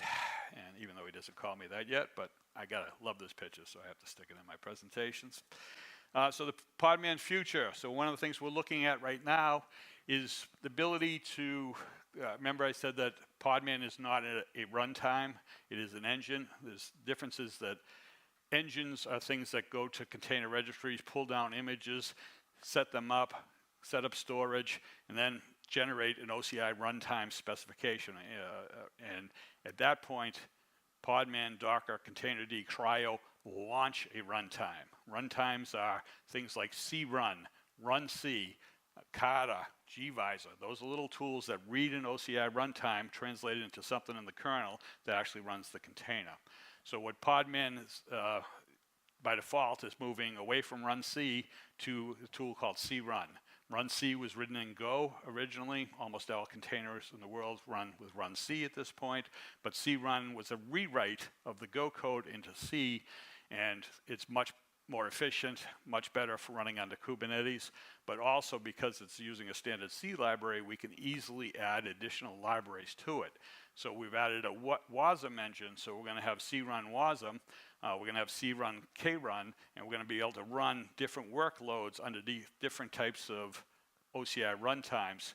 And what the WASM one does, it pulls in the entire WASM stack to the container engine, and you don't have to embed your WASM run environment inside of your image. So you can directly run your WASM-based applications on the system. Anybody that went to Nathaniel's talk, it was all about confidential computing, and we're working heavily to get confidential computing into Podman so that you can run basically containerized virtual machines running OCI runtimes. So you can basically run, these are really lightweight virtual machines, basically just using KVM to run your container on your system, but imagine that you could run that in a confidential environment, which basically means that root on your host cannot see what's going on inside of the container. So again, Nathan's talk previously talked a lot about confidential computing, but the real goal here is that you can run an encrypted workload. So again, going back to edge devices, imagine I'm on an edge device sitting at a windmill or on a train track somewhere, and some random hacker comes up and rips the thing off the system, gets to root on the system, and then looks at what applications are running on the system. Well, if those applications are running in encrypted environments that even the person ripping apart the machine to get at it cannot see it. Imagine you're sitting in your car and you have a computerized system in your car and you have hackers that break into the car's operating system and get to root on it. If you're running confidential computing, you wouldn't be able to look at those. So I think I just covered all of this stuff. And then finally, there's a shameless plug because I've written a book. It's coming out, right now you can get it early access at Manning Publishing. The name of the book is Podman in Action. So if you just Google Podman in Action, it'll come to this. You can buy it and put about $4 in my pocket. So that will be very much appreciated. So at this point, I'll open it up to questions if I have time. Oh, I didn't run out of time. I usually like to run out of time. So any questions? Yes.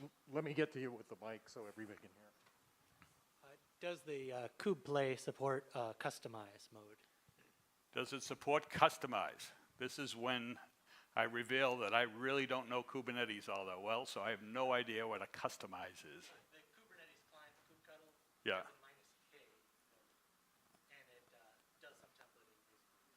So what I would do is I would open up an issue with Podman and say it should support the -k. So, and that's what we're doing. We're looking for people who want to add Kubernetes features to Podman.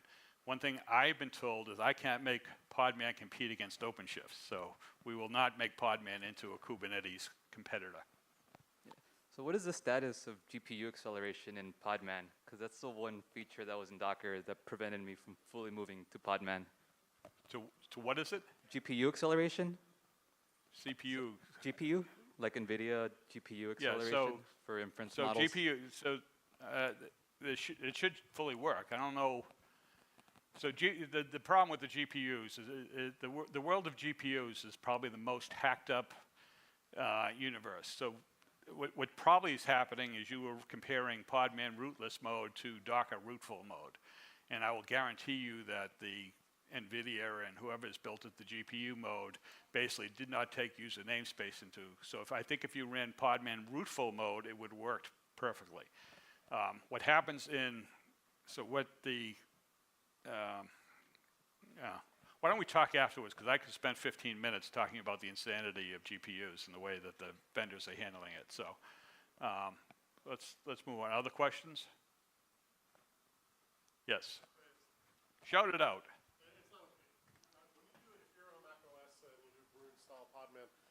Does it also install a hypervisor, or do you expect the hypervisor to be there? So right now, Podman uses QEMU. So when you do a brew install Podman, Podman requires QEMU. QEMU comes down. Apple is being very hostile to using QEMU. Matter of fact, they've added in the M1 hypervisor now, they've added really nice support in their native hypervisor to be able to run x86 applications on it. So we think that Apple's going to force Podman to move towards supporting their native hypervisor. So right now, yes, it forces to use QEMU. In the future, I would say it's very likely that we will also support Apple's hypervisor, just because that's the way Apple is. They're not very friendly to open source. Any other questions? See, keeps on making them run back and forth across the. Any plans on supporting other init systems? Like Other init OpenRC? systems. Yeah. Podman is, Podman will work on any init system. So whether or not it will automatically run and understand it the way another init program wants to be run, or are you asking about like dumb init or one of those?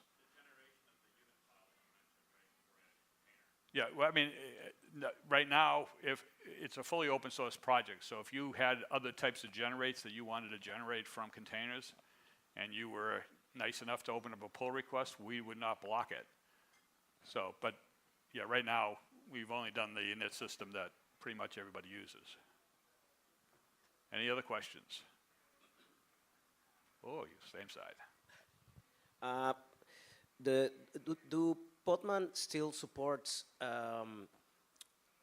inheriting CPU weight and memory limits from a systemd unit when you run it? Yeah, so you can, so if you have set up in your unit file constraints, then Podman will run under those constraints. So yeah, Podman has no special powers.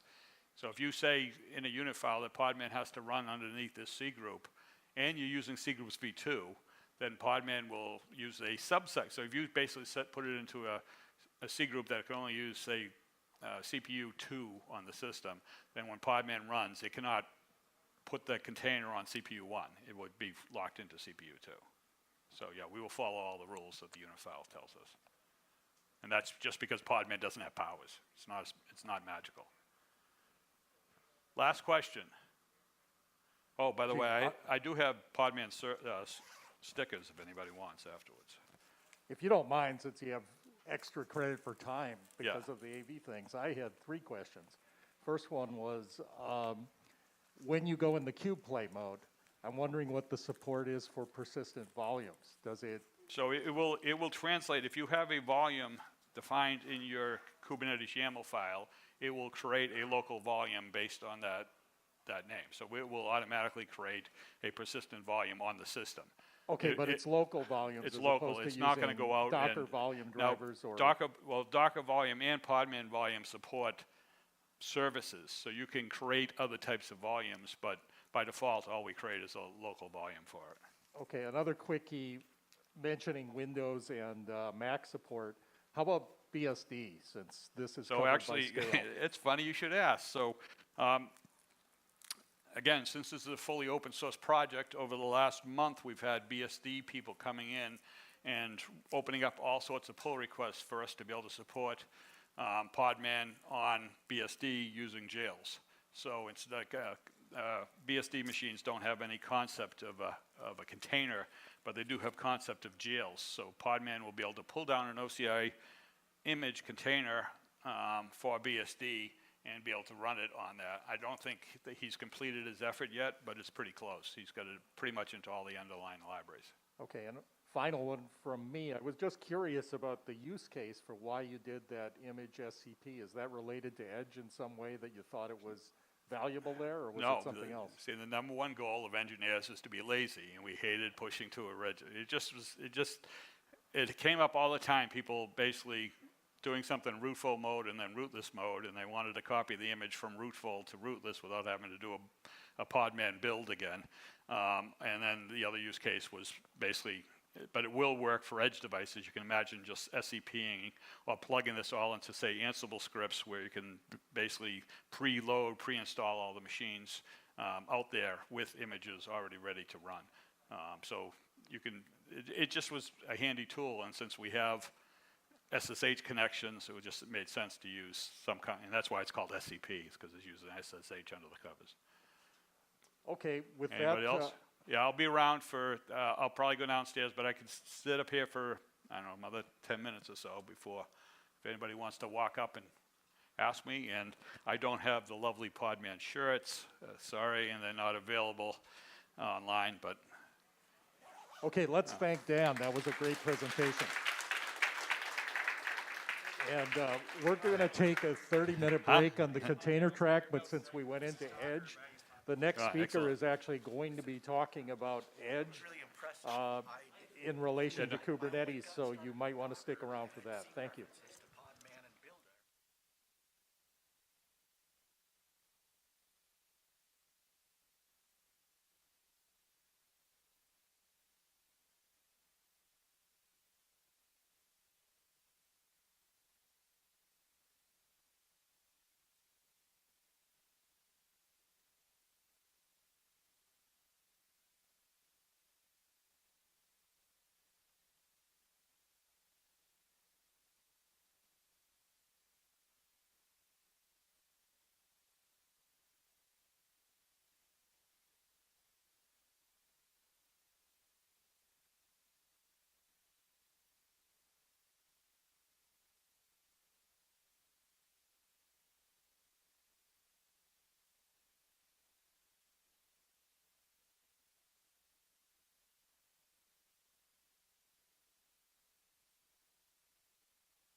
You want me to speak a bit? This works. Yes. Thank you.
I've got 6 o'clock, so let's get started.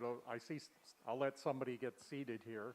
But welcome to the last talk of Saturday in the Cloud Native track at SCaLE Los Angeles. I've known our speaker today, Frederic Debian. He comes all the way to talk to us from Ottawa, Canada. And I've personally seen a lot of his presentations before and been in numerous meetings with him. He's associated with the Eclipse Foundation as a shepherd of a number of edge-related projects in the Eclipse Foundation. And he's going to talk to us today about whether Kubernetes might make sense for you in edge applications. So with that said, I'll let you take it away, Frederic. All right, thank you, Steve, for the introduction. That's certainly the best $100 I ever spent. All right, so I'm the only obstacle between you and the party tonight, game night. So thank you so much for being here. We'll try to make that entertaining. I think that's the case. So first, let's start with a show of hands. Who in this room hates the Eclipse IDE? Okay, great.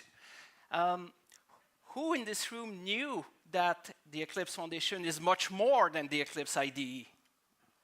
Okay, excellent. Well, if you didn't know, now you know. So now it's your job to let others know. So we have been very bad at marketing, right? And many people conflate the Eclipse Foundation with development tools. But we do much more than that. In fact, we celebrated last year the 10th anniversary of our IoT working group. And in 2019, we started the Edge Native Working Group and started doing more serious things around the edge. And my job is really, as the program manager for IoT and edge computing, to keep an eye on the 50+ open source projects we have in the space, IoT and edge combined. And those involve over 400 committers at this point in time. So, you know, this is no small community. And, well, it's a privilege to be the voice of that community in front of you today. All right, so our presentation today is really asking a fundamental question. And you know, this is game night, so I'm very kind to you. The very first slide gives you the unconditional, you know, uncontested answer to that question. So if there's one thing you should remember, okay, it's on the next slide, and then you can go, no problem. Okay, so let's do this. So, should you bring Kubernetes on this edge road trip? And the answer to this, unconditionally, I'm sure you will agree, is maybe. All right, and the rest of the presentation explains you why is that, okay? But really, when you think about it, you know, building an edge computing project is literally like a road trip. And if you had kids, or maybe an annoying significant other, or ex-significant other. No, I love my wife. Honey, if you're watching this, I love you. But, you know, being stuck in a car for hours, you know, with somebody asking, are we there yet? Or, you know, giving conflicting navigation advice or whatever is very painful. And so if you're building IoT or edge infrastructure, and you make the wrong choice, you know, your experience on that particular project will be as bad as a bad road trip with that little lady there that's not in the mood, okay?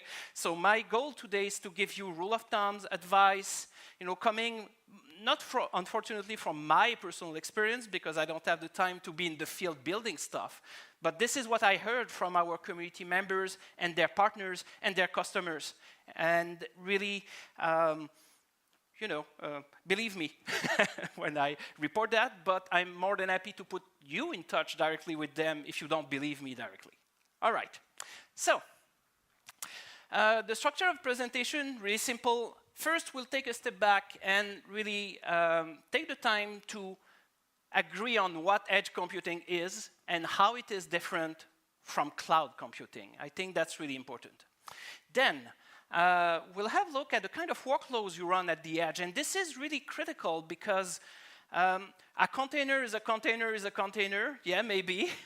But whatever you put in it or what you want to run outside of it is mightily important.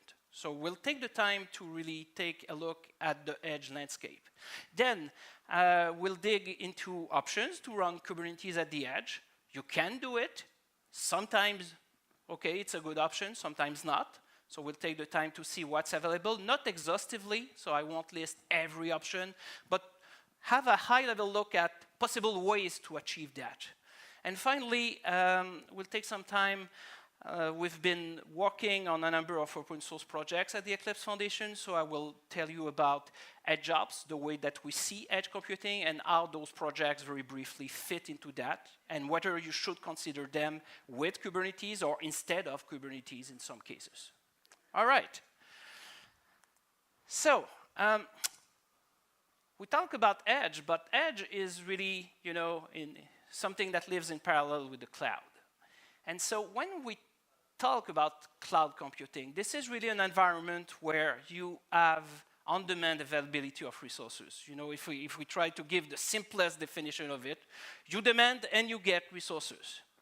Now, those resources, typically they are homogeneous. Well, of course, you have different instance types, but when you request a C4 or M2 instance, you know what you're getting. And yes, you can configure it, but you know, it's fairly easy to have thousands of VMs with all of the same properties. Now, the thing is, this is a large-scale environment, right? So you can, yes, request thousands of those, but at the same time, we forget it's not limitless. I have a friend in Germany, hello Hans, if you watch this, I won't name him or his employer, but the guy literally exhausted, okay, a specific instance type in Europe in a specific geographical area. So you couldn't create even one more of that because he had tens of thousands of that instance type running. Yes, that's crazy. It can happen, okay? So anyway, so that's on a large scale, but that's not indefinite or unlimited. And then, of course, this is centralized in the sense you connect to this handy-dandy console. So yes, you have availability regions and servers all over the globe, but you manage it in a centralized way, and that's the whole point, right? You don't want to connect to the APAC console or to the US console separately. You want this centralized management, and that's really important. Okay, the edge is the complete opposite of all of that. Okay, it's completely distributed. The whole point is that you are outside the cloud, outside the corporate data center, and you are trying to deploy something there. So that's a whole different environment. And you will tell me, but Fred, you can build a field data center and put servers in there. Yeah, that could be mightily expensive. So sometimes you will deal with whoever is doing that for you. But then when we talk about the edge, this is about putting a little edge device at the bottom of every sequoia in California to make sure they are healthy. Okay, that's the type of project we're talking about. Okay, I exaggerate a bit. Maybe you could consolidate and have one box for 10 trees, whatever. But okay, the point is you are in the wild, literally, which means you cannot go there easily, which means it wouldn't be economically feasible to go there frequently. And there are many, many constraints there, temperature, humidity, forest fires, whatever, right? So that's a whole different ballgame. So yeah, you can build your own little field data center, but that wouldn't be economical to put that throughout the mountains of California, for example. We are operating at a small scale, not in the sense that you cannot have 10,000s of edge nodes. Yes, you can. But each of those nodes has limited resources, limited elasticity. Okay, if I'm deploying little boxes in the wild, maybe I don't have the budget to have, you know, terabytes of memory and, you know, petabytes of hard drives and unlimited or at least large-scale resources like in the cloud. Okay, so you need to think small, so to speak, when you are at the edge, even if you may have powerful processors and relatively lots of memory. Why? You don't want to go back 5 years from now to replace the bugs because you deployed so much stuff on it that it doesn't deliver performance anymore. Okay? You try to optimize early for size and you know, a smaller footprint. Then there's the fact that it's heterogeneous. You are doing things involving the real world, involving more often than not real-time mission-critical type of application. So you want hardware that really deliver, you know, the best performance possible in the smallest cost possible, and typically lower power consumption and things like that.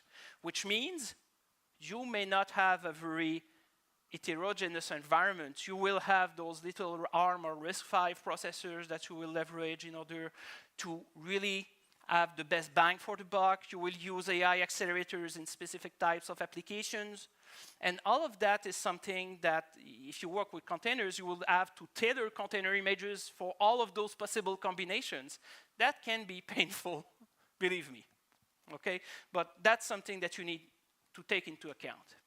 So ultimately, if you want to agree on, let's say, a kind of generic definition for the edge, we could say that it provides compute, storage, networking capabilities closer to the edge of the network. And optionally, okay, in the second half, you maintain some level of elasticity and a consumption-based pricing model if you are dealing, let's say, with someone who is an edge compute resource provider for you. Of course, if you deploy yourself, well, maybe you will maintain some form of internal accounting, that kind of stuff, and then this really applies, but this is optional. Really, the core is that you bring, okay, all of those resources closer to the action. Now, when we say we run on the cloud, typically what we are running are cloud-native applications, right? So when we say cloud native, this is about a few things, okay? And maybe you could add a few points to that, but generally speaking, we talk about, you know, doing in a DevOps fashion, using agile methodologies, microservices in containers, and that's my pivotalness showing there, repair, repeat, rotate, whatever. I mean, the whole point is that those containers are expandable, right? They are stateless, and you want to scale taking advantage of that using a certain type of application. Well, edge native is a bit different, as we will see. Now, when you do edge computing, there are a number of challenges you're trying to address. And this slide really synthesizes them well. Why would you put devices in the field and directly, you know, go to the cloud? I mean, you can do that, but there are many situations where this is not wise. Okay, and you see it on this slide there. First is the problem of latency. You heard about the pig war? No? 1859, if I remember well. So essentially, when they established the border in the west between Canada and the US, they decided that it would follow the 49th parallel, you know, through the ocean, and then that the border will be in the channel between Vancouver Island and the mainland. But in the channel, that's a problem. You know, there's a set of islands, smaller islands between Vancouver Island and mainland. So it can be on one side in the middle or, you know, on the other side. Because of that uncertainty, there were, you know, big problems in the area. And then there's this genius US general, you know, hard-boiled, you know, with a passion for, let's say, violent action that decides, hey, I will solve the problem, you know, we'll occupy militarily those islands. You know, people were coexisting peacefully, waiting for the border to be established, but things were going well. Anyway, the pig of a British settler eats the potatoes of a US farmer on the island. And they can't agree on compensation. You know, one was asking $100, the other one was offering less than that. Anyway, it's been a whole mess. The general sees that, sends troops, tension escalate, and now you were this close to a war between the British and the US because a pig had eaten the potatoes of some farmer. And the guy was running the show, the general was running the show. You know, he sends a letter to Washington, you know, reporting about that and asking for instructions, but he does his whole thing for a full month before, you know, an answer comes back and they send someone else to, you know, keep a lid on the potential conflict. And finally, you know, that war didn't happen. But the thing is, latency is a big problem. You know, if you have to go You know, you have this oil and gas refinery. You need to close this valve in 10 milliseconds, otherwise the whole complex blows up. You don't have the time to go all the way to the cloud and back before getting an answer. So Edge is good to solve that particular problem, of course, because you bring the decision-making logic closer to the action, and you don't put into play the variable latencies of the public internet and your cloud provider, and you know how things can go badly there. Okay? Then there's the problem of bandwidth. Of course, video analytics is a very trendy, very sexy type of application, but if you do video analytics, let's say, on a single HD feed, that's roughly 3 gigabytes an hour worth of bandwidth. So if you send that in real time when nothing is happening, you know, hour after hour after hour, AT&T and Verizon and whatnot will love you, and your boss will hate you, right? So you want to do this locally and maybe start streaming live to the cloud when there's an incident, you detect there's a robbery or something, you know, or whatever you need to detect with the analytics, okay? So Edge helps you save on bandwidth for sure. Then there's the whole aspect of resiliency. What happens if the network goes down? Maybe you heard in Canada 2-3 weeks ago, we had a massive outage. One of the national wireless providers went down. And it took them the better part of a day to recuperate. And all of that was because they deployed a software update, well, our configuration update to the core routers in the network. Problem is, you do that, it went badly, and they couldn't even access the data centers because the card readers were on the same network as everything else. That's the core routers of everything. So they had no way, you know, they had to force open those doors, and you can imagine the mess. Okay, so resiliency. If you have something mission critical, your network will go down, and you need to continue to operate, because in the case of mission critical, real-time things, there are often lives at stake. Okay, think air control, think autonomous vehicles. Okay, so you can't afford to have an outage and then, well, too bad, we'll be back in 8 hours. And finally, data sovereignty, that's really important. The fact that because of regulations or even personal preference, you want data never to leave a specific physical location, whether that is your home, or maybe a state, or maybe you know, a region, North America, the European Union, whatever, okay? So this is especially important when you consider healthcare. Patient data is not supposed to exit that particular hospital. And even if my doctor is flying, let's say, to Japan, okay, is not supposed to access my patient data when he's outside the country, for example, things like that. So it's really important. And edge computing helps deliver on that. All right, so what makes edge native different from cloud native? First, you have to assume that the network will degrade or fail, even if you have redundant networks. You know, people don't test for redundancy most of the time. So, oh, yeah, we've got, you know, backup cellular connection there, no problem. Did you test it? Even the cell network can go down, as Canada has shown. Optimize for size and power. That's really important. Power consumption is critical. And you would tell me, hey, I don't operate over battery power, no problem. I don't need to optimize for power. Yes, you do. Because a component that overheats because you put too much of a workload on it, the lifespan will reduce. You need more cooling. It will throttle. Ask that to the owners of the new M2 MacBook Air, for example. You know, that's a perfect case study why you should optimize for power and, of course, heat dissipation. And finally, zero trust.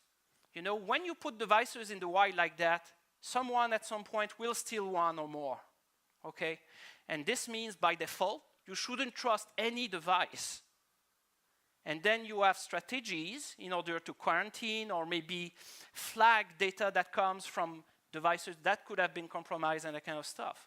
And that's really important, okay? So those things are not necessarily things that we think about when we do web apps that we deploy in the cloud, okay? But they are really, really, really important at the edge because we are outside the cloud in the wild.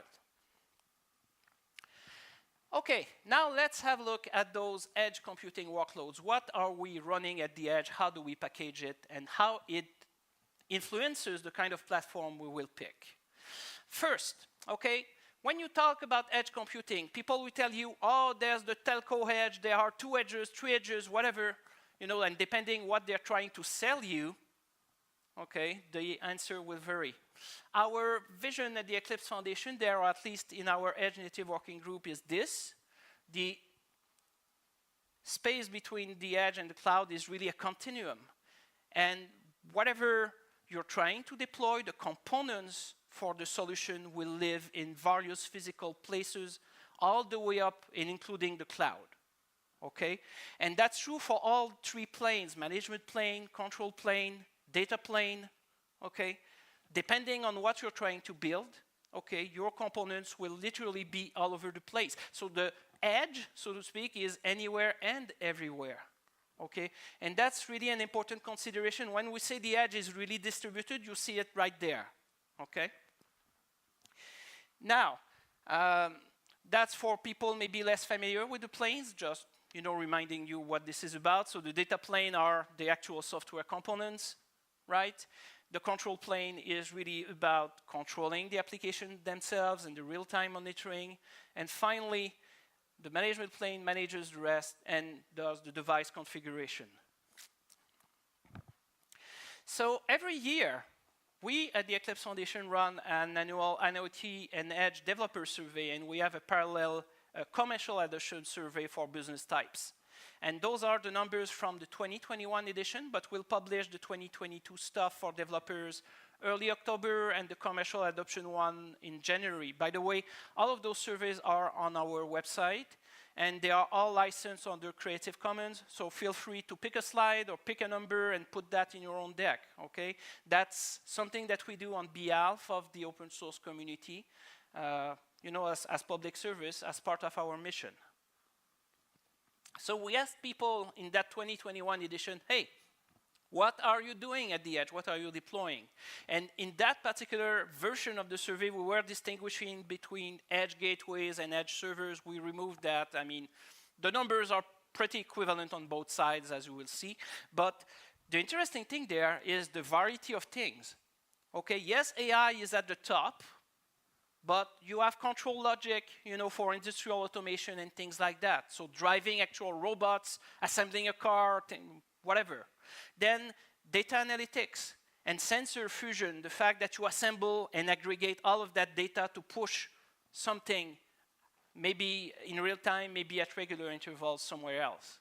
Okay? And you do some of that mashing or pre-processing or merging on site closer to the data, right? Then we asked people, how do you deploy stuff? And you would think that, hey, it's containers all the way. No. Yes, containers are part of the thing, but there are native binaries, especially for smaller microcontrollers. You know, you have a premium on your space and compute power, so you keep things simple. Script files, you know, whether, we didn't ask exactly what technologies people were using, but you can imagine a number of answers there.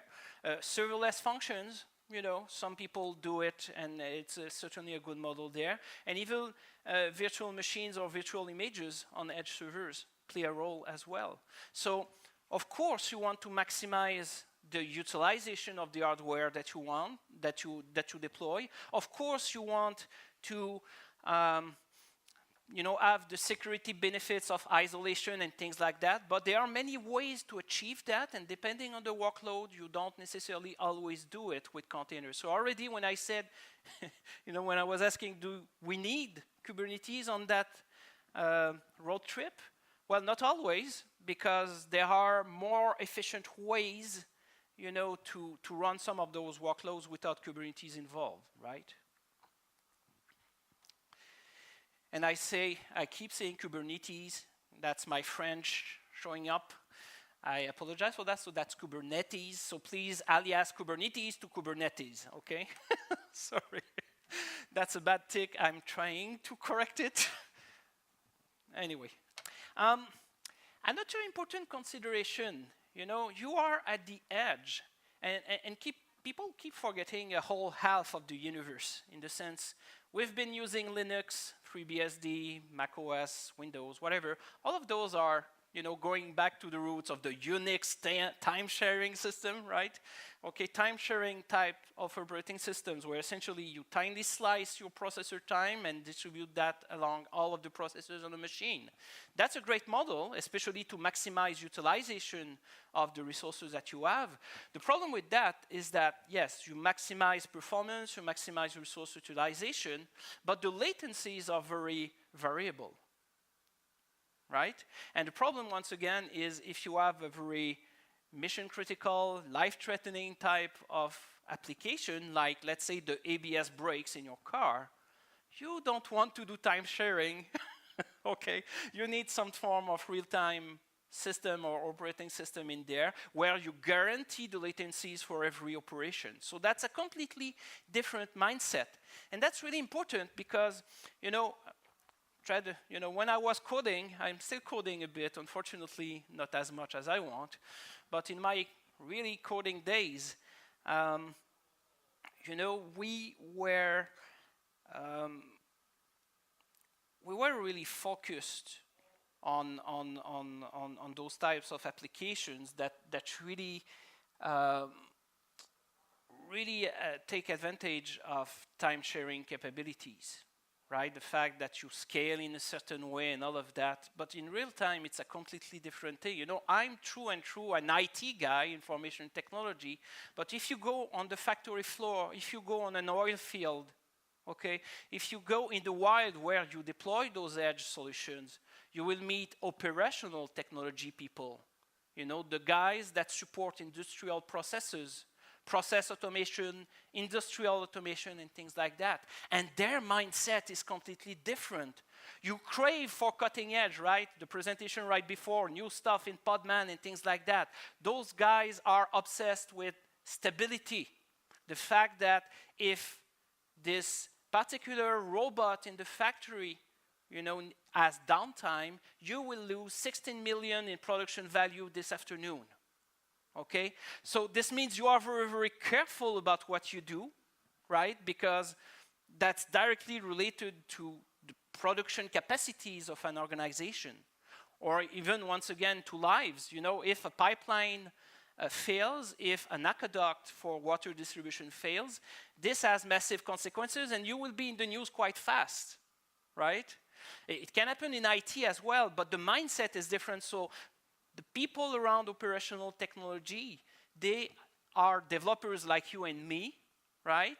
Because I was busy, building web apps in my coding days and things like that, like you are probably.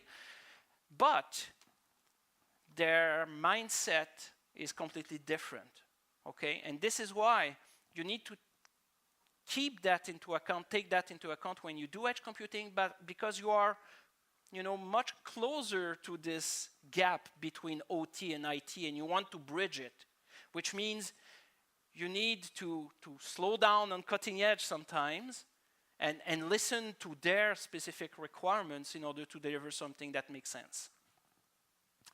All right, so Kubernetes, got it, at the edge. So there are a number of options. As I said, I won't be exhaustive. I will name some, okay, but there are others.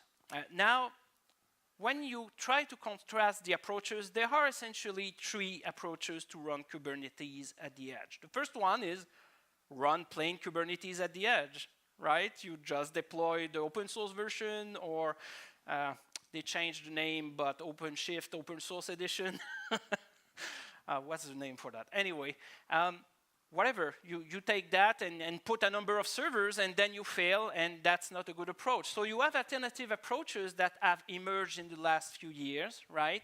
Like, for example, K3S from Rancher. You have also MicroK8s from Canonical and other alternatives. I just picked one, there, but there are others, Minishift, Microshift, Minikube, anyway. Plenty of stuff to love and like. But the approach is always the same. You try to reduce the number of dependencies, and in the case of many of those lightweight Kubernetes distribution, you remove etcd, right? You don't want the thing to blow up. I hope there's no big etcd fan there. All right, all of that to say that the approach is typically to reduce the footprint, reduce dependencies, and in the case of K3s, they put everything in a single executable. That roughly takes 40 megabytes to run, so quite slim, but not that slim in the grand scheme of things, because many microcontrollers have less resources than that. And then there's the cube edge approach, okay, which essentially requires Kubernetes control plane somewhere, but then has a set of different components, the cloud core and the head job, that you deploy in edge locations. And those things are smaller footprint, if I remember well. 1 megabyte will be, 4 megabytes will be enough to run the edge components in Cube Edge. So that's better, right? Certainly a much smaller footprint than 40 megabytes. So we are getting there. And all of that is fine, and those projects and products even, because there's a bunch of commercial products as well that I don't mention, all of that works well, right? People are doing actual deployments and no problem there, but that's the thing, you are doing containers at the edge, and there are inherent limitations to what you can do with that, okay? Now, there are other projects that I didn't mention, and a few Eclipse projects in the mix. And all of them have a different focus. Most of them are cloud managed. Some of them can run just in edge mode without a cloud connection. So for air-gapped environment in defense, for example, or things like that, that's a good choice, etc. Some of them integrate with Kubernetes. Some of them don't. Anyway, so that's a good reference, okay? And that's adapted from a little paper. You have the link to the original paper that I didn't write. Okay, community members in our ecosystem wrote it as a scientific paper and compare some of those things. Anyway, so you will have access to the slides, and if not, you know, reach out to me and I will give you access to the deck and you can read the full paper there. Now let's have a look at specific use cases, okay, really to understand where Kubernetes could fit or not in those use cases. And the first one is the connected car. We don't realize it, but the modern car, the car of today is really a data center. This is not just about, oh, there's an onboard computer. No, there are several computers and they are connected through high-speed buses and things like that that are very specific to that industry. And they're trying to standardize and go to towards a more generic model there. Some people are even pushing for Kubernetes in the car and things like that. And I suppose for some workloads that's specifically fine, but when you think about it, okay, which in those connected car features are mission critical, you know, things that shouldn't fail whatever happens, versus it's okay if I have to reboot the infotainment system. It happens even in my car that doesn't have Kubernetes. I had to learn this weird control at delete for my car because sometimes it freezes and yeah, thank you, Ford. Anyway, all of that to say that when you think about driver assistance, safety, okay, you need to have predictable latencies. You cannot afford, let's say for the little algorithm driving the brakes, you know, to be killed because, oh, we just restart the container or something, right? And this shows that, you know, there are concerns or types of applications that really could be a fit for containerization inside the car, and you have this little cluster, and maybe there's a need for a different approach for some other components, and that's really important, right? The modern factory is a data center as well, right? When you think about it, all the level of automation, robots, not just for making things, but for transporting things, you know, autonomous forklifts and things like that. So once again, should you run Kubernetes in that particular context? And it's too small, it's ugly. I know this comes from an Eclipse project called Basics that is in the space of industrial automation. But what it illustrates is really the many layers that you have, you know, in the modern connected factory. The fact that you have intelligence in the programmable logic controllers that drive the robots, for example. And then you have full subsystems. Let's say you are in a pie factory.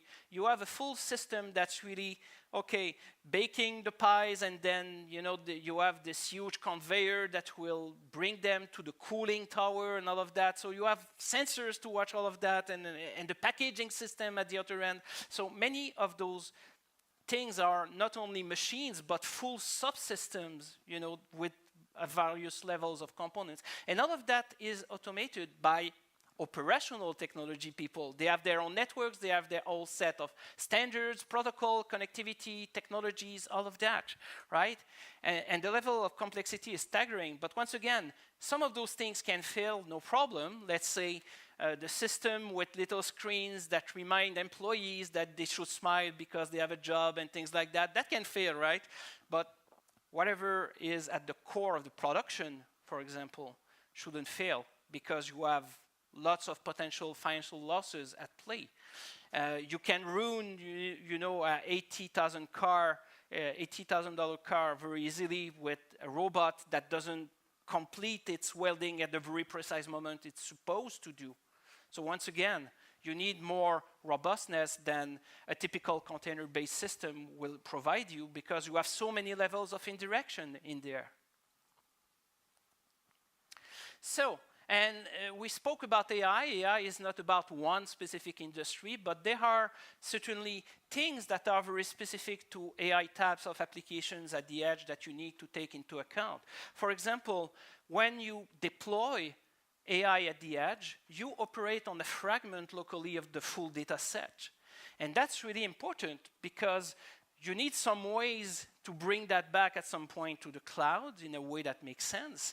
But you will make local decisions that will be a bit biased by this localization.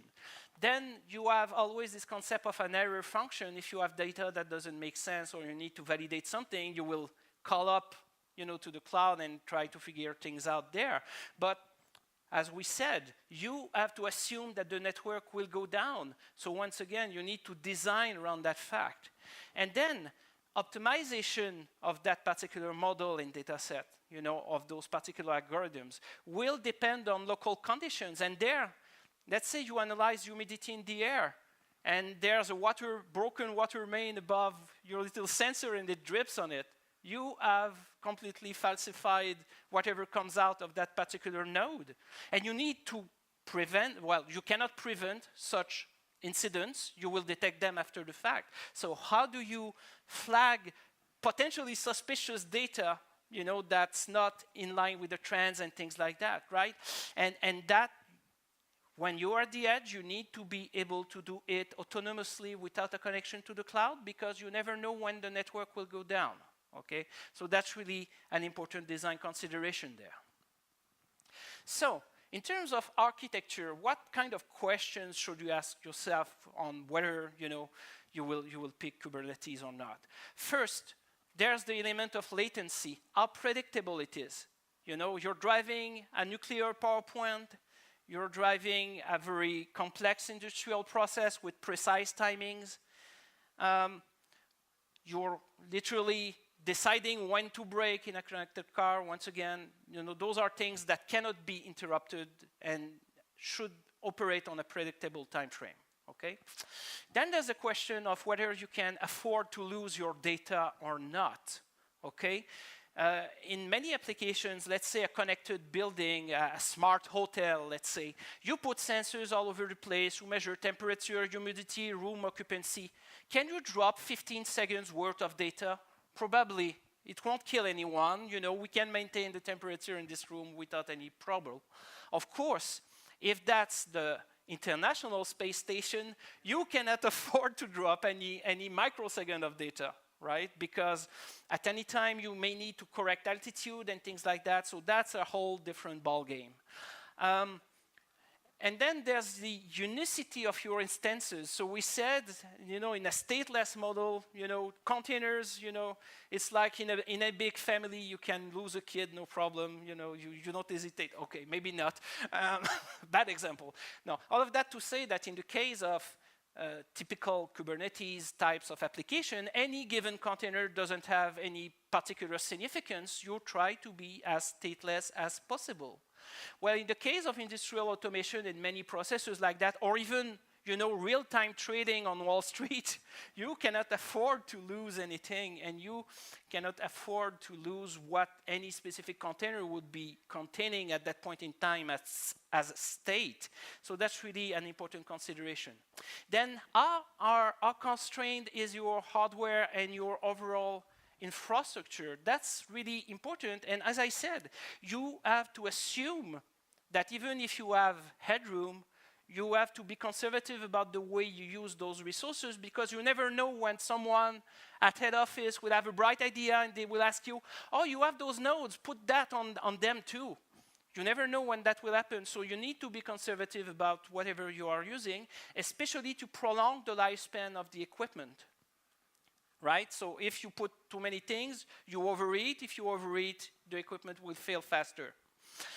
And then, of course, you have little to no elasticity, so you may over-provision up to a point, but since you are spreading those nodes, thousands of them probably at some point, you cannot afford to over-provision that much. We're not in the cloud.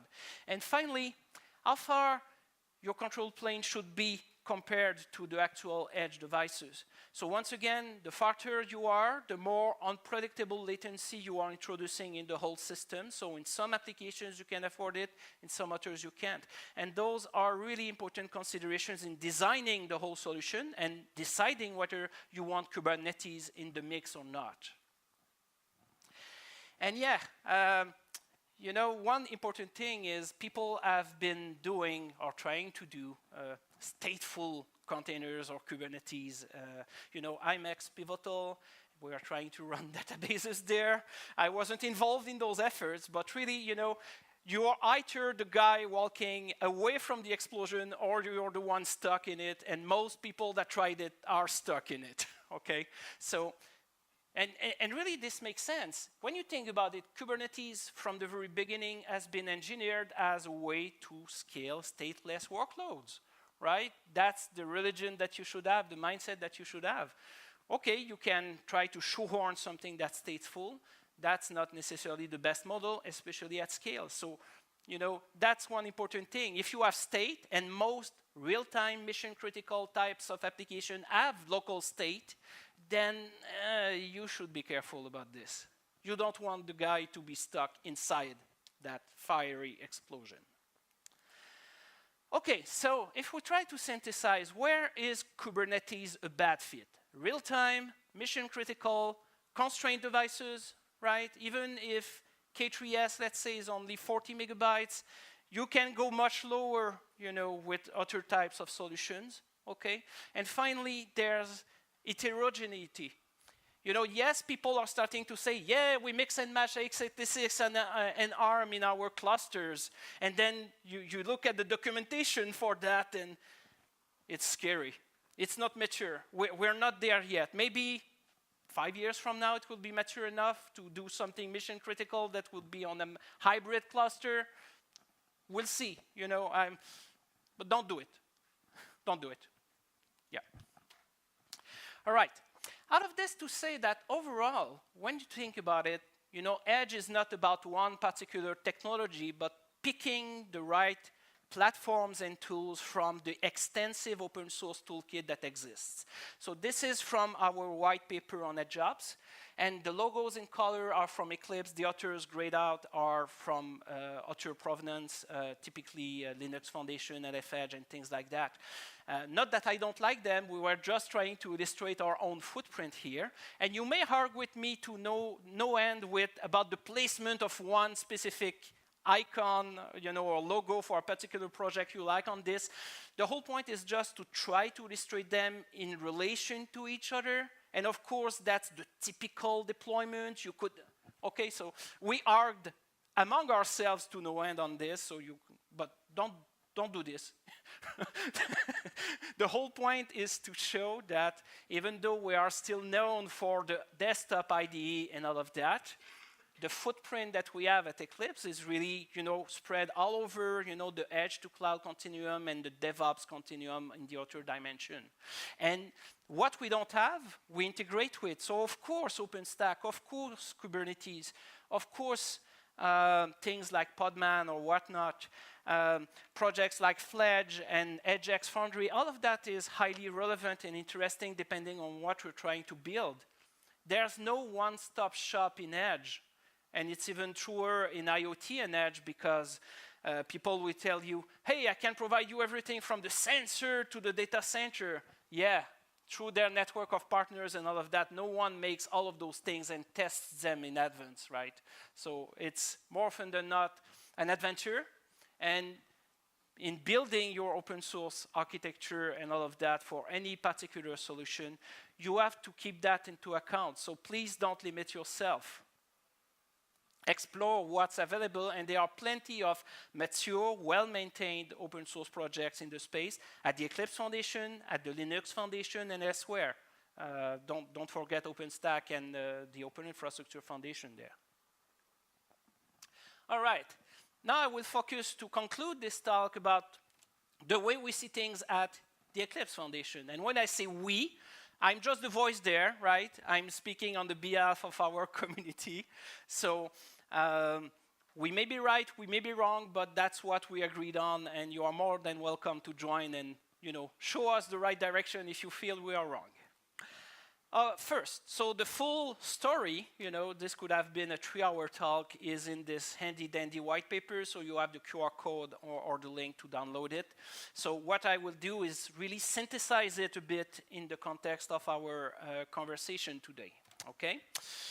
But really, this is something that we came up together, representatives for our major members, and I sat down and we wrote that together. That has been painful. 30 plus pages of collective writing is something I don't want to relive again. Anyway, so what is EdgeOps exactly? EdgeOps is the fact that DevOps is fantastic, but when you are at the edge, you don't do naive DevOps, okay? Think about it. Connected car. Everyone is stuck on the interstate, right? 4:30 p.m., horns blaring. Let's patch those cars. Oh, yes, right? You don't do that. You don't do that. So, yes, you want to break the division between dev and operations. That's good, okay? Yes, continuous integration, but not continuous deployment. You have to be a bit more intentional about that, okay? And sometimes more incremental because, you spread over the updates on a subset of the nodes, so that you have leftover capacity if something fails, for example. And of course, microservices, infrastructure as code, all of that is good. But really, I covered the challenges that the edge, edge computing solves. So EdgeOps is really DevOps tweaked with those challenges in mind, with platforms that out of the box will help you with latency, reduce bandwidth and things like that. The characteristics of edge projects as well in IoT, in the sense that a typical edge or IoT project has a longer lifespan. You replace maybe your servers every 2-3 years, maybe even less than that, right? Well, in the case of edge, you're placing those nodes for 10 years on every locomotive, in Germany, for example. That's a different ball game, okay? Heterogeneity, I talked a lot about that. The constraints, the physical constraints that you have, vibration, dust, water ingress, humidity, etc. There are so many things. And you would tell me, wow, I will use ruggedized hardware, no problem there. Problem is, that's not enough. Yes, that's an important consideration, but your data will be falsified by those vibrations, for example, and you need some level of correction and all of that. So that's not just, putting some code in there. You have to be intentional about the way you write it. And then there's the connectivity, the fact that the network will fail. My brother works for a major network equipment company that rhymes with Crisco. And, you know, he hates me when I say that, but, you know, it's always, you only notice the network when it fails. But when it fails, you notice it, right? It's really, so you have to assume that. That's really a core assumption. And of course, we covered the workloads at the edge and the types of artifacts that people are deploying. So you're dealing more than just containers. You have VMs, straight binaries, scripts, serverless, whatever. And this diversity will grow over time. Technologies don't die, they just become niche that pay richly the old people maintaining them. I'm getting to that point in my career, I guess. So all of that to say that EdgeOps is not only a philosophy, but platforms that implement those things in a way that's different from the typical DevOps supporting platforms. And so all of that action in the Eclipse Foundation happens in what we call the Edge Native Working Group. And really, we are about three things. We are code first. So yes, we care about blueprints, but blueprints that come from our code. Okay, we write the blueprint or the architecture after we implemented some stuff and add real pain with real customers. Okay. The goal is really to simplify and streamline production deployments, and really EdgeOps is, you know, this Northern Star where our members, whatever project they are involved, are trying to implement in one way or another. And when I say implement, that's the 4 projects that you see there at this point. So you have Eclipse IO Fog, Eclipse Fog OS. It's written 05, it's pronounced Fog OS. It's what happened when you let engineers name a project, right? Trying to be clever there. Eclipse Canto and Zeno. So IO Fog is container orchestration at the edge. Okay, so it will use an OCI runtime to execute them, but really this is about the fact that you have the central controller and the edge nodes spread all over the world, and there's a built-in layer 7 proxy in there that comes from Red Hat, Project Copper, but it's been fully integrated in it. So without VPNs or complex network configuration, you have this central controller that can be in the cloud or completely at the edge, and you control the nodes wherever they are. Okay, so that's really one of the tools, and that has been around. You know, it's so old that it's got fog in the name. So if you've been in that space for a while, you know that it's a bit outdated as a name, but it's got recognition, so they kept it. And the same for Fog OS. It's been around for a while as well, but it's a completely decentralized take, so there's no central controller. And really the principle is to have this unified compute fabric, including microcontrollers to edge nodes to cloud, and it supports virtual machines, containers, straight binaries, and things like that. So a different take on it, and it's a really cool technology. Then there's Eclipse Canto, which is a take on the edge more oriented towards software-defined vehicle and things like that. So it's an edge platform, we run containers, and it's got specific facilities to upload and download files and things like that. So they are a bit more use case oriented in the case of that particular project. And finally, there's Zeno. Zeno is a spin-off of Fog OS. Essentially, they wrote a custom protocol to run Fog OS, and then they realized, hey, it's good on its own. So Zeno is a pub/sub protocol, next generation one, and it melds, you know, what DDS could do with what something like MQTT could do. And it's really powerful in the sense that it's built from the ground up for the edge. So you start a few nodes, they will auto-discover and connect and form a clique or a mesh or whatever. But then you have a routing node that you can deploy in order to route over the public internet from one location to another. But the routing node is also the point where you can declare distributed storage. So you have a storage plugin that will support NoSQL or SQL databases, or even the file system, or even in-memory for caching and things like that. And the routing node, you know, is the place where you have this REST API that you can, you know, access in order to create those storages and things like that. And when you publish and subscribe data, you can say, let's say, I publish /US/robots/telemetry. And that particular database will record all of that. But then you could have, let's say, localized databases that would record data by state, for example, and keep the data inside that specific state if you deploy nodes, you know, in the corresponding physical locations. Okay, so it's a very powerful concept, and it includes support for evals and queries and things like that. So this is not just pub/sub. This is literally a way to manage historical data built into the protocol at the same time. All of that particular work is done by our members. You see LFH there, so we exchanged memberships because we support any and every open source project or community that really shares the open source way, right? But really, you know, there's always room for more. I hope that particular slide to be full with your respective logos 2-3 years from now. So my invitation to you, please try out the technology. It's all open source. I can, if you're not sure what to pick, I can certainly help out with that. Follow us, etc. But really, thank you for being here till the end. I'm impressed, right? Game night is certainly a big draw. And you can follow me on Twitter or DM me over there. The working group also as an alias. So, well, thank you for listening all that time to me. Thank you very much. And by chance, does anybody have any questions? We have maybe 1 or 2 minutes for 1 or 2 questions. If not, there was a lot of work in this presentation. He had a rough slot at the end of the day where people go and try to catch dinner, but I think he deserves a round of applause, and maybe even if you think he deserves it, stand up and give him a standing ovation. Thank you, Steve.